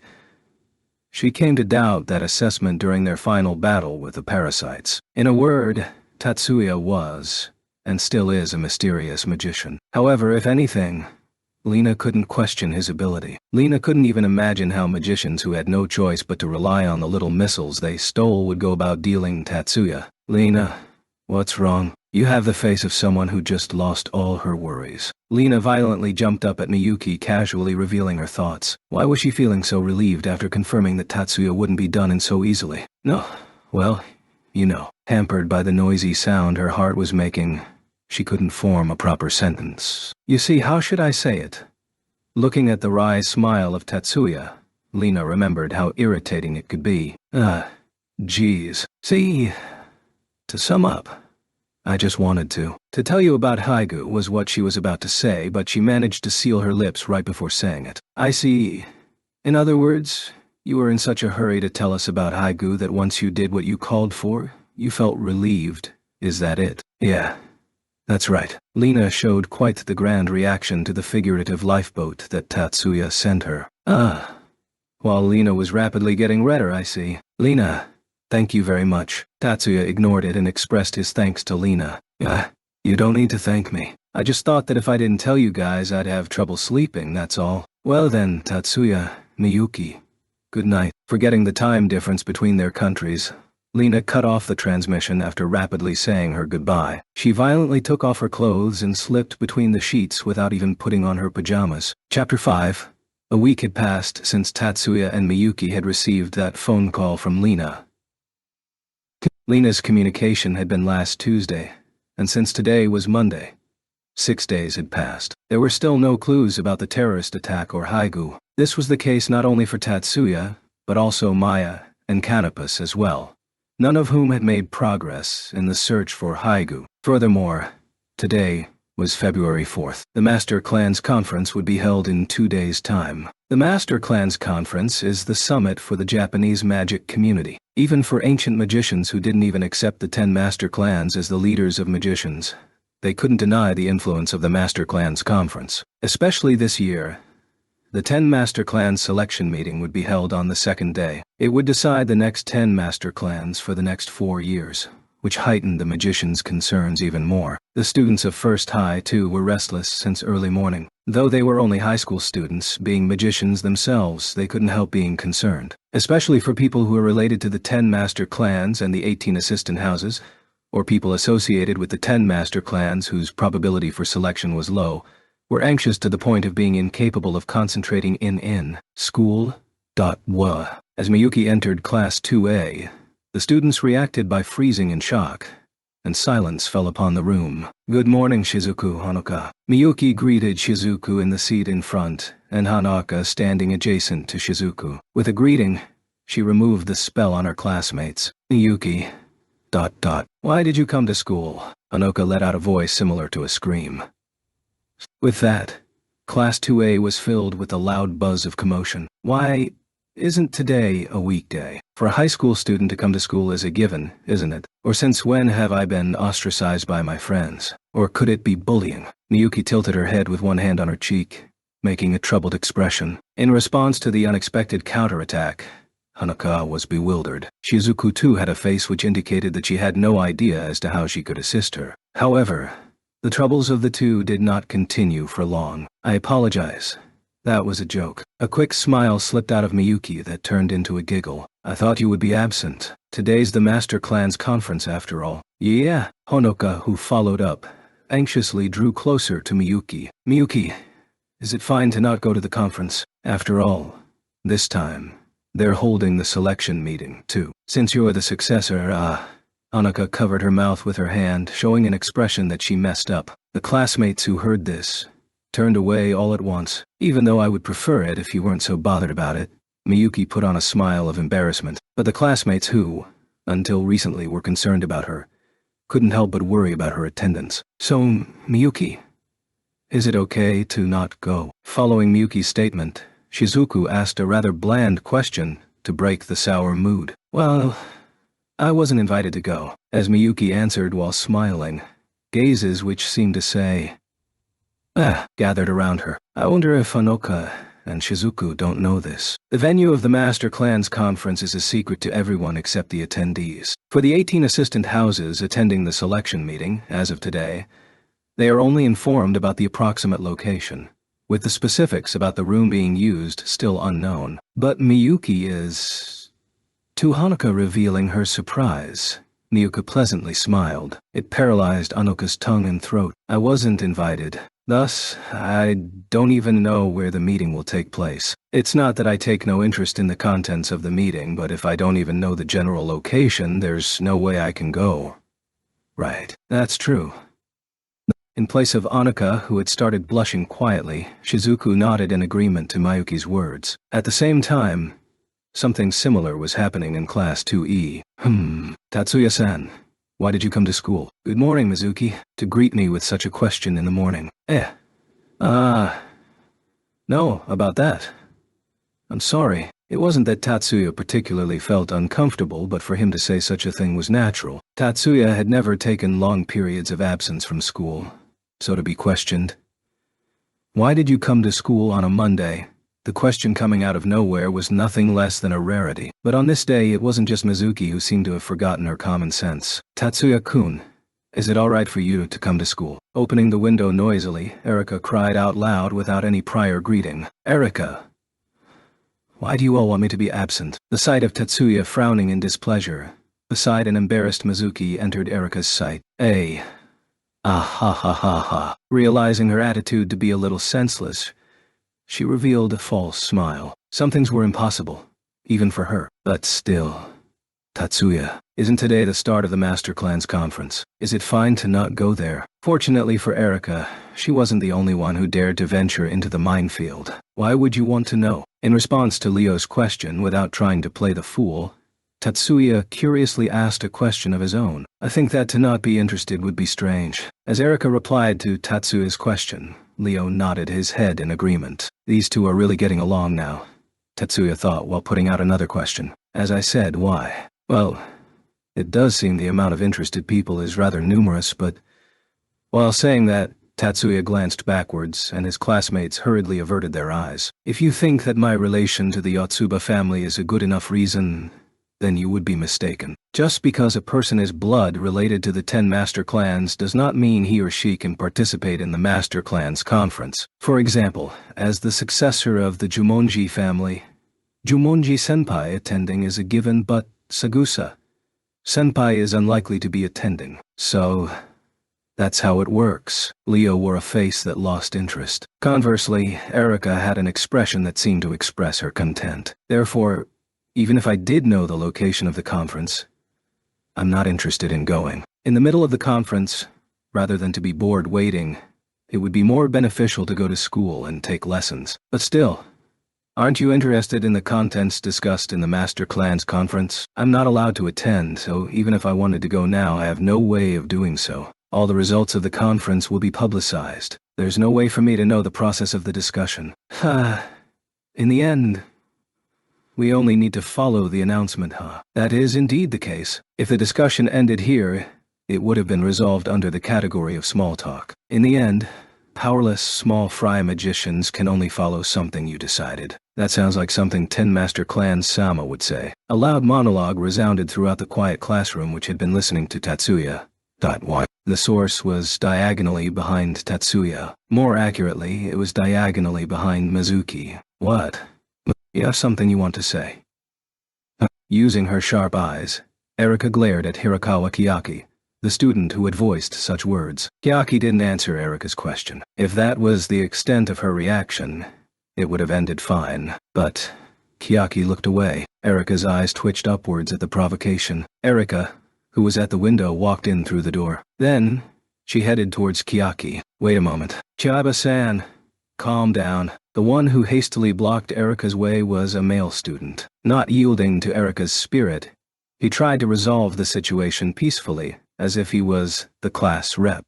The student in question was Tomitsuka, a man who fit the definition of a worrywart. Tomitsuka-kun, could you stand down? I have something to say to that girl. No, that will definitely end badly. Tomitsuka, who certainly understood what Erika meant by something to say, tried desperately to dissuade Erika, but, as if to ruin his efforts, Kiyaki stood up behind Tomitsuka. Isn't it true? What? Over the shoulder of Tomitsuka, the two girls glared at each other. Chiba-san. Lessons will be starting soon. Acting like a shield for Kiyaki, Tomitsuka still tried to arbitrate the issue. There's still 5 minutes, but was tragically shot down. So, Hirakawa-san, answer me. The intensity of Erika's gaze was such that it could even cause a grown man to shudder. Kiyaki's knees were currently trembling, but she still bravely replied, the fact he's related to the 10 master clans. Are you telling me I'm wrong? And, it may be true that Tatsuya-kun is related to the 10 master clans, so what? Even if someone's parents are from the 10 master clans, the children aren't necessarily involved as well. Sophistry. Chicanery. Being a member of the Yotsuba family behind our backs, he hid it and deceived us. Perhaps a young girl who was fortunately brought up in a normal household may not know, but children who do not take their parents' surnames is not a rare occurrence in the magician community. Kiyaki's tongue was tied and she was unable to reply due to the fact she knew Erika was telling the truth. That fact was common knowledge. Well, why? And, if you have something you want to say, just be out with it. Erika's contemptuous tone angered Chiaki. Rage broke any reason left in her. Chiba-san, why are you getting angry because of that guy? Do you like him or something? The classmates who had been spectating the argument frowned. This was because Kiyaki's reasoning was sorely lacking in dignity for a high school student. To put it crudely, whether someone likes someone or not, what does it matter? Aren't you being an idiot? Was what they felt. Are you an idiot? Erika spoke those thoughts aloud. Do I like Tatsuya-kun? I'm not so reckless. Hearing Erika's objection, the students of Class 2E tilted their necks in puzzlement. To be a love rival against Miyuki, I've seen the horrors it can bring. I'd rather not risk my life in such a dangerous scenario for love. If Miyuki had hurt her, the situation wouldn't have ended so simply. Even sympathizing with that statement would be dangerous. But, excluding Tatsuya, Kiyaki, and Tomitsuka, in short the spectating students of Class 2E, deeply nodded in agreement at Erika's words. To seriously argue against such a dolt I must look like quite the fool. Saying that, Erika briskly walked out. Tatsuya-kun, I'll be returning. See you next time. See you next time. Returning a wave to Tatsuya, she smiled and left Class 2E. The end result was that Kiyaki successfully drove off Erika, but Kiyaki was left standing and trembling in embarrassment. For high school students, the conference might seem like something casual, but for the participating adults, the Master Clan's conference is nothing less than a serious duel, which concerned their very lives. The venue was in Hakone, held in a rented conference room in a luxurious hotel. As the start of the meeting approached, the seats of the round table were filled. Casually dressed in a copper-brown sweater that wrapped his tall and sunburnt body was the cutthroat head of the Ikiju family, Ichiju Guki. Residing in Kanazawa, he had recently celebrated his 42nd birthday a few days ago. His occupation was being a seabed mining company president. With her hair tied up and donning an elegant kimono was the head of the Futatsugi family. Futatsugi, my daughter, residing in Ashiya, 55 years old. She was a major shareholder of a food industry company. Wearing a jacket on top of a polo shirt coupled with a rough look was the petite yet athletic middle-aged head of the Mitsuya family, Mitsuya General, residing in Atsugi, 53 years old. He, for lack of a nice way of putting it, was an international arms dealer. Enveloped in a wine-red formal one-piece was the beautiful head of the Yatsuba family, Yatsuba Maya. No matter how one looked at it, she looked to be only 30 years of age, but she is actually 47 years old. Neatly dressed, but also having a plain appearance, like an unrefined businessman, was the head of the Itsuwa family, Itsuwa Isami, residing in Uejima, 49 years old. He was the director and the owner of a shipping company. Short, yet straight, brown hair and wearing a pantsuit, the glamorous woman was the head of the Mutsuzuka family, Mutsuzuka Atsuko, residing in Sendai, 29 years old. She was the owner of a geothermal power plant excavation company. Somewhat old-fashioned and reminiscent of the elite businessmen of the 1980s to 1990s, was the head of the Segusa family, Segusa Koichi, residing in Tokyo, 48 years old. Wearing lightly colored spectacles even indoors was a characteristic trait of his. He is a venture capitalist. Wearing a three-piece suit without a tie and his hair gathered up, was the head of the Yatsushiro family, Yatsushiro Reizo, residing in Fukuoka, 31 years old. He was a lecturer at a university and a major shareholder of a multi-communication company. Dressed in an overseas brand three-piece, the white-haired gentleman was the head of the Kudo family, Kudo Makoto, residing in Ikoma, 64 years old. He was the shareholder, investor, and creditor of various military-industrial companies. The bald man in full formal Japanese attire, Ahari Hakama, was the head of the Jumonji family, Jumonji Kazuki, residing in Tokyo, 44 years old. He was the owner of a civil engineering and construction company that has a connection with the National Defense Force. These were the current 10 master clans and their respective heads. In addition, only Jumonji Kazuki was accompanied by his son, Katsuto. Once all the members were present, the door closed. The one who locked the door was the youngest of them all, Katsuto. Jumonji Dono, has your condition improved? The first to speak was the eldest, Kudo Makoto Dot. All families were equal within the 10 master clans. There was no hierarchy of any sort. Such a belief was obvious due to the usage of a round table in the hotel, but to carry out a meeting without a chairperson was unconducive. So among the family heads it had become an unwritten law that the eldest would have the role of facilitating the meeting. Makoto inquiring about Jumonji Kazuki's health condition was due to the fact that previously he had been absent from the Master Clan's conference, with Katsuto going in his place. For the other heads, it had been actually 3 years since their last meeting with Kazuki. In regards to that, I have an announcement to make to everyone. Hearing Makoto's words, Kazuki stood up. Speaking while seating was the standard in the Master Clan's conference, so his attitude seemed to give the feeling that it was an important announcement. This may be sudden, but I, Jumonji Kazuki, will use this meeting as a means of handing over the seat of head of the Jumonji family to my son Katsuto. With that in mind, I would like all of you present to bear witness. Exchanging glances with surrounding members, while staring at Kazuki, each head had varied responses, but not one of them freely chattered. That is quite a brash thing to say, Makoto said on behalf of all the other members present. I have been considering this for quite some time. Having reached adulthood, I believe Katsuto has also been thinking about it. Occupying the seat of the head and having no ability as a magician.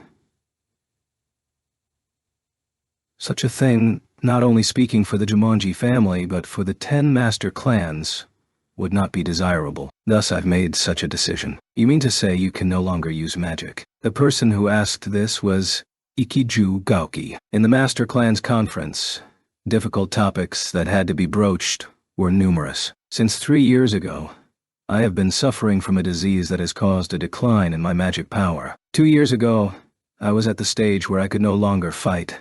As such, virtually left all the duties of being head to Katsuto. And then 3 months ago, I lost all use of my magical abilities. Kazuki's explosive message reverberated amongst everyone. A sickness that causes a decline in magic. This is the first time I heard of such a thing. I know this is impolite, but as a magician, this is a big problem. Do you have more information? Are there no cures? The person asking was Segusa Koichi. For him, when in the Master Clan's conference, Talking came first, and the debate second. Saigusa Dono.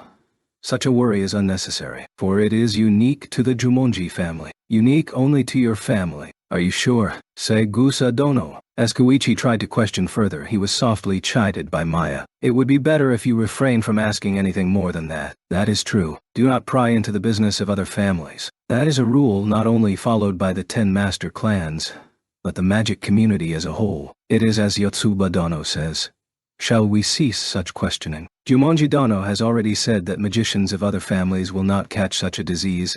Isn't that good enough? Futatsugi Mai followed up on Maya's opinion. After Kudo Makoto, as the next eldest, she held the role of being the arbitrator during the Master Clan's conference. Very well. I understand. Jumonji Dono, I apologize for my actions. Koichi withdrew quietly. Let alone Maya. He had no reason to be stubborn towards Mai. No. I don't really mind it. As Koichi replied as such, Kazuki faced Maya and Mai and showed gratitude with his eyes. Now then, everyone, are there any opinions about the Jumonji's succession? About Kazuki's question, even without our presence, I know it would be fine for the Jumonji's family matters to be settled internally, but I have no objections. I would happily bear witness to the succession of Katsudo Dono. I too have no objections. Rather, I think it's quite an honor. I would happily be a witness. As Maya raised her volume, Mutsuzuka Atsuko continued. Atsuko had an admiration for Maya. So often when disputes broke out, she would often take Maya's side. One of the Yotsuba branch families, the Shibata family's eldest son, Katsushige commuted to Sendai's 5th high school. Such a thing was partially due to the friendliness of Atsuko to Maya. I have no intention to protest against other families' succession matters. I wish Katsuto Dono the best of luck in his future role as the head. It's unfortunate for Kazuki Dono, but for putting forth so much effort for the Japanese magic community. Thank you for your hard work. Perhaps because of what happened earlier, Koichi actively showed his support. With both Maya and Koichi accepting Kazuki's proposal in concert, the remaining heads congratulated Katsudo and gave words of appreciation for Kazuki. Now, Katsuto Dono, as the new head of the Jumonji family, please sit in that seat. Lastly, Makoto prompted Katsuto, recognizing him as the head of the Jumonji family. Sent by Katsuto to this room, Kazuki left the room. Katsuto sat in the seat for the head of the Jumonji family. With that adjustment, the Master Clan's conference began. In Ishu Dono, the mountain recesses of the Hokuriku-sanen regions have seen no movement that might become a problem. There have been no signs observed that the new Soviet Union and the Great Asian Alliance are working on an intrusion. Prompted by Makoto, Gauki made a report on the observations of the activities of opposing governments. Mutsuzuka Dono, the Tohoku region has seen no irregularities. Futatsugi Dono, Hanshin is as usual. Should there be any eyesores, I will immediately set out to clean it up. Futatsugi Dono, be careful. Itsuwa Dono, no movements have been observed in the Shikoku region. Yatsushiro Dono. Much like the Hanshin region, the Kitakyushu region is as usual. Is that so? Keep a lookout and be careful. This report was in regards to the activities in the areas which each family was in charge of. The Hokkaido, Ogasawara, and Okinawa regions were under the jurisdiction of the magicians from the National Defense Forces. Even the 10 master clans could not raise a hand so easily. Other than those areas, the mountain areas of the Hokuriku-sanin region is under the Ikiju family. Tohoku, the Mutsuzuka family. Hanshin, Chegoku, the Futatsugi family. Shikoku, the Itsuwa family. The Kyushu area excluding Okinawa was under the Yatsushiro family, and Kyoto Narashigaki, the Kudu family. Furthermore, the Mitsuya family actively provided the know-how to the magicians of the defense forces and of the applications of the 3rd research laboratory, while cooperating with the other houses of the 3. The Saigusa family, as well as the Jumonji family, were in charge of the Kanto region, including Isu, while the Yotsuba family is in charge of Tokai, as well as the Gifu Nagano prefectures. Saigusa Dono. The Kanto region has had an increase in anti-magician activities. It's not at the level where interference is necessary, but I think sooner or later we will have to make a move. Also, there was some suspicious activity in Yokosuka. Perhaps they are planning sabotage. Does Jumonji Dono share the same thoughts? In regards to the anti-magician movement, the Jumonji family and I share the same opinion as Saigusa Dono. In regards to the saboteur, it is unfortunate, but we couldn't catch him. Regarding the so-called humanists, let's discuss this later. Then, Yotsuba Dono. ... While absent in Kanto, the humanists have begun encroaching upon Tokai. Now then, Saigusa Dono. Jumonji Dono, Yotsuba Dono, what is it? Addressed by Maya, Koichi answered with a smile. In that smile, elements other than sociability were slightly mixed in. The only time Koichi would show a fluctuation of any emotion was when the other member of the conversation was Maya. For Maya, she had never directed a gaze of concern towards Koichi. No matter what, she would always return a look that seemed to say whatever. There is suspicious activity in Aizu. We propose tighter surveillance. Now was no exception. Glancing coldly and uninterestedly at Koichi, the eye that seemed to ask, "Why are you looking at me?" then only gave a perfunctory reply. I understand. If you don't mind, could you explain a little as to what kind of activity it was? The one who said so in a dignified voice was Kitsudo. Though surrounded by seniors, he seemed to be indifferent to such a fact. I don't mind. Last week, a small cargo ship that arrived at the Yokosuka port via the North American route is currently anchored at the Numazu port. We were observing that cruiser owned by the USNA Embassy. As of now, the embassy's cruiser disappeared, but our surveillance of the cargo ship is still continued. Yotsuba Dono, do you know of the whereabouts of the cruiser? Koichi posed another question towards Maya. I don't know. And perhaps it is at sea. Though it seemed like Maya gave an irresponsible reply. Originally, it was supposed to be Koichi that was responsible for investigating. The Jumonji family is better suited for combat. So even though both were in charge of the Kanto-Izu region, the Saigusa family was in charge of the investigation work. Very well. Our family will investigate this issue. With the increase in anti-magician activity, if that cargo ship has humanist passengers, then the USNA authorities might chase it as well. Numazu is Yotsuba Dono's territory, but the issue is that ship entered the harbor of Yokosuka. Our family will continue to pursue this as well. Obviously understanding that, Koichi summarized the situation flawlessly. I look forward to working with you. Nodding, Maya did not further discuss the topic of Haigu's boat and Canopus's cruiser. As the regular reports concluded, the conference room's atmosphere changed. Kudu Dono ... Firstly, I have something I would like to ask about this location. The remark which heralded trouble was made by Koichi. Egaza Dono. Go ahead. With a sighing expression of patience, Makoto prompted Koichi to go ahead. Very well.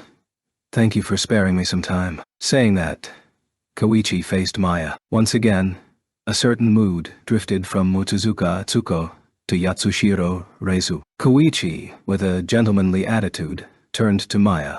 Something that could be said to be a familiar sight in the Master Clan's conference. Yotsuba Dono, congratulations on your decision about your successor. Thank you. Both Koichi and Maya had fake smiles plastered on their faces. Beneath the facade, Koichi had a provocative glimmer in his eye, while Maya returned a cold gaze. No matter how one looked at it, both seemed ready to fight. But regarding your son's engagement issue, I'm afraid I cannot agree to that. Why? If I remember correctly, personal issues like marriage have no necessity to seek approval from the Master Clan's conference. Am I wrong? Before any voices of approval could be interleaved, Maya rebutted Koichi. Indeed, if it was only a marriage, I wouldn't be saying this. But when the possibility of ruining potential talent exists, it's a different story. With the exception of Koichi and Maya, everyone's eyes focused on Ichiju Gauki. Gauki's mouth was twisted into a bent shape, with arms folded. His face seemed to voice his thoughts in such a place and time. How does consanguineous marriage impact a magician's quality? Such research has not made much progress, and thus is a topic yet to be concluded. Some researchers have claimed it is harmful, while some have claimed it beneficial. But, above the fact that the risk of genetic abnormalities is assumed, it is considered that it is better that marriages with blood relationships too close be avoided. Actually, among the numbers, the law tends to discourage even marriage among cousins. Kudu Makoto interlaced his fingers on the table, closing his eyes. From the side, He looked like he was deep in thought. It's just an inclination. It is not forbidden. There are real examples too. The one who refuted Koichi in a weary voice was not Maya. Just as Yatsushiro Dono said, even among the 28 houses, there are sanguineous couples. But in that case they have different mothers. Considering Yotsuba Dono's current case, it cannot be discussed on an equal basis. Even if they weren't cousins, you can go back to the grandparents and find the father is related by being cousins with the other's husband. Even when the blood relations are distant, the element of risk still exists in sanguineous marriage, doesn't it? This time it was Mutsuzuka Atsuko who refuted Koichi's claim. The risk is never zero. The only question is to what degree.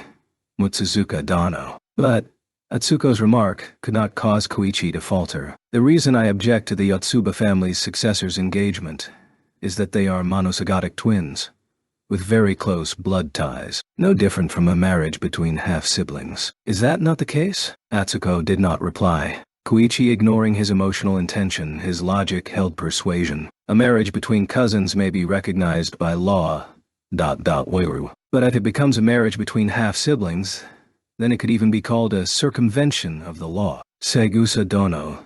That is going too far. Futatsugi Mai gently restrained the extreme phrase, circumvention of the law. But Mai didn't seem to show any intention to oppose Koichi's claim. Apologies. I've indeed gone too far. Please forgive me, Yotsuba Dono. Maya ignored Koichi's apology. So in the end, what do you want to say, Segusa Dono? Ignoring everything, she cut straight to the point to seek what Koichi's request was, stopping even Koichi's smooth tongue. Koichi's face in the direction between Itsuwa Isami and Mutsuzuka Atsuko, staring at Maya. What I seek is very simple. I believe the successor to the Yotsuba family, Shiba Miyuki Dono, and Shiba Tatsuya Dono's engagement should be cancelled. Maya returned Koichi's stare.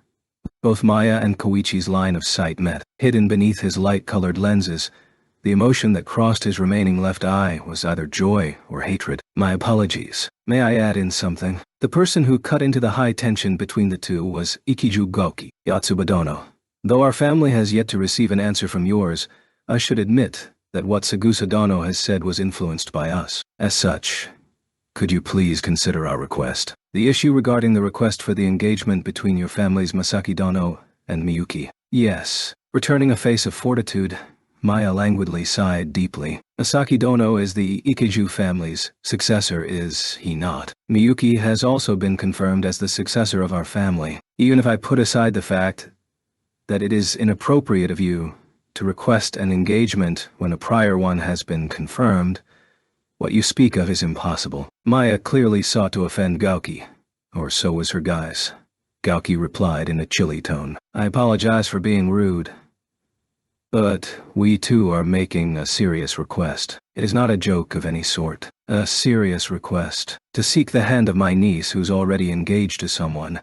What part of that is a serious request? My son genuinely hopes to tie the knot with Miyuki Dono. If you were to accept our proposal of marriage, then we intend to give Masaki to the Yotsuba family. The round table was astir. Carrying the title of Crimson Princes, Ichiju Masaki demonstrated a degree of power that's combat-worthy of that title even at the age of 13. Also during the 2095 Yokohama incident, even now as a 17-year-old youth, his reputation as a first-class combat magician is well known throughout the 10 master clans. For Gauki to say that it would be F-wine to let go of such an heir, no matter how one looked at it, the deal was very much favorable to the Yotsuba family. Since there was no amount of deception in Gauki's words, even Maya had to recognize the proposition. Is that so? But I still cannot accept your request. Although the discomfort disappeared from Maya's expression, her attitude did not turn cold. The reason? May I hear it? For Ichiju Dono, as a parent, to hope to fulfill your child's wishes, that is something I understand as well. But if Ikiju Dono has considered your child's feelings, then, as an aunt, I must also consider my niece's feelings, Miyuki Dono's feelings. Yes, my niece, Miyuki, likes my son Tatsuya. I believe that Tatsuya too cares for Miyuki. I wish to respect both their feelings. To Maya's words, Futatsugi Mai and Mutsuzuka Atsuko both deeply nodded. Such words, after all, resonated more easily with the female gender. Are Miyuki's feelings unmovable? Could you perhaps give Masaki a chance? A chance? Miyuki Dono likely does not know much about Masaki yet. Is that not the same for Masaki Dono?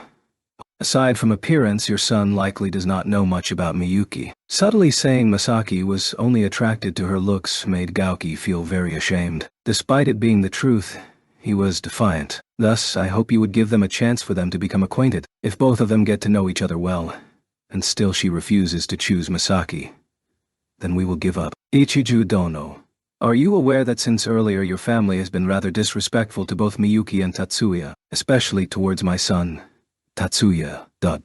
What Ichiju Dono is saying can only be interpreted as calling Tatsuya inferior as a man in comparison to Masaki Dono. Gauki was at a loss of words. He had no intention of saying so, but he may have spoken out as a doting parent. Towards Maya's harsh words, even Mai, whose role as the stopper, did not say anything to chide her. This was to say that the majority of the family heads felt that Gauki should be accountable for what he said. Then Koichi, who did not think so, once again dredged up his claims. However, if one were to shelve their romantic feelings and look at it objectively, I think an engagement between Masaki Dono and Miyuki Dono would be a good match. More than anything, it would avoid any harm that could come from a sanguineous marriage. Egusa Dono, are you saying that Miyuki Dono's feelings are not worthy of consideration?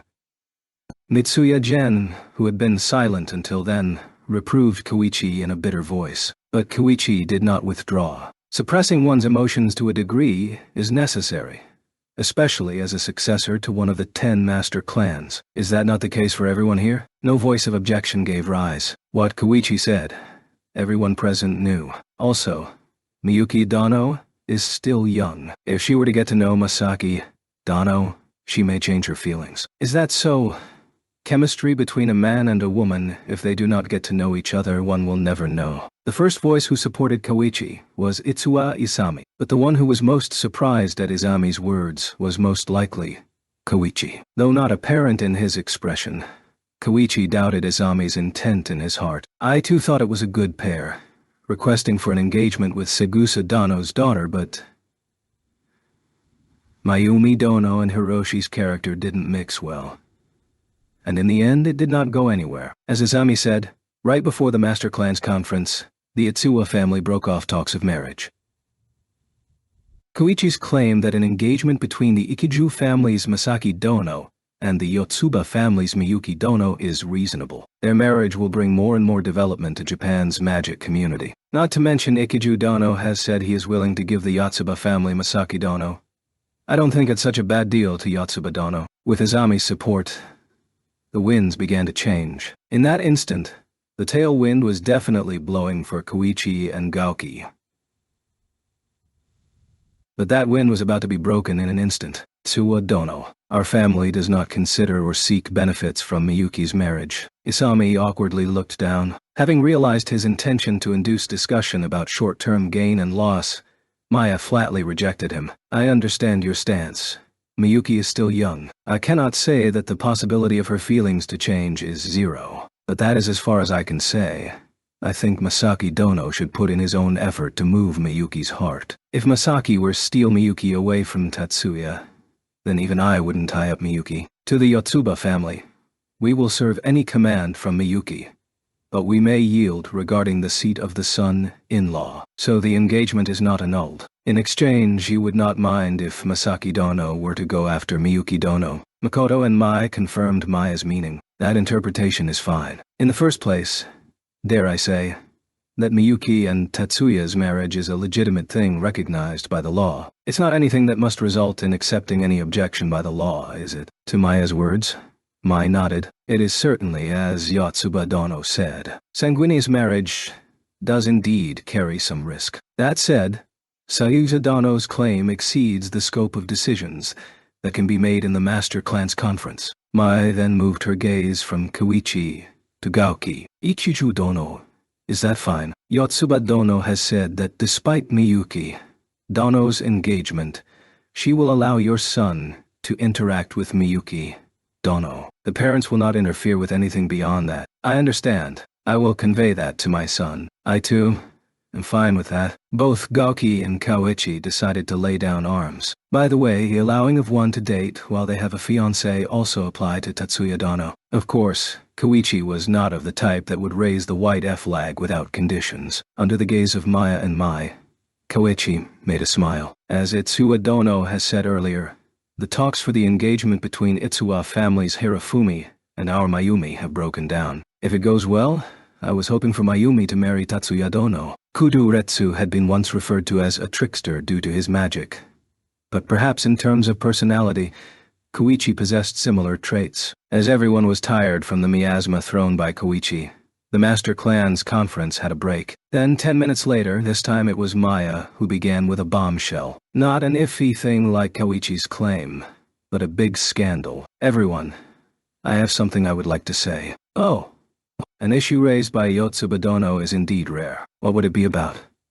Encouraged by Makoto, Maya smiled at Koichi. A shudder ran down the spines of the rest of the 10 Master Clan's heads. The extent of their antagonism was such that even Katsudo, who had yet to see it, felt the same. Maya slowly opened her glossy red lips. Has everyone heard of a man that goes by the name of Zhao Gongjin? The moment Maya said that, Makoto's body stiffened. Though Koichi did not show any reaction, but non-reaction was the same as saying that he indeed had knowledge about the subject. Zhao Gongjin? Yotsuba Dono, isn't that the famous Zhao Yu of Wu from the Romance of the Three Kingdoms? Maya shook her head while smiling in response to Mutsuzuka Atsuko and Yatsushiro Reizu's questions. Basing his headquarters in Yokohama's Chinatown, he's an ancient magician born on the continent. Taoists, I believe they were called. Correct. Kudo Dono. Ancient magicians from the continent are often called as such. Makoto used all his strength to suppress his body from trembling. Kudo Dono, what happened? You seem to have a bad complexion. No, it's nothing. Mutsuzuka Dono. After tilting her head at the suspicious attitude of Makoto, she turned back to Maya's direction. So about this Zhao Gongjin. Anti-Magic International Political Organization Blanche. Hong Kong-based international crime syndicate, No Head Dragon. The sabotage forces of the Great Asian Alliance that caused the Yokohama incident. And then the incident that took place in the heart of Tokyo. The vampire incident which took the world by storm. Parasites. He's the man who helped orchestrate all of this. The mastermind that brought chaos to our country. Or should I say, the mastermind designated to cause trouble in Japan. The conference room had a bustling atmosphere. It wasn't that there was an increase in chatter. There were barely 10 people in the room. It was not a topic one could freely discuss with those next to them. But even so, the shock that took away the calm and composed attitudes of the heads of the 10 Master Clans stemmed from Maya's short speech. Yotsuba Dono. Facing Maya, Reizu softly raised his hand. It seemed to be an unintentional habit from university. Just now you used the word designated in past tense, which is to say he has already been disposed of, or that he has fled the country, assisted by Ichiju Masaki Dono and Kudo Minoru Dono. Zhou Gongjin was killed by Tatsuya last October. Makoto expressed a feeling of surprise. He had heard the report from Masaki, but he didn't hear from Minoru. However, the change in his facial expression was not noticed by the other heads. This was because all eyes were concentrated on Maya. Excluding Koichi, Gauki, and Makoto, the heads were nodding in admiration. Minoru Dono, which is to say, Kudo Dono's youngest son. Makoto barely faked a smile while nodding to Reizu's question. The Ikiju family's Masaki Dono, the Yotsuba family's Tatsuya Dono, and the Kudo family's Minoru Dono. How reliable. Mitsuya Gen broadly complimented. That's right. It really brings me joy to hear the next generation is growing up so splendidly. I can believe that the future of Japan's magic community is secure. Futatsugi Mai accompanied. Both Jumonji Dono and I feel that, even though they will only be juniors in the next generation, they are indeed reliable. Mutsuzuka Atsuko's words invited laughter from the seniors. However, the peaceful atmosphere was shattered by Maya's next words. Sayusa Dono, were you in collusion with Zhou Gongjin? The round table returned to silence. Yotsuba Dono, does that claim have a legitimate basis? Itsuwa Isami squeezed out in a hoarse voice. Koichi remained silent. Sayusa Dono, you used your subordinate, Nakura Saburo, to establish contact with Zhou Gongjin, indirectly using Civil Rights Party's Congressman Kanda to instigate the anti-magician movement. Do you have any objections? Koichi slowly opened his mouth. Yotsuba dono, I too would like to hear the basis of this. Koichi and Maya coldly glared at each other. If I may speak. In that tense moment, it was the youngest, Katsuto, who spoke up. In spite of the gazes focused on him, Katsuto began his testimony in a calm tone. The fact that Sagusa Dano instigated the anti-magician movement is the truth. I heard it from Sagusa Dano himself. All the gazes on Katsuto shifted to Koichi. Sagusa Dano, do you have any excuses? Atsuko sharply cross-examined Koichi. Koichi had a smile that had a feeling of complacency and calmness. What Jumonji Dano said is true. What Yotsuba Dano said is somewhat true as well, just that the order is somewhat mistaken. The order? What do you mean? Gauki spat out. But Koichi's smile did not falter. My subordinate established contact with Zhao Gongjin only after the anti-magician movement was more stable after First High's stellar furnace experiment. Now that we're on this topic, that too is the achievement of Yotsuba family's Tatsuya Dano. That experiment was highly evaluated by Rosen's branch and radically changed the winds. What spectacular, son. So, what about it? Gauki irritatedly rebuked Koichi. Koichi did not delay the conversation any longer, or do anything that could irritate Gauki. When I established contact with Zhou Gongjin, it was to stop the mass media's attempts to target magicians as a whole. Of course, I had to give something in return. Something that would be disadvantageous to Japan's magic community. You're right. You joined hands with Zhou Gongjin after the instigation of the anti-magician movement. Maya frankly admitted Koichi's claim, but the fact that Zhou Gongjin caused so much harm to our country is an indisputable fact. To collaborate with someone like that is very inappropriate for someone from the 10 master clans. Everyone. Is that not the case? The reason Maya wasn't overly respectful with her words was due to this. Certainly. Ichiju Gauki expressed his consent briefly. It is as Yotsuba Dono said. Mutsuzuka Atsuko, unfortunately, it is as she said. Yatsushiro Reizo, Saigusa Dono. At the time, I too said that it would have been better for you to stop. Chumonji Katsuto. Saigusa Dono may have had his own ideas, but Itsuwa Isami, I cannot defend Saigusa Dono. Nitsuya again.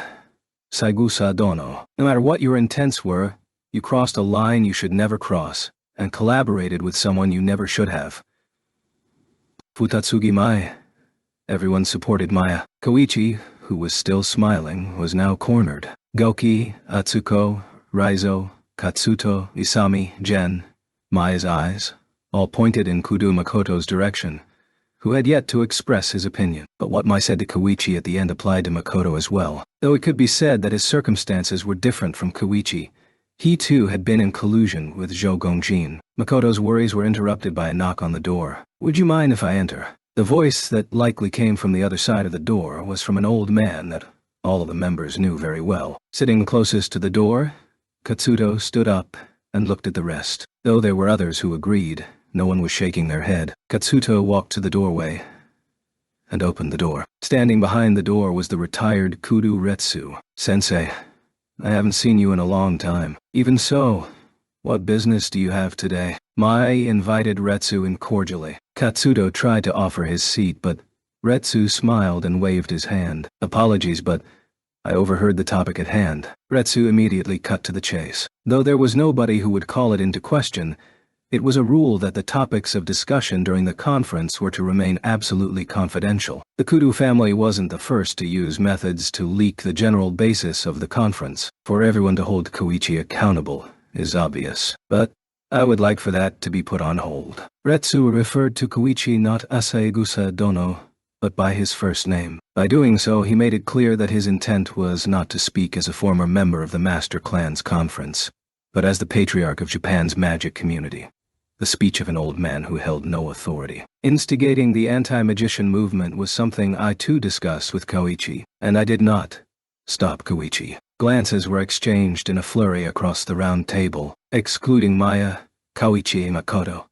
Gauki, Mai, Gen, Isami, Atsuko, Reizo, and Katsuto were all contemplating Retsu's real intentions. Makoto wasn't even aware of his father's intentions. The only people who had guessed Retsu's motive were Maya and Koichi. Also, if you're talking about relations with Zhao Gongjin, then the Kudu family is not innocent either. Although we did discuss this plan, we hadn't taken any concrete actions. I took the magic provided by Zhou Gongjin to use parasites as non-human magical weapons, with innocent young people as guinea pigs. If Maya's son did not stop it, then something irreversible might have occurred. As Retsu faced Maya, she nodded and faintly smiled. She had intended to strike Koichi firmly, but she wasn't driven by that goal. If Retsu wanted to cover for Koichi, she had no intention of ruining the student-teacher relationship. If you compare the actions we took, Koichi's do not exceed mine in severity. But, sensei, Retsu turned towards Gaoki's direction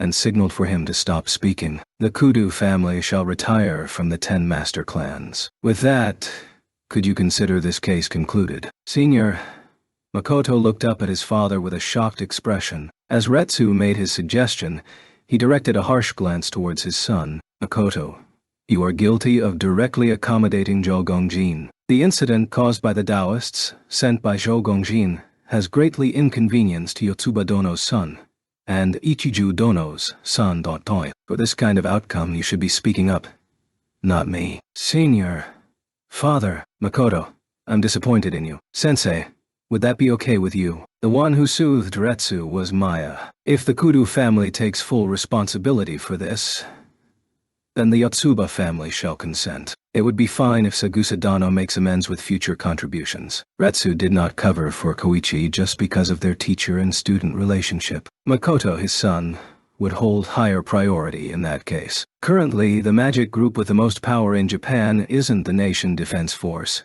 but actually the Yotsuba family followed closely by the Sagusa family. These two families are the two greatest authorities in the Japanese magic community. If the Sagusa family was to be excluded from the 10 master clans, it would be a very undesirable outcome. For the sake of maintaining order, they must remain a part of the 10 master clans. To ensure the 10 master clans that he created would survive, Ritsu covered for Koichi. Maya, seeing through his intentions, wasn't difficult. If Yotsuba Dono says so, it's certainly true that if the Sagusa family were to be removed from the 10 master clans, the hole left behind would be too great. Atsuko and Reizu agreed with Maya successively, yet Koichi's only eyes still remained cold. There were no voices of objection. Koichi looked at the circumstances with a poker face that lacked a smile. Maya faced such a Koichi and gave a smile. Makoto, let's go. Ordered by Retsu, Makoto stood up tardily from the 10 master clan seat. Everyone, excuse us. Retsu lightly nodded and left the meeting room. Makoto followed behind with drooping shoulders. The door shut with a pattern sound. Very well then. As the stopped time began moving, Itsuwa Isami started with a harried voice. We must decide on a family to replace the Kudu family. Tomorrow is the selection meeting. Why not do it then? Mitsuya, Gen objected. In the event where a vacancy occurs in the 10 master clans, a replacement member will be chosen to fill in that role. Even if it would only be a day, the 10 master clans should not be in a state where it's missing any members. In replacement of Makoto, Futatsugi Mai supported Izami's suggestion as the next eldest. Is that so? Who would be a good choice? Any candidates? Gaoki questioned with a helpless expression. Then, as Maya said that, all eyes were on her. How about Shippu Dano? The head, Takumi Dano, is wise. Though they have few disciples, they have considerable economic strength. Gaoki, Katsudo, and Izami glanced at Koichi's face. Though it was well known by the others that the Sagusa family and the Shippu family had a bone to pick, Koichi showed no sign of any reaction. Shippu Dono? Any other recommendations? There were no heads who answered Mai's question. Very well.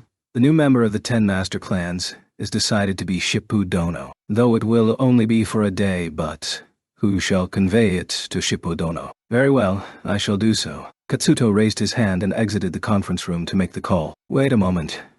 Jumonji Dono. Mai voiced out when his back was to her. We shall be taking a break for a while. How about resuming in 30 minutes? There was no objection to Mai's words. The next day, February 5th, right after entering Class 2E, Tatsuya was visited by Shippo Takuma. Shippo, is something wrong? Faster than Tatsuya could ask, a voice filled with curiosity greeted Takuma, and the owner of said voice was the club activities senior, Tomitsuka.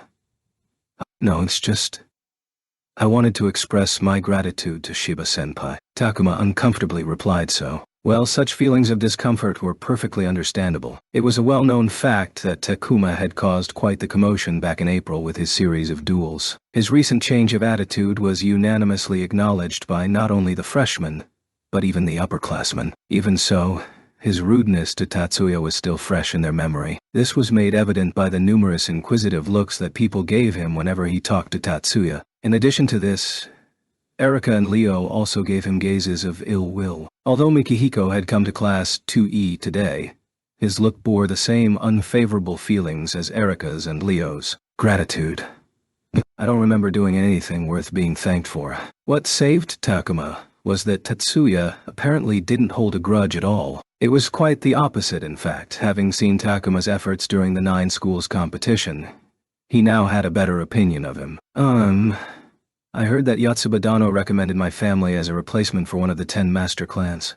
My apologies, but this is the first I've heard of it. Tatsuya wasn't pretending, he genuinely wasn't aware of it. To begin with, the fact that a replacement was needed meant that one of the current 10 master clans had stepped down from their seat. Just what kind of incident had occurred? Tatsuya couldn't help but wonder. Even if it's just as a replacement until a proper selection is made today, I'm still extremely grateful. Thank you very much. It had probably been extremely embarrassing for him after immediately finishing his sentence.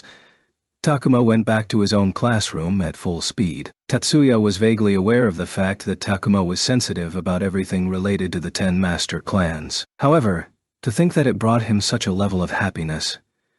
Tatsuya was reminded once again of the fact that every person had a different sense of values, and of what was important. Today was the day of the 10 master clans selection meeting, an event that only took place once every 4 years. Along with the 10 master clans, the respective heads of the 18 assistant houses could be seen. Aside from the Kudu family, everyone was present. Well then, the 10 master clans selection meeting can begin. Following Futatsugi Mai's declaration, all the members stood up. First of all, as per the tradition, if anyone present here has an objection or feels dissatisfaction at the current lineup of members of the 10 master clans, please remain standing. If you don't have any, sit down within the next minute. The primary voting is a peculiar tradition of the selection meeting. Even if only one person remained standing, then papers would be distributed, and the ballot would move on to the actual voting. The vote would decide who would become the 10 houses that would be the most suitable to hold the title of 10 master clans, and the counting would be done under the supervision of 3 members of the current 10 master clans, as well as 3 members of the 18 assistant houses for a total of 6 members. However, this would be a signed vote. The criteria for choosing the next 10 master clans would be the power carried by each house at this point in time. However, magical power wouldn't be the only factor in this, for the ability to support the nation would also be required. Even if you were to vote for an unsuitable house, you wouldn't lose your number. However, the following 4 years would have your house bear the penalty, or rather, stigma of not having discerning eyes. Following Mai's instructions, the first 10 members around the table returned to their seat. The current heads of the 18 assistant houses also started to sit one by one. When the second hand of the clock had done a 180-degree, the unexpected happened. The heads of the Kuki family and the Kazumi family sat down. Those two had been expected to vote for the now dismissed Kudu family's inclusion in the new 10 master clans. So this action struck a blow to the other members of the 18 assistant houses who hadn't foreseen this turn of events. The members who were still standing up looked at each other. One by one, people sat down as if stopped dead in their tracks. When 50 seconds had elapsed, there was no one left standing. When the 1-minute mark was reached, Mai stood up once again. Then, for the next 4 years, the Akiju family, Futatsugi family, Mitsuya family, Yotsuba family, Itsuwa family, Motsusuka family, Seguza family, Shippu family, Yatsushiro family, and the Jumonji family will be known as the 10 master clans. Everyone, I expect your continued cooperation. The other 9 members of the table stood up, and following Mai's words, bowed. The 18 assistant houses who were surrounding the new 10 master clans joined in a round of applause. Once the selection of the new 10 master clan ended, it was part of tradition that the 18 assistant houses leave to allow the 10 master clans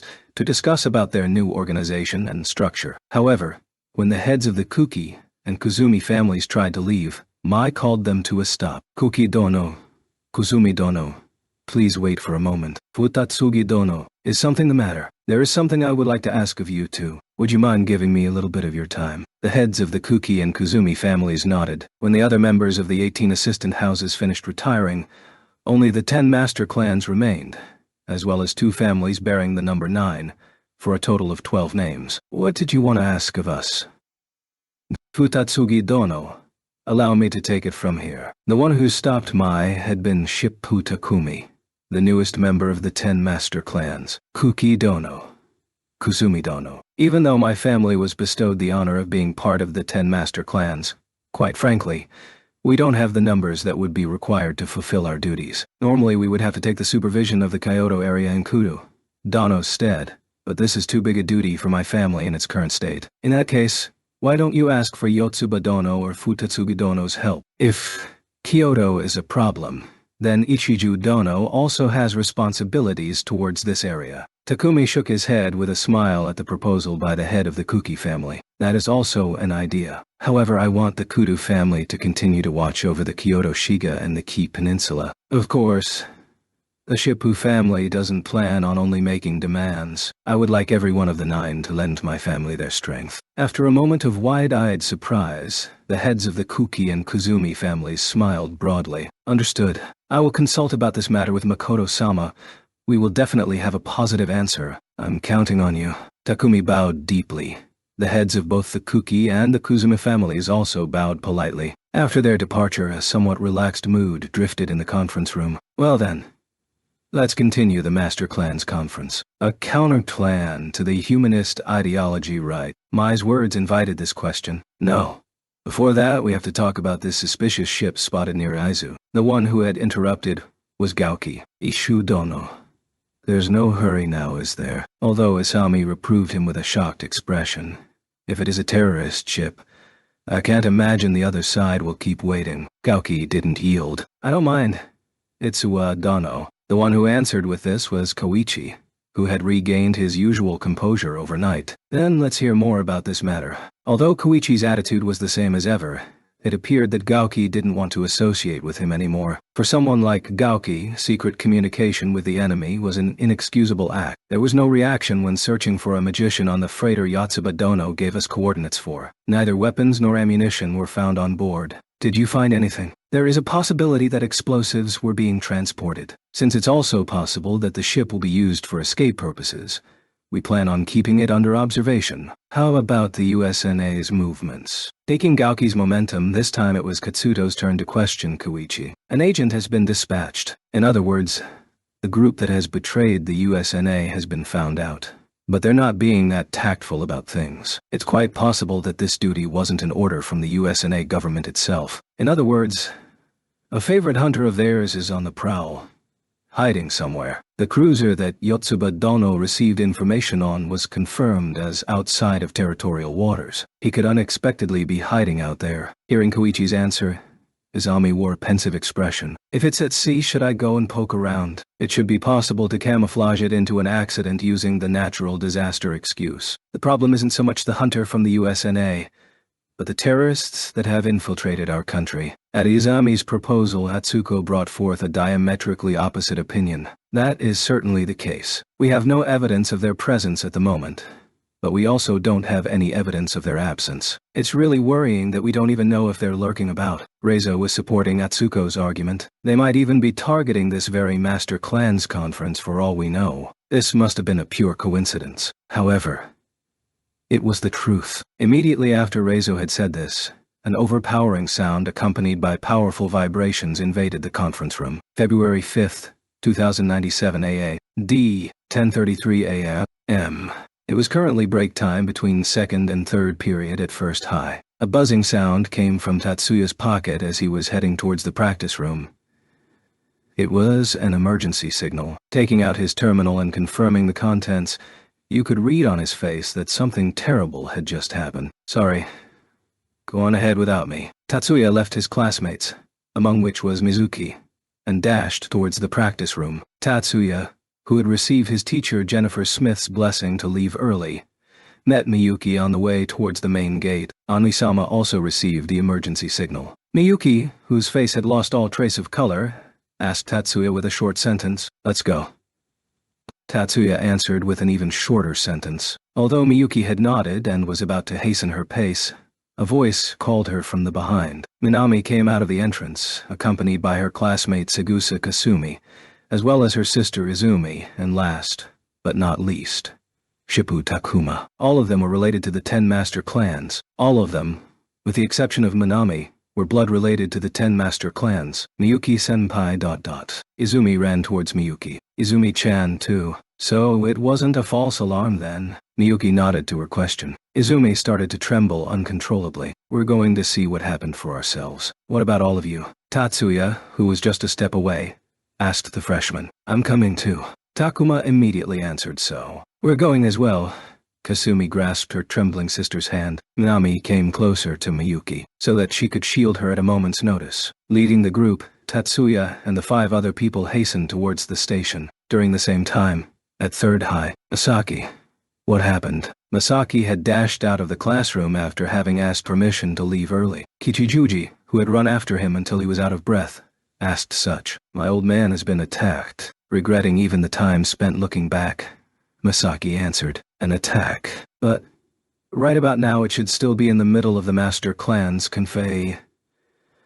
I'm saying that the Master Clans Conference was the victim of a terrorist attack. What did you say? Seeing Kichijuji at a loss for words, Masaki turned around. I can't be sure about what exactly happened from the emergency signal alone. I only know that he's still alive. I'm heading there by helicopter. I'm counting on you to watch over Akane and the others. Oh, all right. I get it. Be careful, Masaki. Yeah? I know. Masaki wasn't heading home. He was heading towards the company heliport, simultaneously, at the Magic University. Sagusa-san, something the matter. During a lesson that was in the form of a debate, the female teacher called out to Mayumi. My apologies, Sensei. Could I borrow your ear for a moment? With a dark expression floating on her face, Mayumi walked with quick steps towards the teacher's desk. She discreetly showed the teacher her terminal, which was still displaying the emergency signal. Just as the teacher was about to raise her voice, she managed to keep it under control with a gesture. She then brought her ear close. I recall the people in my family were rather anxious. My older brothers might even attempt to go on site.